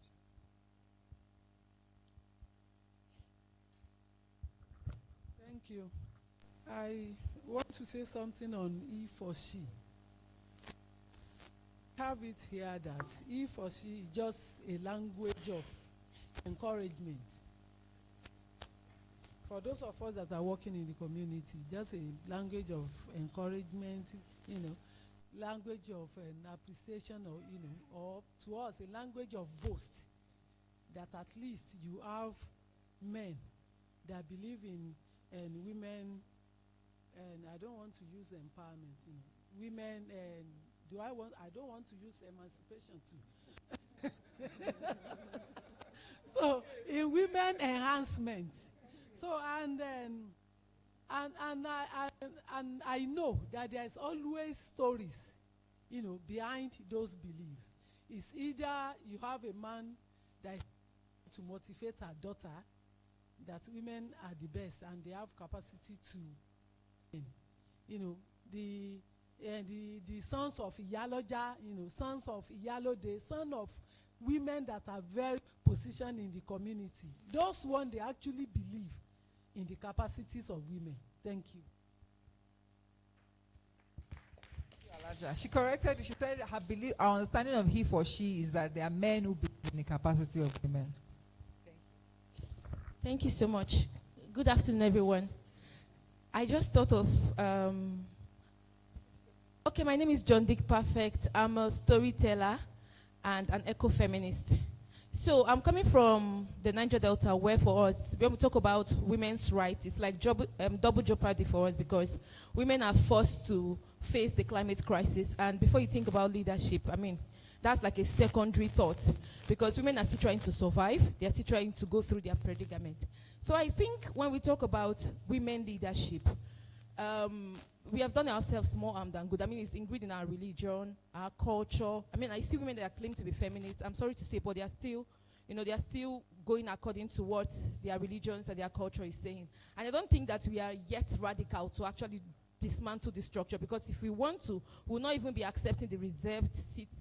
The reserved seat bill for women, because I feel like, is it that women cannot compete in the existing seats? Why are they reserving seats for us? So I have a problem with that bill. And I also want to say that for us to destroy the structure of patriarchy, it is important that we educate our girl child. And it's not just by consciously, passively, you can just tell your girl child, you can compete in society. My niece, she's just 6 years old. If you tell her to wear pink, she'll tell you no, she wants to wear blue. She wore blue last Christmas. She said because it's for boys. She wants to see what boys are achieving with the blue. So I think that is the mindset. And in our religion also, we need to question those. We need to question our religion. We need to question our cultures. And unconsciously, we also need to educate our boys also. I think this would help us a long way to achieve gender equity and feminism that we're talking about. I only have room for 2 interventions. Time is gone. I'm sorry I can't take your interventions unless the panelists and Eric gives me permission to take that. So the moderator, Ms. Vanessa, 2 people have their hands up. Do you want to? Okay. She says keep it at 30 seconds. She has allowed us to respond. So. Good afternoon. My name is Amina, and I've enjoyed every bit of my time here. Now, we have an existing challenge, which is why we're here, on our hands. We have a lot of men who are currently aligned with the deep-seated patriarchal norms that have created a lot of obstacles for women, female advancement in life, in every facet of life. But the question is, what are the women, us, what are we doing about it at the foundational level? It is women who nurture these children, boys and girls at home. What are we doing to make sure that what we are imputing in these boys is not what is currently playing out? That the new generation of boys we are raising are not seeing women as inferior people, understand? And then the new generation of women we are also raising are women we are raising with the baton of freedom, knowing that they can aspire to whatever position they feel like aspiring to in life. So mothers must take responsibilities, I believe. No, we are women. Fathers may not care, okay? So we are women. If we are saying that men are being patriarchal towards us, what are we doing to ensure that the boys and the girls, because most times fathers are not even there when we are raising these children. We raise these girls and say, we are raising you to become good wives to your husbands. And then the girl is in the kitchen cooking, the boy is outside playing football like Adora said yesterday. These are realities. So please, what are we doing as women to raise these children on an equal platform so that when they grow up, nothing is happening, that we don't have to come and have this kind of meeting again? Thank you. Interesting that this is the last platform, yet it's the most explosive platform of all of them. I think it's because of the he for she comment. I don't know. Because I feel sorry for you three, or you four. The questions you have to answer, the context. Dr. Sharon broke table just now, and I know Leo is shaking. He's shaking his leg. Another table is about to be broken. Aaron, what did you do with this panel? Like, you just want to cause trouble. Wow. Okay, good afternoon, everyone. My name is Ebere Ukeje. I'm from Radio Nigeria. There is actually a trend that I find disturbing these days, and that has to do with fathers playing their roles in the lives of their sons. Like she said, there was something she said that caught me off guard. She said, women are the nurturers, why the fathers are not there. And now you see the cases of insecurity, banditry, armed robbery, pirates. You find out that it's only men that commit that crime. And I ask myself, what are the fathers doing? Even the young boys of these days that come out, you see them, you shudder. You said, what is the father doing? And that's the question I keep asking. That's the question. Fathers are not doing enough to raise their sons. What role does women have to play? Even in sex education. It's true. You expect me as a woman to, what will I tell this boy if he's having weird dreams? What will I tell him? What are fathers telling their sons about sex education, about rape? In the estate where I live, a boy in one of these GSS raped a girl into custody. My dad was a principal in one of these schools. He said a judge's son got a gun. He caught the boy, expelled the boy. The father, okay, why are you expelling my son? My father said, one day he used that gun on you. Lots of things breaking down. Men will tell their husband. Nowadays, you see women bringing 50-50 in the home. Which husband are they doing? And you are leaving your home front. You are leaving your boys. What kind of message are you telling them? Even education. Why can you understand that to rape is a bad thing? To tap a girl's bum is a bad thing. Why don't you tell your children, your boy child, all these things, raising them well as fathers for tomorrow, so I will not. The problems boys give. As a journalist, there are some things I say, I'll just say, God forbid. No, truly. It goes beyond. Girls don't really have problems, sorry to say. How is a girl will get pregnant? No. But that's true. But you see the case of armed robbery, banditry. No, it's lifetime. But if you have a good support system, that's the only thing. But the killing is happening. You ask yourself, what are the fathers doing? Suppose say a girl will turn to prostitute. I say, And so, then what of the killings? What of the atrocity they commit? Small boy like that, 15-year-old raping a girl. He's a cultist. You see a lot of things. I've seen a lot of things, and I'm like, men really need to step up. They're bringing up their sons. Sorry to say. This is a very passionate panel. I don't know whether it is the panelists that sparked this kind of conversation or it is that everybody's angry after tea break. I wish you all the best as you answer these questions, because I don't want to be any of you right now. Okay, so I would let's come back to we talked about personal level, at community level, and institutions. And at personal level, it would always come back to selfishness. Why should you do this? Why would it benefit you as a person? During Father's Day, you see a lot of men will suddenly get all sensitive. Yeah, we say they don't send us, they don't celebrate us. We become selfish. Yeah, we get into ourselves. Or by the time we're getting old, we feel like our children navigate towards our mother, the wives, and not us. See, my dad, I knew my dad. Like, my dad comes home, goes to work, comes back. But I knew my dad when I failed English. So I thank God I failed English. I had to spend a year with my dad. He's a civil engineer, travels around and all of that. So my failing English helped me know my dad. And I can tell you the big difference between my relationship with my dad and my brothers and my dad. So I made it a point of duty that my kids, my kids, all my 4 kids, they would know me. Like, when I mean know me, their mama no go feel near them back. Daddy, this one. And I would listen to everything. I would overstretch myself, and I will tell you, it has not made me any less. I look far younger than my wife. Yes, so I get money pass am. She dey get her own money, but I've learned how to make sure that I have my kids. And you cannot operate in that patriarchal realm and have them. It's not possible. That's why the last question Aaron was asking, the biggest victim of patriarchy, wallahi, na men. You may think, oh, you're getting fat. When you talk, she keeps quiet. The person that suffers the most. The women seem to be like the victim. But beneath it, as a man, you would suffer hell. You cannot enjoy genuine love. You cannot enjoy genuine comfort. You cannot enjoy, you would carry the whole weight. You bear all the weight. If you're lucky to see your kids grow old, good luck to you. If you're lucky, if that woman struggles on her own and gets to 50, she would divorce you at that old age where you don't even have strength again. So a lot of time, men in their old age, they live in deep regrets. And it's that patriarchal system that have kept us in that trap. So when you think, oh, we're doing the woman, you're disempowering her, oh boy, just wait. Pray you don't live long enough. If you live long enough and you see your own male sons, I know how, you can't compare the number of calls I give my dad and that of my brothers, but they live closer in the same state. But I can call my dad and say, Popsi, Mpale, I love you so much. Mpale, why? It's just that period I spent because I now know him. So that whole patriarchal, because I'm a man, I will not come home. Because I'm a man, when I come, I just want to knock and eat and go to sleep. Anything about the children, I don't care. Woman, keep quiet, don't talk. Just wait. Time will tell you the results. So at that personal level, we need to be able to help men get into the future and see what it's like. You're losing. Big time, you're losing. Men, this patriarchal system now makes you feel you don't want to be loved. You want to do hitman. You can drop one woman, pick another one.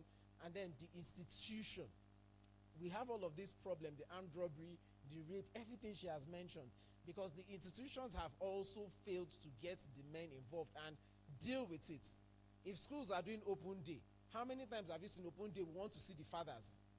If we go to open day, now only me, I tell myself I'm a mommy, and I'll sit down with all my fellow women. I will be gisting, children this, examination this one, this.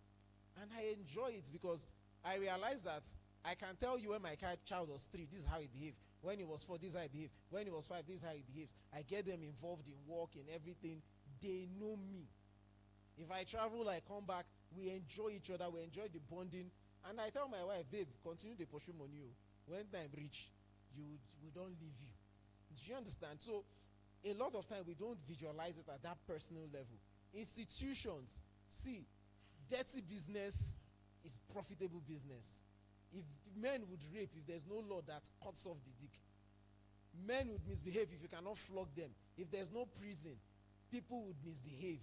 If there's no punishment. So as an institution, what would National Assembly be if we continue in this trend? Talk to people anyhow, behave anyhow. You see our governors, they behave like animals. If we allow the institution continue to generate such animalistic governors, people that are very, very half-baked, any mumu will just get money, will give them political posts, continue to steal the votes, continue to have institutions that work. If we continue, Worst case scenario, what would be the outcome? So as civil society organizations, we need to be able to create that scenario. If we continue to allow gender-based violence to continue, what type of Nigeria would we have? And then we'll show them the picture. This is what we look like. If we continue to have a national assembly where we can disturb any female legislator, throw them away, what's the worst picture? Now we have AI. You can even ask AI. AI will describe the picture to you. It's destruction. So I think at personal level, we need to be able to visualize. At institutional level, we need to be able to show the consequences and plug every loopholes. And we need to take it serious. We need to be radical about it. If APC, PDP, or the political parties would not give women a seat, then women bring their own seats there. And you must learn how to navigate and build your own crowd. If Mary Afan votes for president, Farmers Association of Nigeria, she would win because she have run all of those navigations. So my final word, no more. Thank you. Okay, thank you very much. I'll tell a short story. We were in a meeting like this. I was consulting for one United Nations organization, and we had finished facilitating the thing. So it was like the closing of the meeting. And somebody said, there is something that we have not talked about at this meeting. Please, can I talk? So we said, yes. What would that be? It was a wrap-up. Okay, so this person said, we've been talking about gender equality, women's safety, and everything. But there is this he or she man who is in our community, who has an NGO. And this man, it took us time. He was always in the press, always in the news, everything. It took us time to discover that all the girls that he was shielding, safe house and everything, he was actually molesting them. That kept the entire house in silence because we were like, wow. Somebody that everybody call he for she. So this is what they've been doing. So it is, I go back again to the last point. All of us need to work. And I will also refer us back to a meeting that we had at Wadok. It was also a meeting like this. And we finished talking because Wadok was always inviting women and girls and women and girls. And this particular occasion, somebody stood and said, for 30 years plus, you have been inviting women and girls. We see the results everywhere. The women are doing well. Why don't you invite the men that are causing these troubles? And that was our watershed. So we started looking for an organization that works with men and boys. We found, indeed. But these are underfunded, undersupported organizations. So if we really want to, we have spent, look at Beijing. Beijing, 30 years ago, we've spent enough time working with women such that the men have degenerated. They have lost it.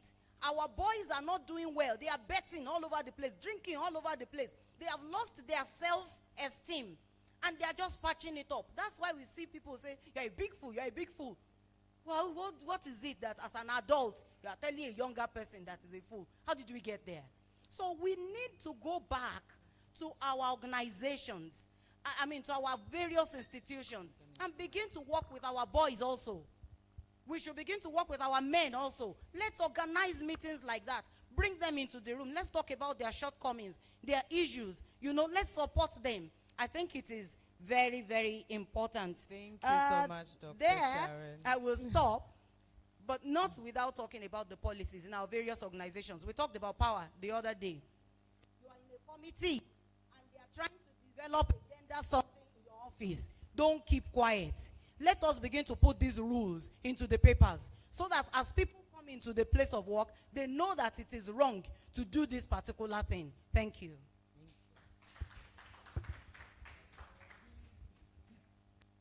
Again, I go to the men. If you are a man here and you are not spending time with your children, you are losing out. As I sit here, I miss my father because he has had dementia for the last 7 years. He does not even know who I am. Of course, he's 77, so at least he knew me until he became 70 years. But publicly, as a grandchild, if I get good grades, whatever, my father will give me a kiss on the forehead publicly in presence of everybody. I do that to my sons. I've got 2 sons. I do that to my sons now. Publicly. Daddy, I kiss them on the forehead publicly. One of them, the younger one, who is 7, is shy when I kiss him. I say, come here, my boy. You understand? Come here, my boy. You understand? Please spend time with your children. And it was interesting to see the contradiction between the last two speakers, because one was telling the woman, mothers, and then I say, fathers, what is your role?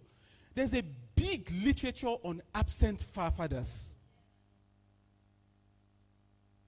You understand? In fact, I am thinking about a project on absent fathers. Because you are present, but you are absent. And you complain about the ills and the problems that societies. In fact, she used a nice phrase, and it is the name of a book by Jeff N. The problems boys create. Yes. The first part of that statement is, the second part of that statement is, the problems men face.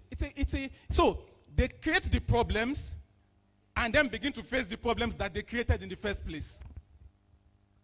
You understand? Please, men. If there's, look, when my master's, my PhD, it was deliberate. I'd been working with small gender things before that point. But I told myself, my master's and my PhD was going to be on studying men and masculinities. Please, men, let us be present to our families. Let us be present to our societies. Thank you. Thank you, Dr. Leo. So to round up, this is a conversation that I'm sure we can all see can go on and on and on. Honestly, it's one of my favorite topics, men as allies, because I feel like for so long when we talk about gender issues, it's almost like gender is synonymous to women. You know, gender, it speaks to men, it speaks to women. When we have these conversations, we normally have them in rooms filled with women. It's like preaching to the choir. We're telling each other what we already know. So this is the step further, helping us to spread the word, so to speak, across all genders. Thank you so much.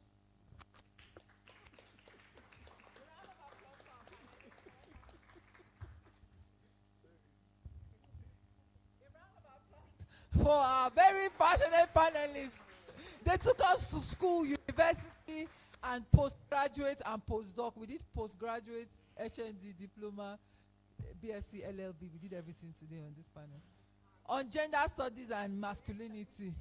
Everybody should get, HBS, we need certificates. A round of applause. Please, can we come together to take a group photo? Then Ere and, please, can someone get Ere and Sophie, please, so that we take one. A group photo. A round of applause for our amazing, intelligent panelists. Luckily, we have the speed dating session, so we will get to know them and their work a bit more. So, on stage, let's take a photo with you.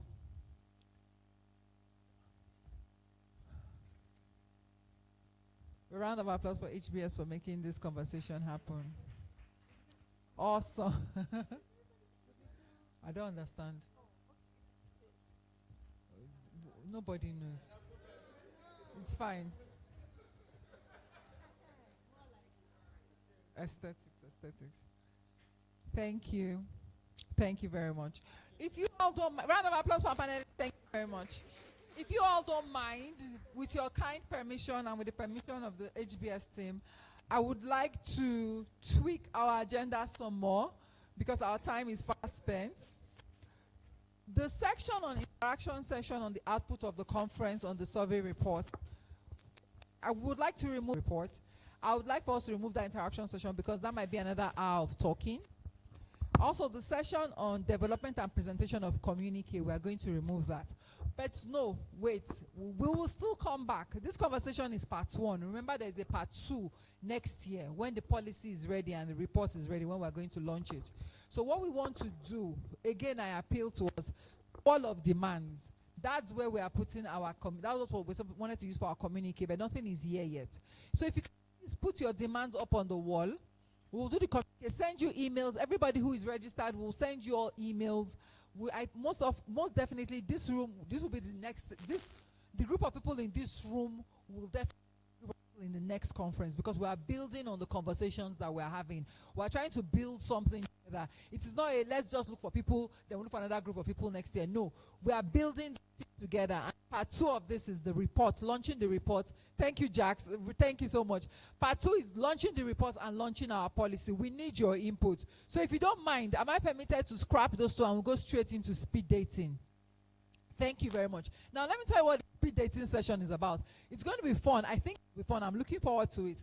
What we want to do in speed dating is that we have emerging leaders and we have established leaders in the room.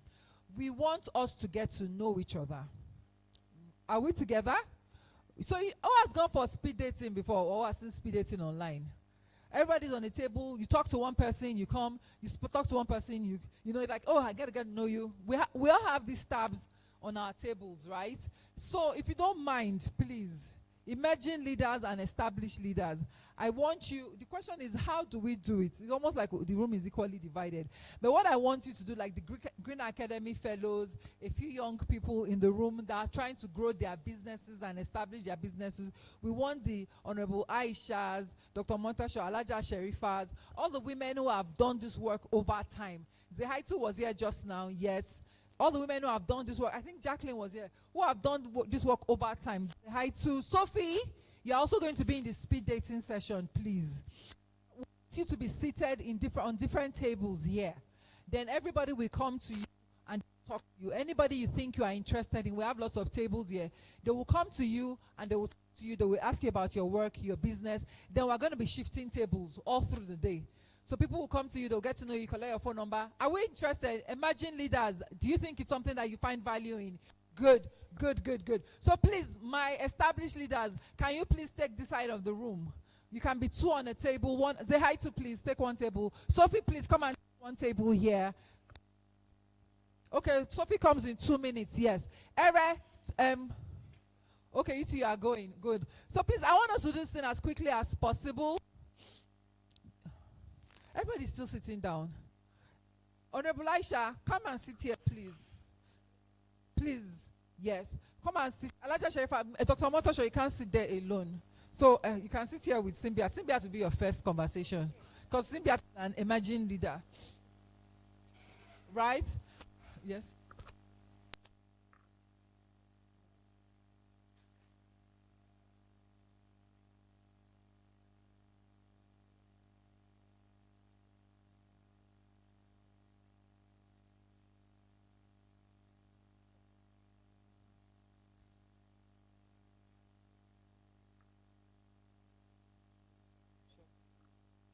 So please, can we, Green Academy, where are you guys going to? Okay, guys, can we get this started? Please, music in the background, please, so it doesn't feel like we're quiet and we're doing nothing. Please, emerging and established leaders. I feel like there is value we can take. Zehaitu is here. She had to postpone a meeting because I asked her to stay behind to have these conversations with us. Get your pen and a paper. Ask them questions. Establish relationships. We are making it like an informal mentorship system. We don't know what we are doing. Okay? Alaja Sherifa leads grassroots movements. She does a lot of work within the space of Ibadan, if I'm not mistaken. Or your state, yes. So please, let's do this. I don't know what's going on.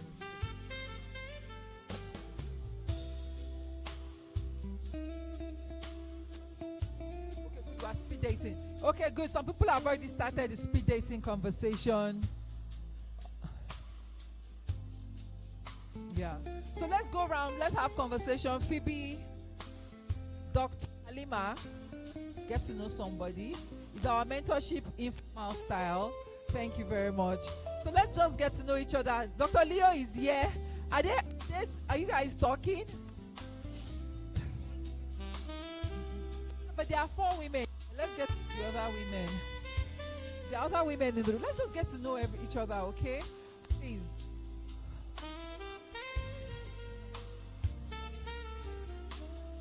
You should talk to. Huh?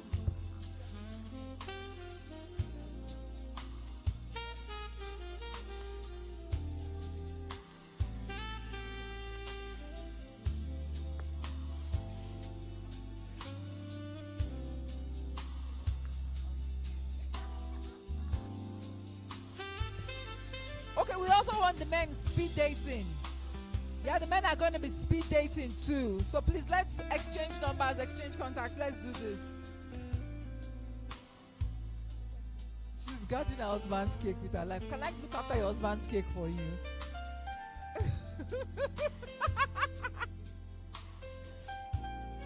So let's get to know each other, really.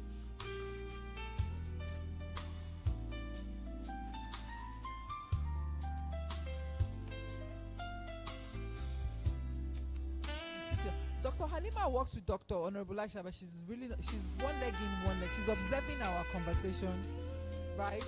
Honorable Aisha, politically, Alaja Sherifa is also someone we can speak with. She's here by herself. Yes, let's start from Alaja Sherifa. And remember, it is a mutual relationship. It's not just one person. It's not just, Sophie, you can come and sit here. It's not just one person. Remember when we talk about mentorship, it goes both ways. Reduce the music a bit. It's a bit too loud.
In 3 minutes, we'll switch tables.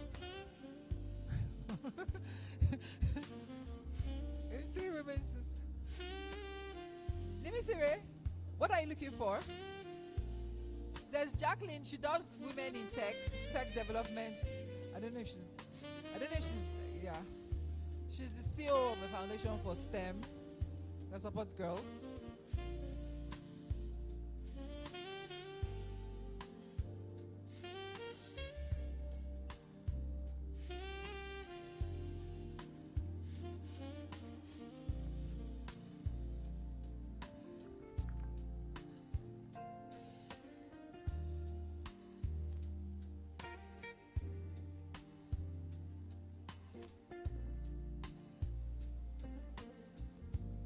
be exchanging numbers though, because I'm changing you guys now. It's time to switch, please. Switch tables. That's why you have post-it notes.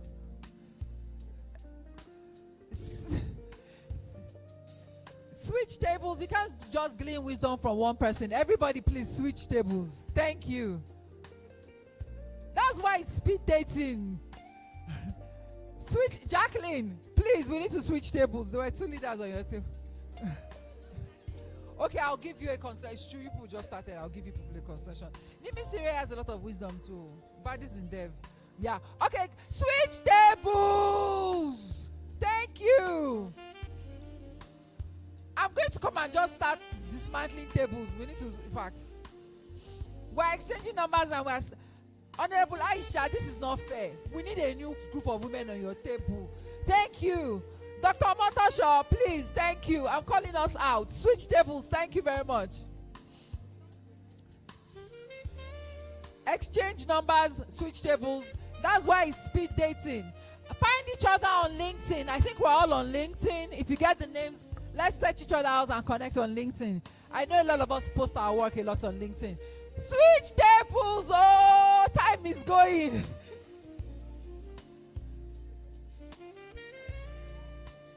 Phoebe, switch tables now. Speed dating. Okay, because I also need mentorship from you guys. That's the thing. Mentorship is both ways. Phoebe John, stand up now. Thank you. Because I didn't even call you the name that you. It feels good to have the mic. Who else is coming here? Thank you. Speed dating, speed dating. Thank you. Have we switched tables? Sophie, it doesn't look like they've moved on your table. You need to switch tables, switch tables, switch tables. Switch tables, exchange numbers, switch tables. Thank you. Cynthia, what table do you want to go to? Zehaitu's table. We have Dr. Motosho's table empty, yeah. Sophie, I need your table empty. We need new people on your table. Thank you very much.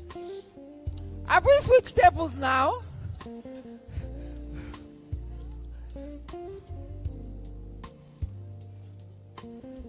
First things first, numbers, emails.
Perfect. Where are you going to?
Please, let's round up on our tables. We're switching tables very soon, shortly.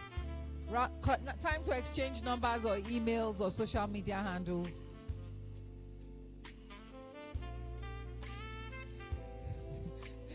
Phoebe stood up. I don't call her by her government name again. Phoebe, come. Switch tables. Honorable Aisha finished her table first.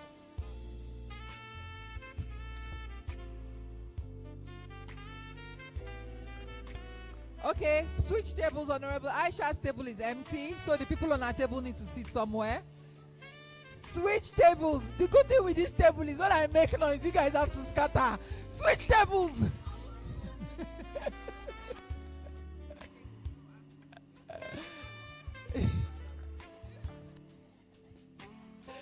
Switch tables. Switch tables. Help me switch tables. Speed dating. LinkedIn. Collect LinkedIn handles. Collect social media handles. Phone numbers. Emails. Switch tables. Thank you very much. Switch tables. Thank you very much.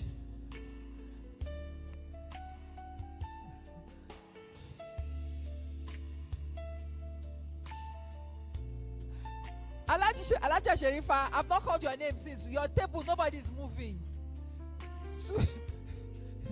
Switch tables. Thank you very much. Which other table? Yeah, I can go to this table. This is a good table. But they refuse to stand up on this table. Okay, there's one. Dr. Lima, there's a chair beside her over there. She's okay. Yeah, there's a chair beside her. Right beside her.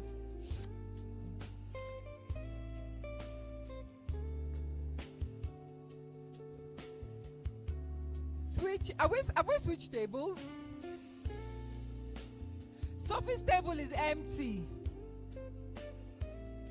Sophie's table is empty.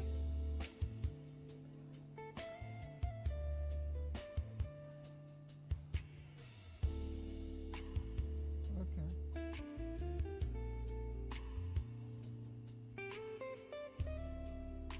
When did they go to that table over there? I didn't know there was a table there. Sophie's table, please.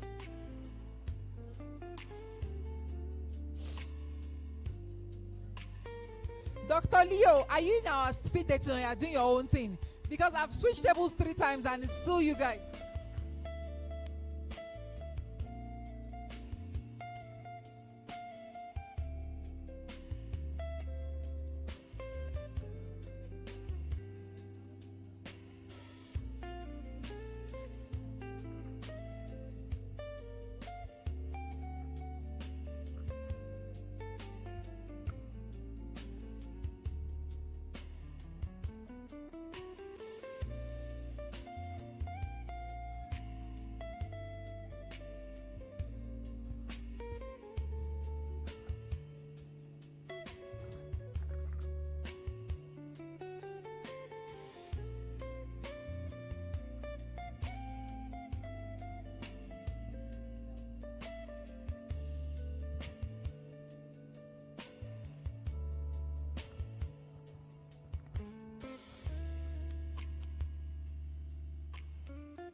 a vehicle waiting.